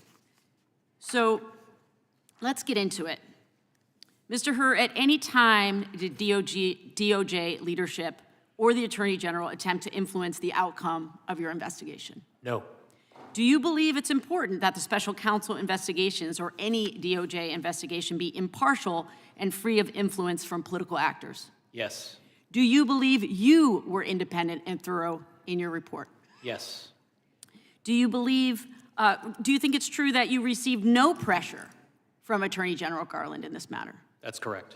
Is it true that you had all of the resources that you needed enabled for you to conduct your interviews, to conduct your investigation, and to complete your report? Yes. Is it true that you recommended that the Attorney General decline to charge President Biden? I submitted a report to the Attorney General explaining my decision that criminal charges were not warranted in this matter. Right, so you said on page 1 of the report, quote, "We conclude that the evidence does not establish Mr. Biden's guilt beyond a reasonable doubt." Is it true that your report ultimately concluded that the evidence did not support a finding beyond a reasonable doubt that President Biden willfully retained classified materials? Yes. Is it true that President Biden cooperated with your investigation? Yes. Is it true that President Biden sat for an interview with you the day after the October 7th attacks in Israel in the midst of an international crisis? He sat for interviews over 2 days, October 8th and October 9th. Thank you. Is it true that that President Biden allowed the FBI to conduct thorough searches of his home and his beach house? Yes. Is it true that your report found multiple possible innocent explanations as to why the classified documents ended up where they did? As part of our analysis, we walked through a number of different explanations that defense counsel could present at trial if this case were charged. And as you said on page 6 of your report, quote, "In addition to this shortage of evidence, there are other innocent explanations for the documents that we cannot refute."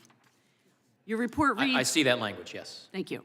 Your report reads, "With one exception, there is no record of the Department of Justice prosecuting a former president or vice president for mishandling classified documents from his own administration. The exception is former President Trump." Am I reading that correctly? Yes. Is it true, or is it correct that your report recommends no charges and that that would be the case even if he were not a sitting president?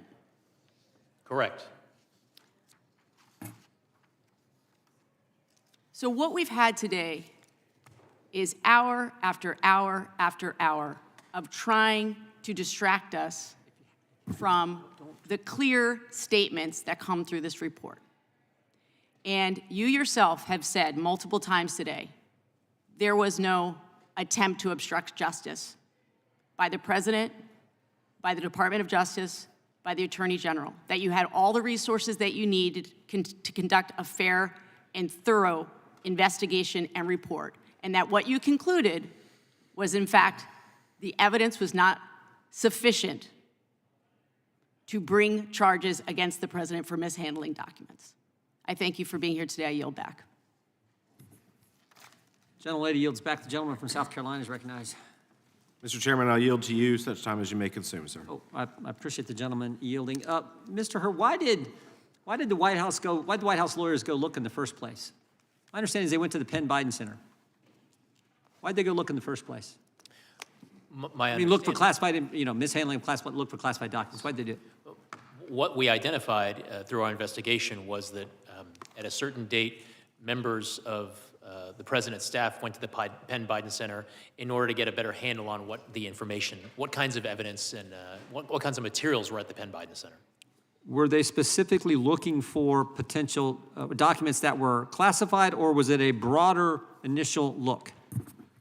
My understanding is that it was a broader initial look, and I'm looking at Chapter 14, page 257 of my report about a visit in March 2021 to the Penn Biden Center. Okay. In March? In March of 2021. And was this after the Justice Department began their investigation into President Trump? I confess I don't have the date of the beginning of the investigation into President Trump at hand, Chairman. I believe it was the same month. I mean, I believe it was after, so I was just curious of that. Now, one other thing I think is important for folks to understand is President Biden had this information everywhere. I mean, you said they initially went to the Penn Biden Center. Which location was it at? Do you remember when they initially did their look? Was it at the transition office? Was it at the temporary Penn Biden Center in Chinatown? Or was that at its current location where the Penn Biden Center currently sits here in, final location, I guess, in D.C.? Do you remember? I believe the visit that I referenced in March 2021 that's described on page 257 was to the Penn Biden Center's permanent and current location. Permanent and current. So there were three places, those three places classified information was at. Is that fair to say? That's correct. The initial transition office, immediately after the end of the vice presidency, the Penn Biden Center's temporary office, and then the Penn Biden Center's permanent office. Okay, so those, and then you had the University of Delaware Library, the University of Delaware Biden Center, right? So that's 5 total, and then you had multiple places in his home. Correct. The garage, the den, the office upstairs, and the office downstairs. Correct. So what is that? That's like 9 different places. I've lost count, sir, but Yeah, that sounds right. It's everywhere, and it was documents over a 50-year time frame. And then by comparison, because the Democrats want to keep comparing to President Trump's classified documents right at his home with Secret Service protection. I don't know that they're anywhere else, were they? I'm not aware of other locations, President. Yeah, I think that's an important distinction. I would yield back to the gentleman for South Carolina. Appreciate him yielding. Thank you, Chairman. Briefly, I know we've got 2 minutes left, but Mr. Hur, how would you define willful? With respect to the intent of willfulness, what a jury has to conclude is that someone knew that their conduct was illegal when they engaged in that conduct. Right, it's intentional, right? It's not by accident. It's not accidental or involuntary. Correct. Okay, so here's where I disagree with your portion of the report on willful, is that you have a gentleman who served 36 years in the Senate. I've only been here a year, but I understand the importance of handling classified information. He served 8 years as vice president. In 2010, it came to the attention of the vice president's staff that classified briefing books had not been returned. Even if they were returned, some of the content was missing. The same year, the executive secretary raised that nearly 30 of the classified briefing books from the first 6 months of 2010 were missing. In August of that year, then Vice President Biden failed to return top secret, sensitive compartmented information contents of a classified briefing book from a trip that he took to the Hamptons. And to date, you were unable to determine if these documents were ever recovered. Is that correct? Correct. So to me, this wasn't. When does willfulness when does willfulness factor in? Is it now in his diminished mental capacity, or is it then when he was serving as senator and vice president? A jury would be assessing President Biden's mental state and his intent, or whether or not he had willfulness at the time that the conduct was committed. Correct, and I think everyone can kind of plainly see the transgression or the difference between then candidate Biden or Vice President Biden and what is going on now. And so this is where I go to it. As the chairman talked about it in his opening comments, he had 8 million reasons to to hold these documents. In fact, he disclosed some of this information to his ghostwriter. And so I think that there could have been willfulness. And I think, I've got 10 seconds left, but look, since 2016, there have been 3 candidates to run for president. All 3 have had allegations of issues surrounding the retention and holding of classified documents. But Mr. Hur, only one of them has been charged, and that's President Trump. And that's why people think and view this as a 2-tiered system of justice. Thank you, sir. Gentleman yields back. The chair now recognizes the gentleman from, Sheila, you have unanimous consent? Yeah, I'll wait. Let him go ahead. Gentleman from Colorado, Mr. Buck. Thank you. Mr. Hur, they say they save the best for last, so I'm looking forward to this opportunity. First of all, what I've observed in this hearing is that one side thinks you're trying to get President Trump elected, and the other side thinks you're trying to get President Biden elected. I served as a prosecutor for 25 years. I know that you're going to take grief from both sides. You must be doing a great job in your report and during your investigation if you have convinced both sides that you are somewhere in the middle. I commend you for your background. I would have loved to have met Chief Justice Rehnquist. What a hero to conservatives and really Americans, and that must have been a great opportunity for you. But when both sides attack you, my admonition is welcome to Congress. How many, I do have a question, and it goes along the lines of what Mr. Armstrong and Mr. Fry were asking you earlier. I'm really confused about willfulness and your view of willfulness. It's clear to me that at the time, Vice President Biden knew he had classified documents. He told his, after he left the vice presidency, he told his biographer, ghostwriter, those classified documents are in the basement. So he had the mental state that he had classified documents. He also knew that his basement was not a SCIF. It is not a secure area. And so at the point, if at that point in time he said, oh my gosh, I've got to call the archivist, I've got to call Secret Service somebody and get these documents taken away, perhaps he has this defense of acting as quickly as he knew about the documents. But I don't see where the willfulness is missing when he had those two. The element's pretty clear. He possessed classified documents. He held them in a non-secure area, and he did so knowingly. He knew he had classified documents in an unsecure area. Where is the willfulness missing? Well, sir, prosecutor to prosecutor, I certainly agree with you that the evidence in the form of the audio recorded statement where the president said to his ghostwriter, I just found all the classified stuff downstairs, that is evidence that any prosecutor would present as significant evidence in a case if this went to trial. And reasonable jurors might well infer that President Biden formed criminal intent based on that piece of evidence. But what we did in our report was to try to walk through exhaustively. You know well as a prosecutor, you need to assess with a very cold eye the strengths of your case and the weaknesses of your case, and try to anticipate arguments that defense counsel might well present at trial. And what we tried to do in our report was to walk through potential arguments that would be presented by defense lawyers at the president's trial, and to determine how, by our judgment, how jurors would receive and perceive the evidence presented, including but not limited to evidence relating to the president's memory gaps that were in various pieces of evidence that we assessed. So how do you overcome that recording where he says, I've got classified documents? He's 30 years in the Senate or whatever it is. He obviously knows how he has to treat classified documents. I've got classified documents in the basement. What is the defense to that? That it was a made-up recording? That it wasn't his voice? That everyone was wrong? How do you defend that particular fact, as well as I did a lot of tax cases. You had to prove a pattern of conduct. And in this case, he had a lot of documents in a lot of places. How do you overcome those things? Yes, Congressman. So we walk through a number of different evidentiary gaps that reasonable jurors might focus on, as well as a number of different defense arguments that the president's defense lawyers could present at trial. The first is a theory or an argument to the jury that the president, yes, he did say to his ghostwriter, I just found all the classified stuff downstairs, but then soon thereafter forgot about the documents. And therefore, it would be difficult to convince a jury that actually he knew that it was illegal to keep the documents and he continued to do so. A second argument that we considered is that perhaps these documents never actually were in Virginia in his private rental home there. Perhaps the documents were there by virtue of staff or himself having those documents at the Delaware home from the time that he was still vice president all the way through the time of their being discovered. And finally, another theory that we walk through in the report is that there were 2 folders of marked classified documents relating to Afghanistan found in the box in the president's Delaware garage.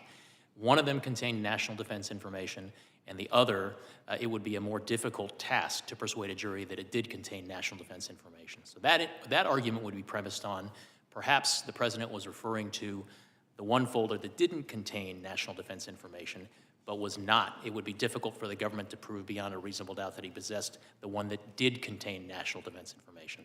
So I just laid a lot on you there, but we do our best to explain that at some length in the report. Thank you. I yield back. Gentleman yields back. Mr. Chairman, Gentlelady from Texas recognized. I thank you.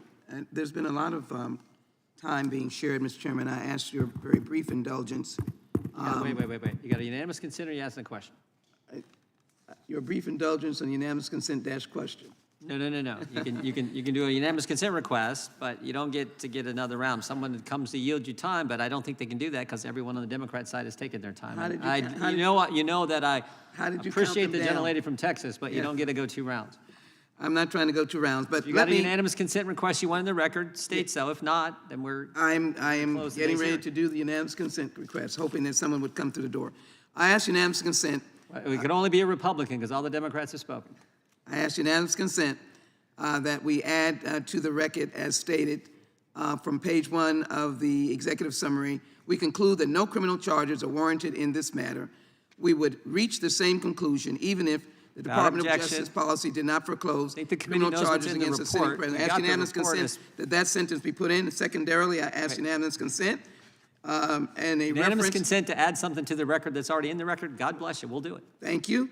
And I add, with the emphasis of Sheila Jackson Lee does not have, and I particularly ask that this be added to the record that Mr. Hur stated that Biden couldn't recall when his son Beau died. I add unanimous consent out of an article in Politico and indicate that there was no mercy given to Mr. Biden and no mercy given to him in the decision of this report. Without objection, so entered. Mr. Hur, even though there wasn't a question there, do you want to respond to any of that? No, Chairman. All right. Mr. Hur, we want to thank you for being here today. And we wish the best to you and your family. This concludes today's hearing. We thank our witnesses for appearing before the committee today without objection. All members will have 5 legislative days to submit additional written questions for the witness or additional materials for the record. Without objection, the hearing is adjourned.